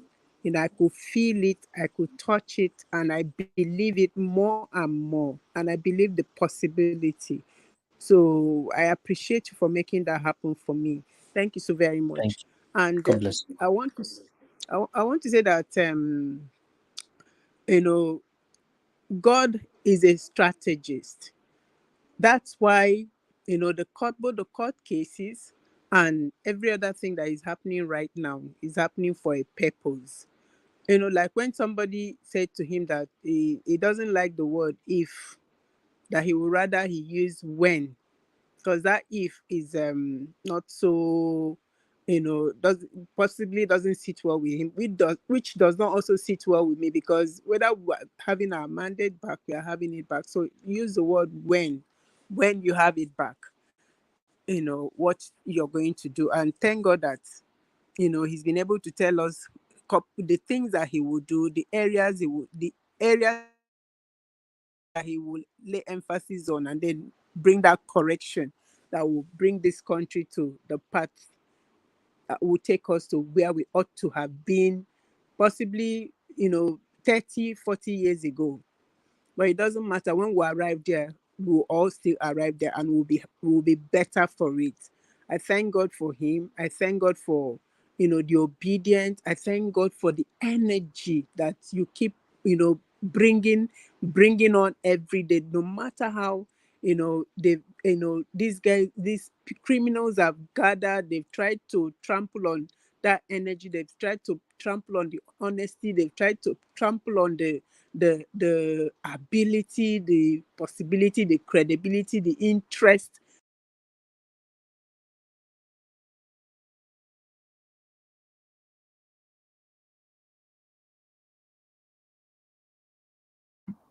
Oh, so sad. I think we lost her. Okay, she left the panel. I think that network or whatever that happened. Madam Helen, sad that we lost your wonderful speech. So tomorrow is another day. So you have the opportunity. We're gonna properly talk about this whole thing tomorrow. So I appreciate every one of you. Thank you very much. So everybody on the panel, I'm gonna give everybody 2 minutes after Madam Patricia end up talking to us. Okay, we have Madam Ellen back again. Please turn on your device so that you can finish your submission. Madam Ellen, I can't accept you in because your mic is off. I think it's your network though. Okay, I'll come back to you once you've sorted that out. When okay, let me see if you are good now. Madam Helen, can you hear me? I can hear you. Okay, we lost you earlier on. Okay, I don't finish your know what submission. happened. Okay, Yes. finish your submission. Go ahead. Thank you. Okay, like I was saying, I mean, I like the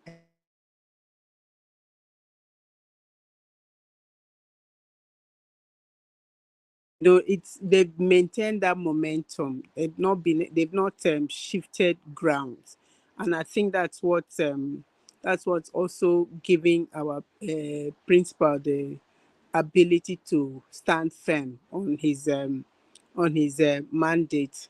Like somebody pointed out, um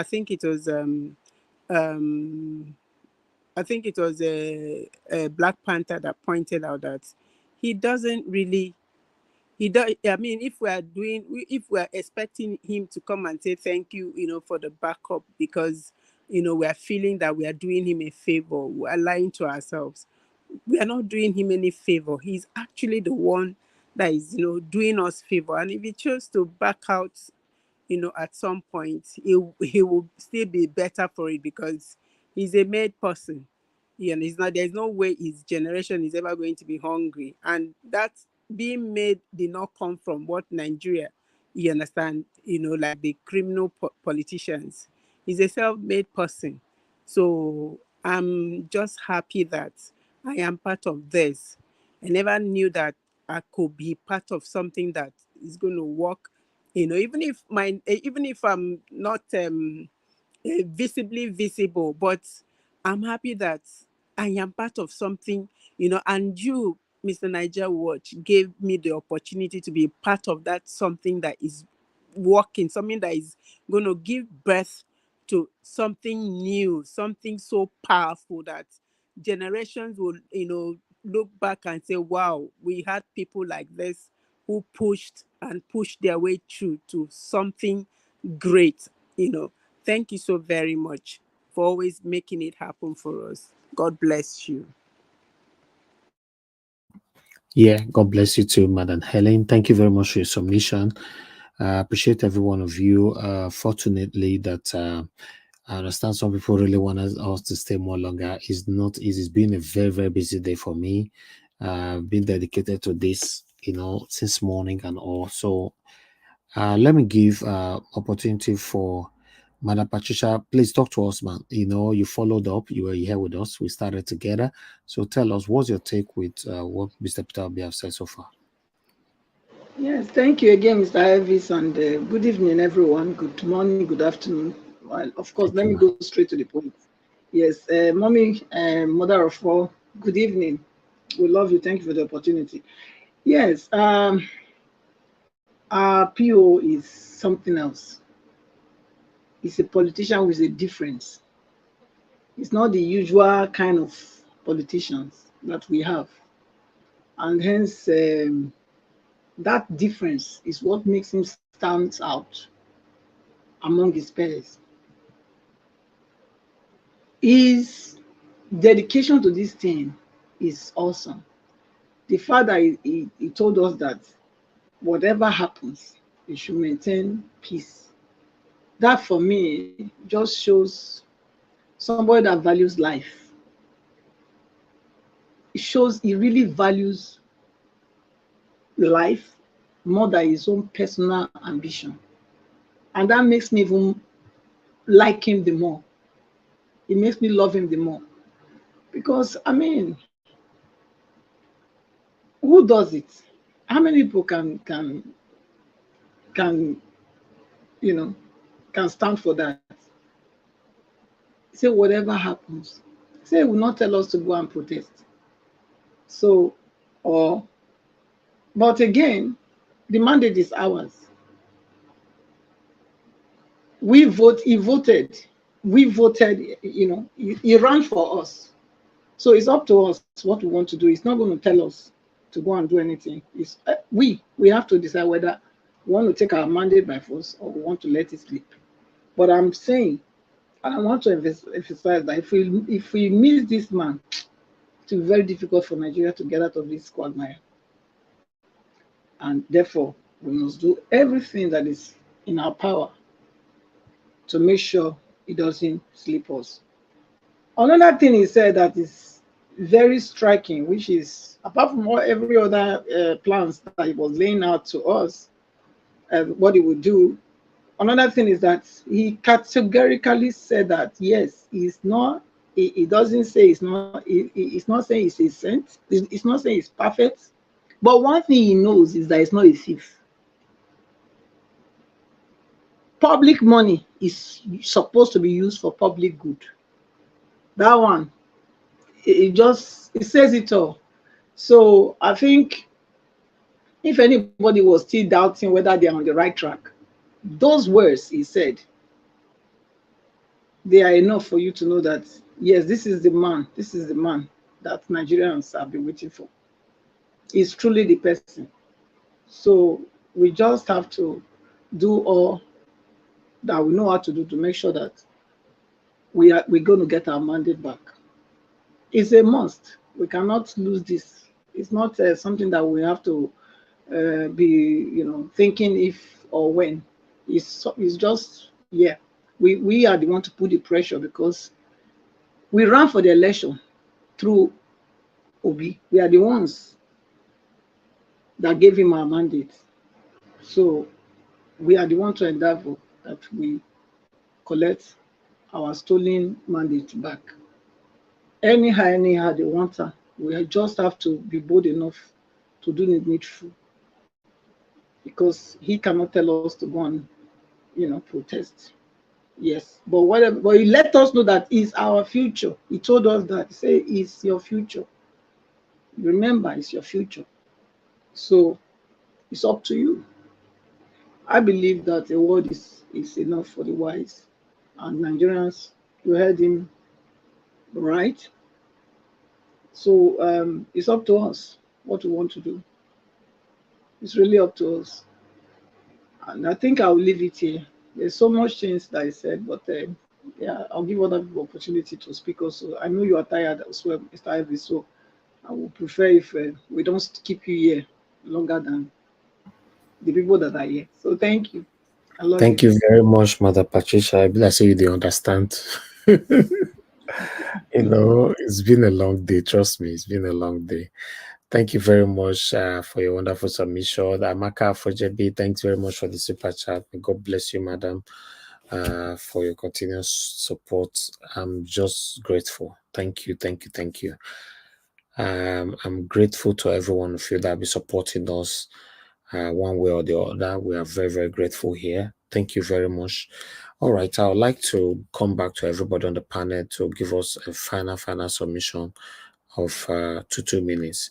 Let me go to Mashallah. Mashallah, sir, please. Your 2 minutes now. Final submission, sir. My final submission is if everybody can remember what he said, there is one thing that makes me love him more. The fact that he's a human being that appreciate the word sorry. Nigerians don't appreciate the word sorry. The issue of IPOB and agitation and all he just needs to listen to you and say, we are sorry. It's like saying, this generation, I'm apologizing for for our fathers. We are sorry. Let us take it from there. Because if you don't take sorry, you can't move anywhere. You keep looking back and you won't move forward. So that word sorry is one thing I don't play with. And I appreciate the fact that he is saying once he comes into government, he's going to apologize to everybody and apologize to every human being in Nigeria. What the governments have been doing, he will apologize and say, I'm sorry. And that's all. That's what anybody that is sensible, what sorry is just enough for you to know that, yes, this man means well. Thank you. Thank you. Thank you very much, sir. Mashallah. Mr. Jonathan Kingsley, thank you very much, sir. Please, your final submission, 2 minutes, sir. Thank you very much, Mr. Elvis. I just want to say that it's been a pleasant day today, and thanks to all the panelists. The idea that people are talking about, this idea that PeterObi did not state fully what he will do. First of all, don't let us forget that Mr. Obi is a politician. He's a politician. He still has his eyes on the ball. His eyes are still on the ball, which is becoming the president.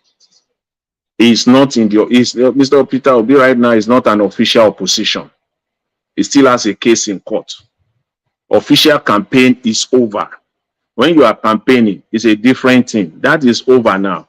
He still has a case in court. He is not an official opposition. It is when this case is completely settled, then we will know who is in the opposition, who is the ruling government. Right now, Mr. PeterObi has his eyes on the ball. In his wisdom and understanding, wherever he needs to fully state his plan, he did. And he has continually, he continued to do that. And where he does not have to, for example, like today, he didn't. And the example of where he needed to, and he stated it clearly, was David Udeny's question on what will he have done differently with respect to subsidy. He answered it, eloquently. He explained it fully there, the details, what he will have done differently. Why? He knew that because that policy the current government has done what they want to do. Their plan is already out there, so he can counter it. It's not what they have not done, waiting for PeterObi to say it so that they can rubbish it. He won't do that. But this subsidy, they are carrying out their policy already. He stated it. In fact, he said from the date Mahmoud Yakubu selected Mr. Tinubu as the president to the date that Mr. Tinubu was inaugurated, it was approximately 90 days. And what were you doing for 90 days, for crying out loud? Mr. Tinubu was in Paris, traveling all over the place, packaging himself, padding himself up. He said he will have set up his economic team. That's what he will do. You know that you are going to remove subsidy on May 29th. It didn't just come into your head when you are standing there at Eagle Square in Abuja on May 29th. It didn't just run into your head and then you just spill it out. No, it's been on your mind that this is what we are going to do. 90 days, 90. Said he will have constituted his own economic team. They will have sat down. They will have discussed this thing. And so it's very clear. He stated what he will have done differently. And at the end of 90 days, add that 90 days to another 60 days after the inauguration, 90 plus 60. That's solid 150 days. Yes, ma'am. You can go ahead. Yeah, I wanted to just tell you that I want to add to you that they say according to it was alleged that said that it was not supposed to be in his speech that they gave him. It was that gragra, that rascality that made him to blow it there. You know, that of the subsidy is gone. That statement was not supposed to be in that his speech that day. But yeah, it's not. Yeah, I know. Yeah, I know that they said that it wasn't in that speech. Even if you go through that speech, but it just came out of him. But as a man, he's not an insane man. At least for as far as people know it, he has his mind and his brain working. He must have thought about it for a day or two or for a while that that's what he's going to do. And if you even add that 90 days plus another 60 days after the inauguration, look at what he came up with. Recycled governors. That's 150 days, for crying out loud. 150 days. And he's still telling Nigerians to be patient. That means because the Nigerians have been patient from the day Mahmoud selected you. That's 150 days to the time that you now came up with recycled governors as ministers. So they are clueless. So it is PeterObi you want to help them out, to be saying so it's full an entire plan, to be helping them out. If they are hearing now, that is the plan. That's not going to happen. First of all, PeterObi is not an official opposition. When he becomes an official opposition, then you can be countering the government on every level. You can't do that now. Anyway, I will just leave it at that, Mr. Niger Watch, Mr. Elvis. Thanks very much. I really appreciate it. And thanks to everyone that have stayed tuned today to listen to Mr. PeterObi. Thanks very much, Mr. Elvis, and to everyone. Have a pleasant evening. Thanks.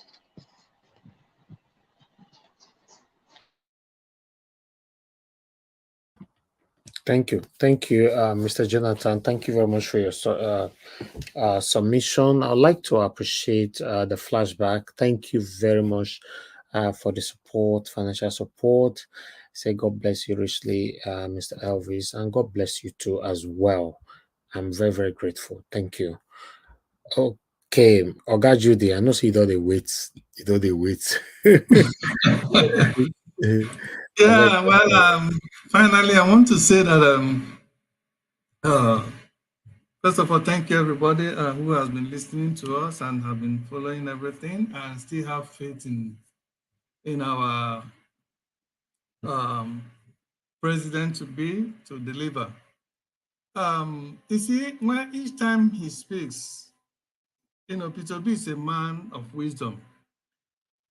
There's no, if anybody is hearing or looking forward to having him speak or make comments that will mean people should go on the streets, you can't hear that from him.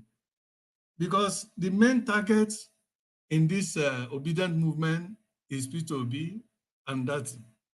And anything, any slightest comment that indicates violence is what they are looking for. It's what they are, searching for, like a lost gem, to go out to pick up as a gun to get them arrested. So they're not going to come out and say it. It is up to us to understand and read between the lines to understand that, yes, it's our duty, our responsibility to organize ourselves and see how we are going to make sure that if anything happened contrary to what the whole world know that was the truth or the real situation of what happened on the 25th of February, then it is up to us to fight.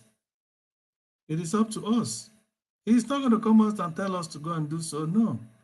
Okay, so, but yes, we shouldn't go and relax and say, okay, like he said, should anything happen or whatever, we should still remain calm. Fine, we're going to remain calm, but it's up to us to ask ourselves, do we really want to remain calm and continue with this kind of situation where each successive government is always a terror? Even when you cry and say that this government is the worst, but the one that is coming will even be 10 times more. 3-4 months ago, could anybody, except for a few people like us, could anybody have thought that Buhari's administration will now become something that some people are already wishing that he comes back? No. Then imagine 3, 4, 5 months down the line, if, God forbid, this man remains in power. Imagine what is going to happen. You see, the suffering we are seeing now is going to be tripled, if not quadrupled. But God will never allow it to happen. So let us understand that fact that it is up to us. Thank you. Thank you. Thank you, Mr. Jude. It's good to have you on the panel. Let me come to Engineer Francis. Thank you very much, sir. Please, your 2 minutes, sir. PeterObi, what I'm seeing here is a picture of a fool and a wise man. They say that it's only a fool that is always right. That is he who thinks he is right in everything. That's a fool. And that's what we have in Asarok now. Look at Peter telling us that he will apologize. In fact, he said that he even apologizes to his children, to his wife, when he is wrong. He realizes the limitations of human beings. I think I would rather have somebody like that handling decisions of national interest than someone that thinks he is always right. Look at ECOWAS is now making a mockery of us because Yakubu put him there. And now because he dared open his mouth to speak about the coup in Niger. So I don't even know what it would take to convince some Nigerians to please just sit down privately for 1 minute and think about this. There is nothing to write home about Tinubu. Out of the abundance of the heart, the mouth speaks.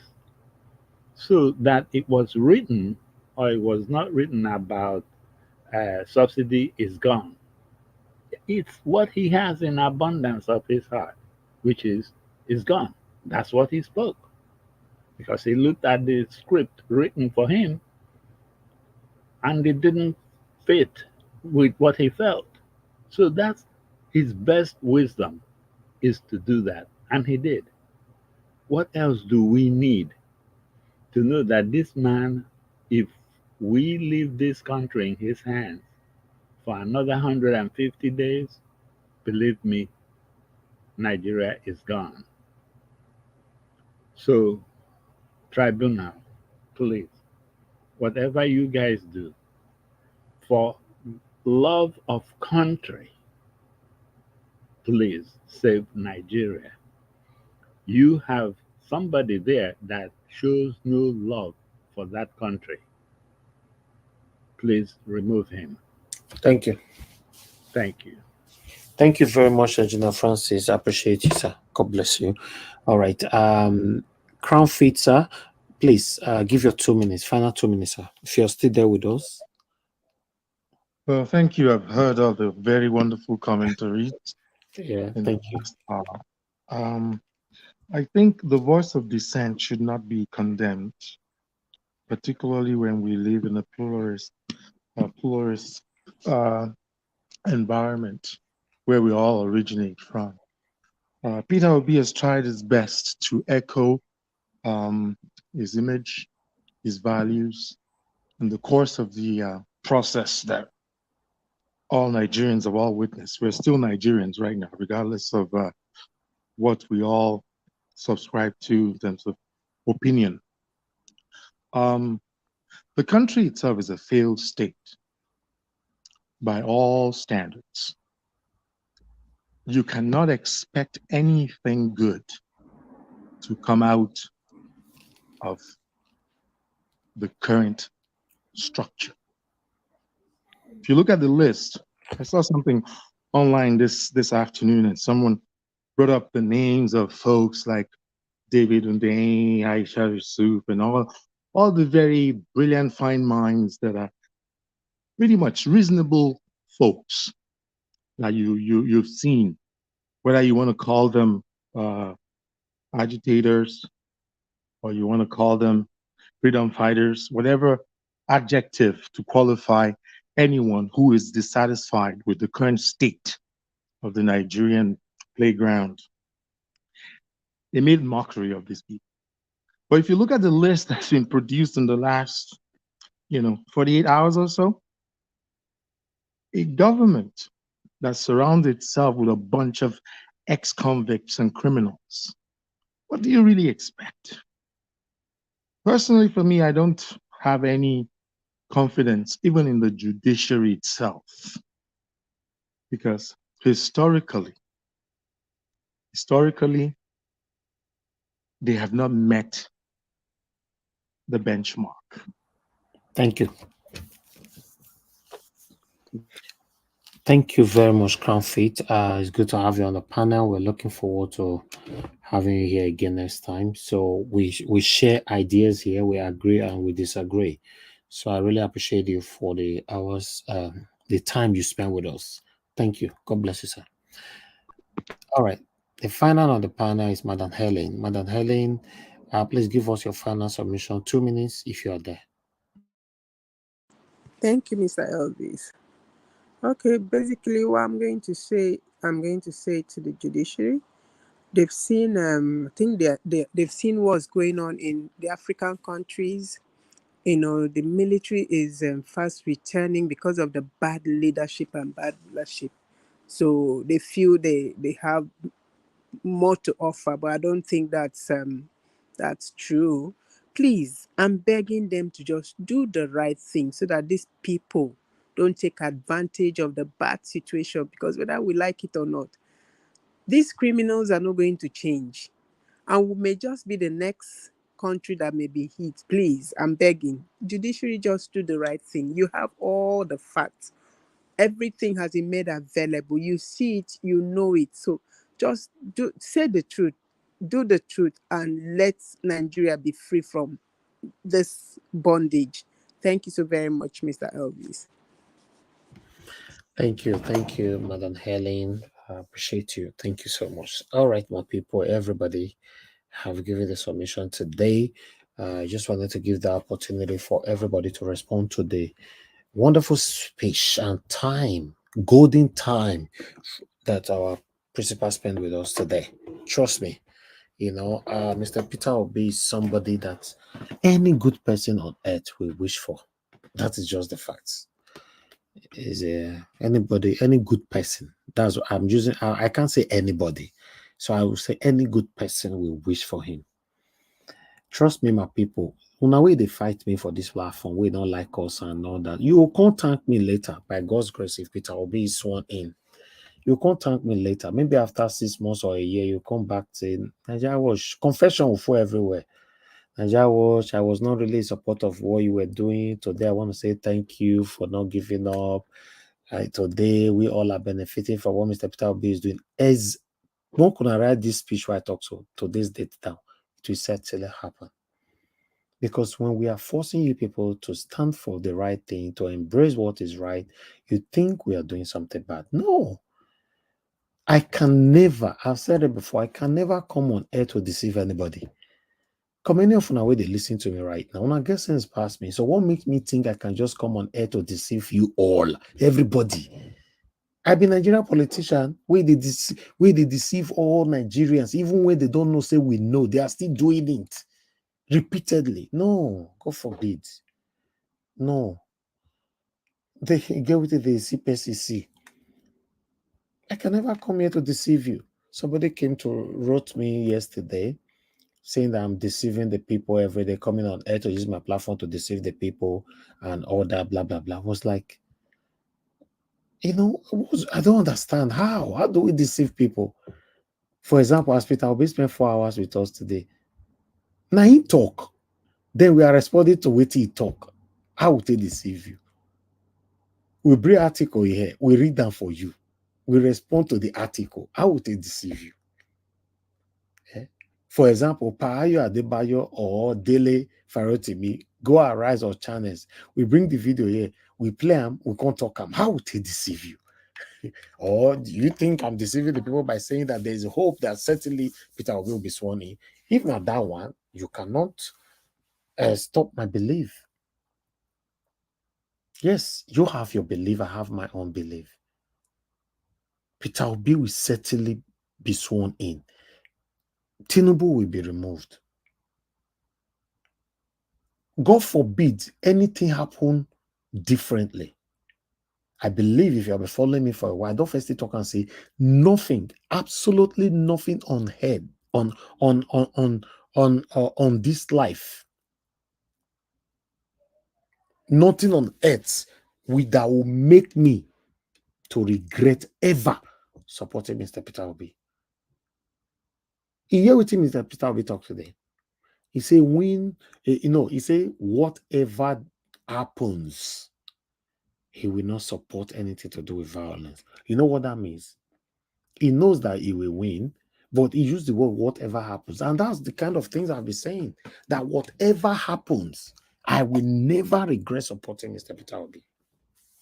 But the unfortunate part of that speech from Mr. PeterObi is that you can only control yourself. Whatever happens, if it happens in the other way around, PeterObi, His Excellency, you can't control the people when it comes to that. Yes, if you beat person, may tell the person I go take cry. So my people, I'm grateful to God that I have peace of mind.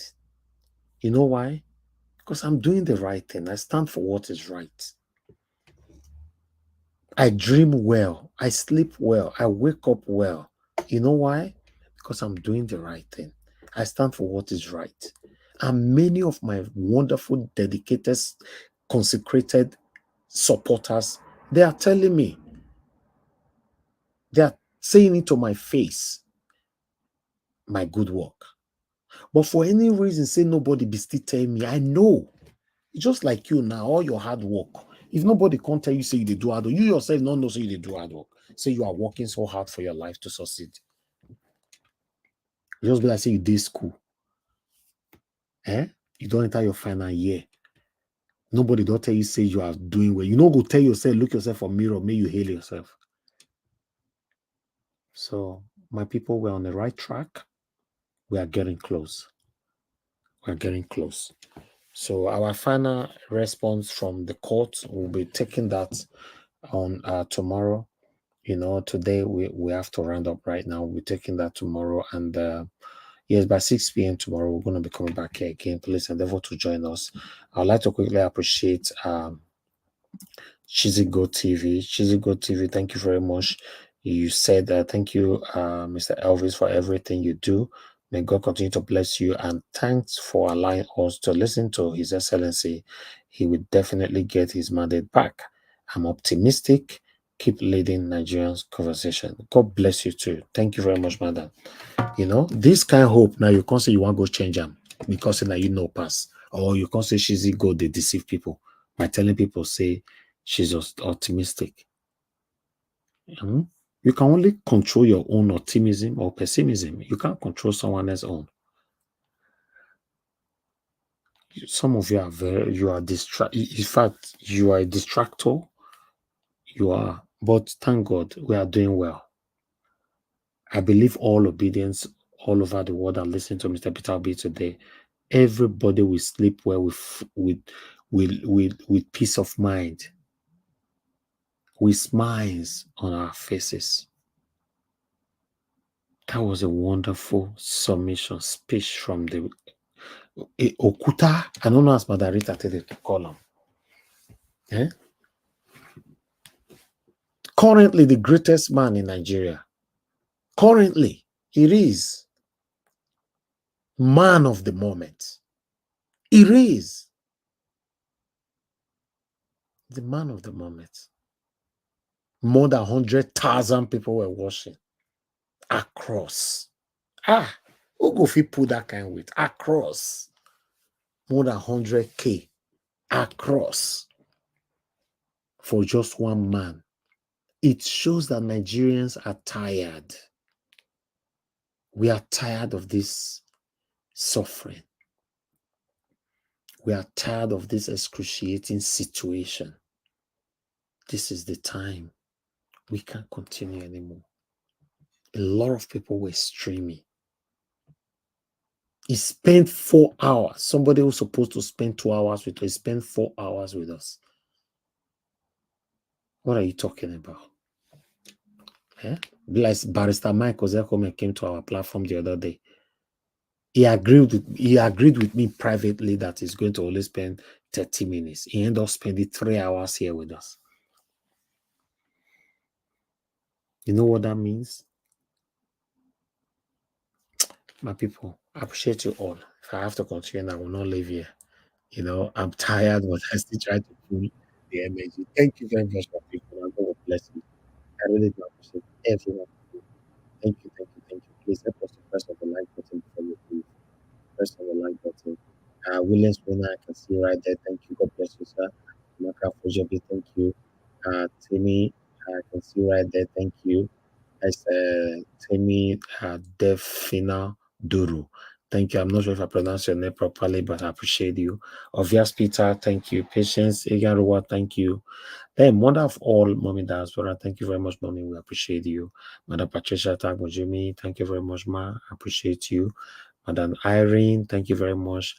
Madam Martina Obasi TV, God bless you all. Then people that came to the panel today, Mr. Jonathan Kingsley, thank you. Mashallah, thank you very much. Engineer Francis, thank you. Madam Helen, thank you. Many others. May God bless you all. Thank you, thank you, thank you. Please endeavor to join us tomorrow by 6 p.m. I might come out randomly, depends. But if not, by 6 p.m. we're going to be here again. And I can see you right there, Chris. Top lane. Thank you very much, sir. You tried calling in earlier on, but somebody was talking, so I couldn't pick. But don't worry, there's opportunity for you to talk on it because I trust you. You are always good in bullet pointing things down. You can't come today. You can't say, okay, wait Apple day first, wait Apple yesterday. I want to quickly talk on that before you can talk about wait Apple today. I know you are very very detailed person. All right, my people, I appreciate you all. Thank you, Peggy Modi. I can see right there. And God will bless you all. Patience again, and God will bless all of you, every one of you, and those of you that supported me today. Once again, for the third time, I'd like to appreciate you all. Benis, Peter C, thank you. Aquabata, thank you. Dr. Alessandra Gomez, thank you. Martin Benjamin, thank you. Peggy Modi, thank you. Mr. Louis Okonkwo, thank you very much, sir. Appreciate you. Law of God is my strength. Thank you very much. Amashallah, thank you. Amaka Fojabi, The Flashback, thank you very much, and Chizigo TV. And God bless you, my people. Like I said before, Michael Oganemaro, thank you very much, sir. I can see you right there. Thank you. Patience Demudia, thank you very much. I appreciate every one of you. If I don't mention your name on this platform, I appreciate every one of you. Please always understand with me. My eyes not fit there everywhere, but I appreciate everybody equally. I feel vex for you today. I feel quarrel with you today, but after that day, the turns up don't come down. I don't forget. I know the best way they accommodate all these kind of things. I don't move on. So always forgive, and let's manage each other's. For you to be able to be around human beings, you must have the ability to manage human beings. That is the only way you can be around human beings. Manage me. I'm not a perfect person. I've never projected or portrayed myself to be a perfect person. Thank you very much, my people. Have a good night. I know they do competition with anybody. If I offend you, forgive me. Show me love. Go there, biza. Kama bara walo ninu ife kan akanbi. I know they do competition with anybody. If I offend you, forgive me. Show me love. I go show you love. Kama bara walo ninu ife kan. But I know they do competition with anybody.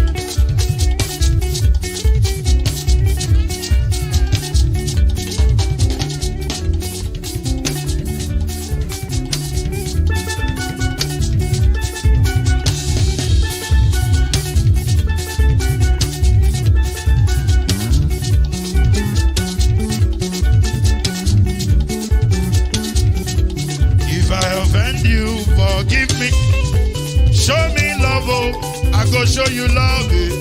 Kama bara walo ninu ife kan.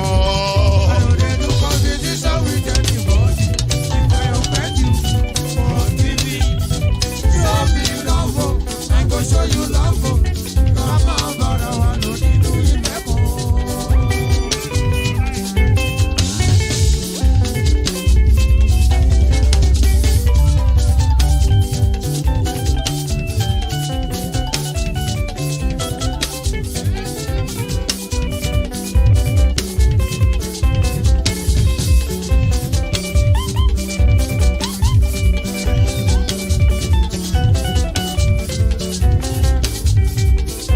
They do competition with anybody.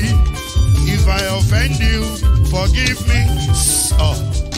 Tó bá ti sanwó fún Ṣẹ́gun Nàbí o.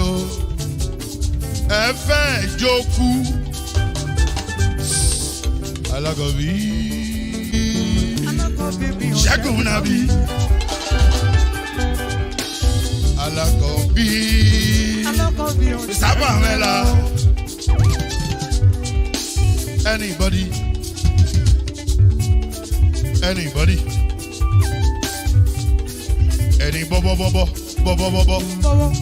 anybody. Mo ló ń folú, ó gbà mí bó ṣe rí mi láti finishi. Délé mo ló ń folú, ẹ jẹ́ ń sọ̀rọ̀. Délé o.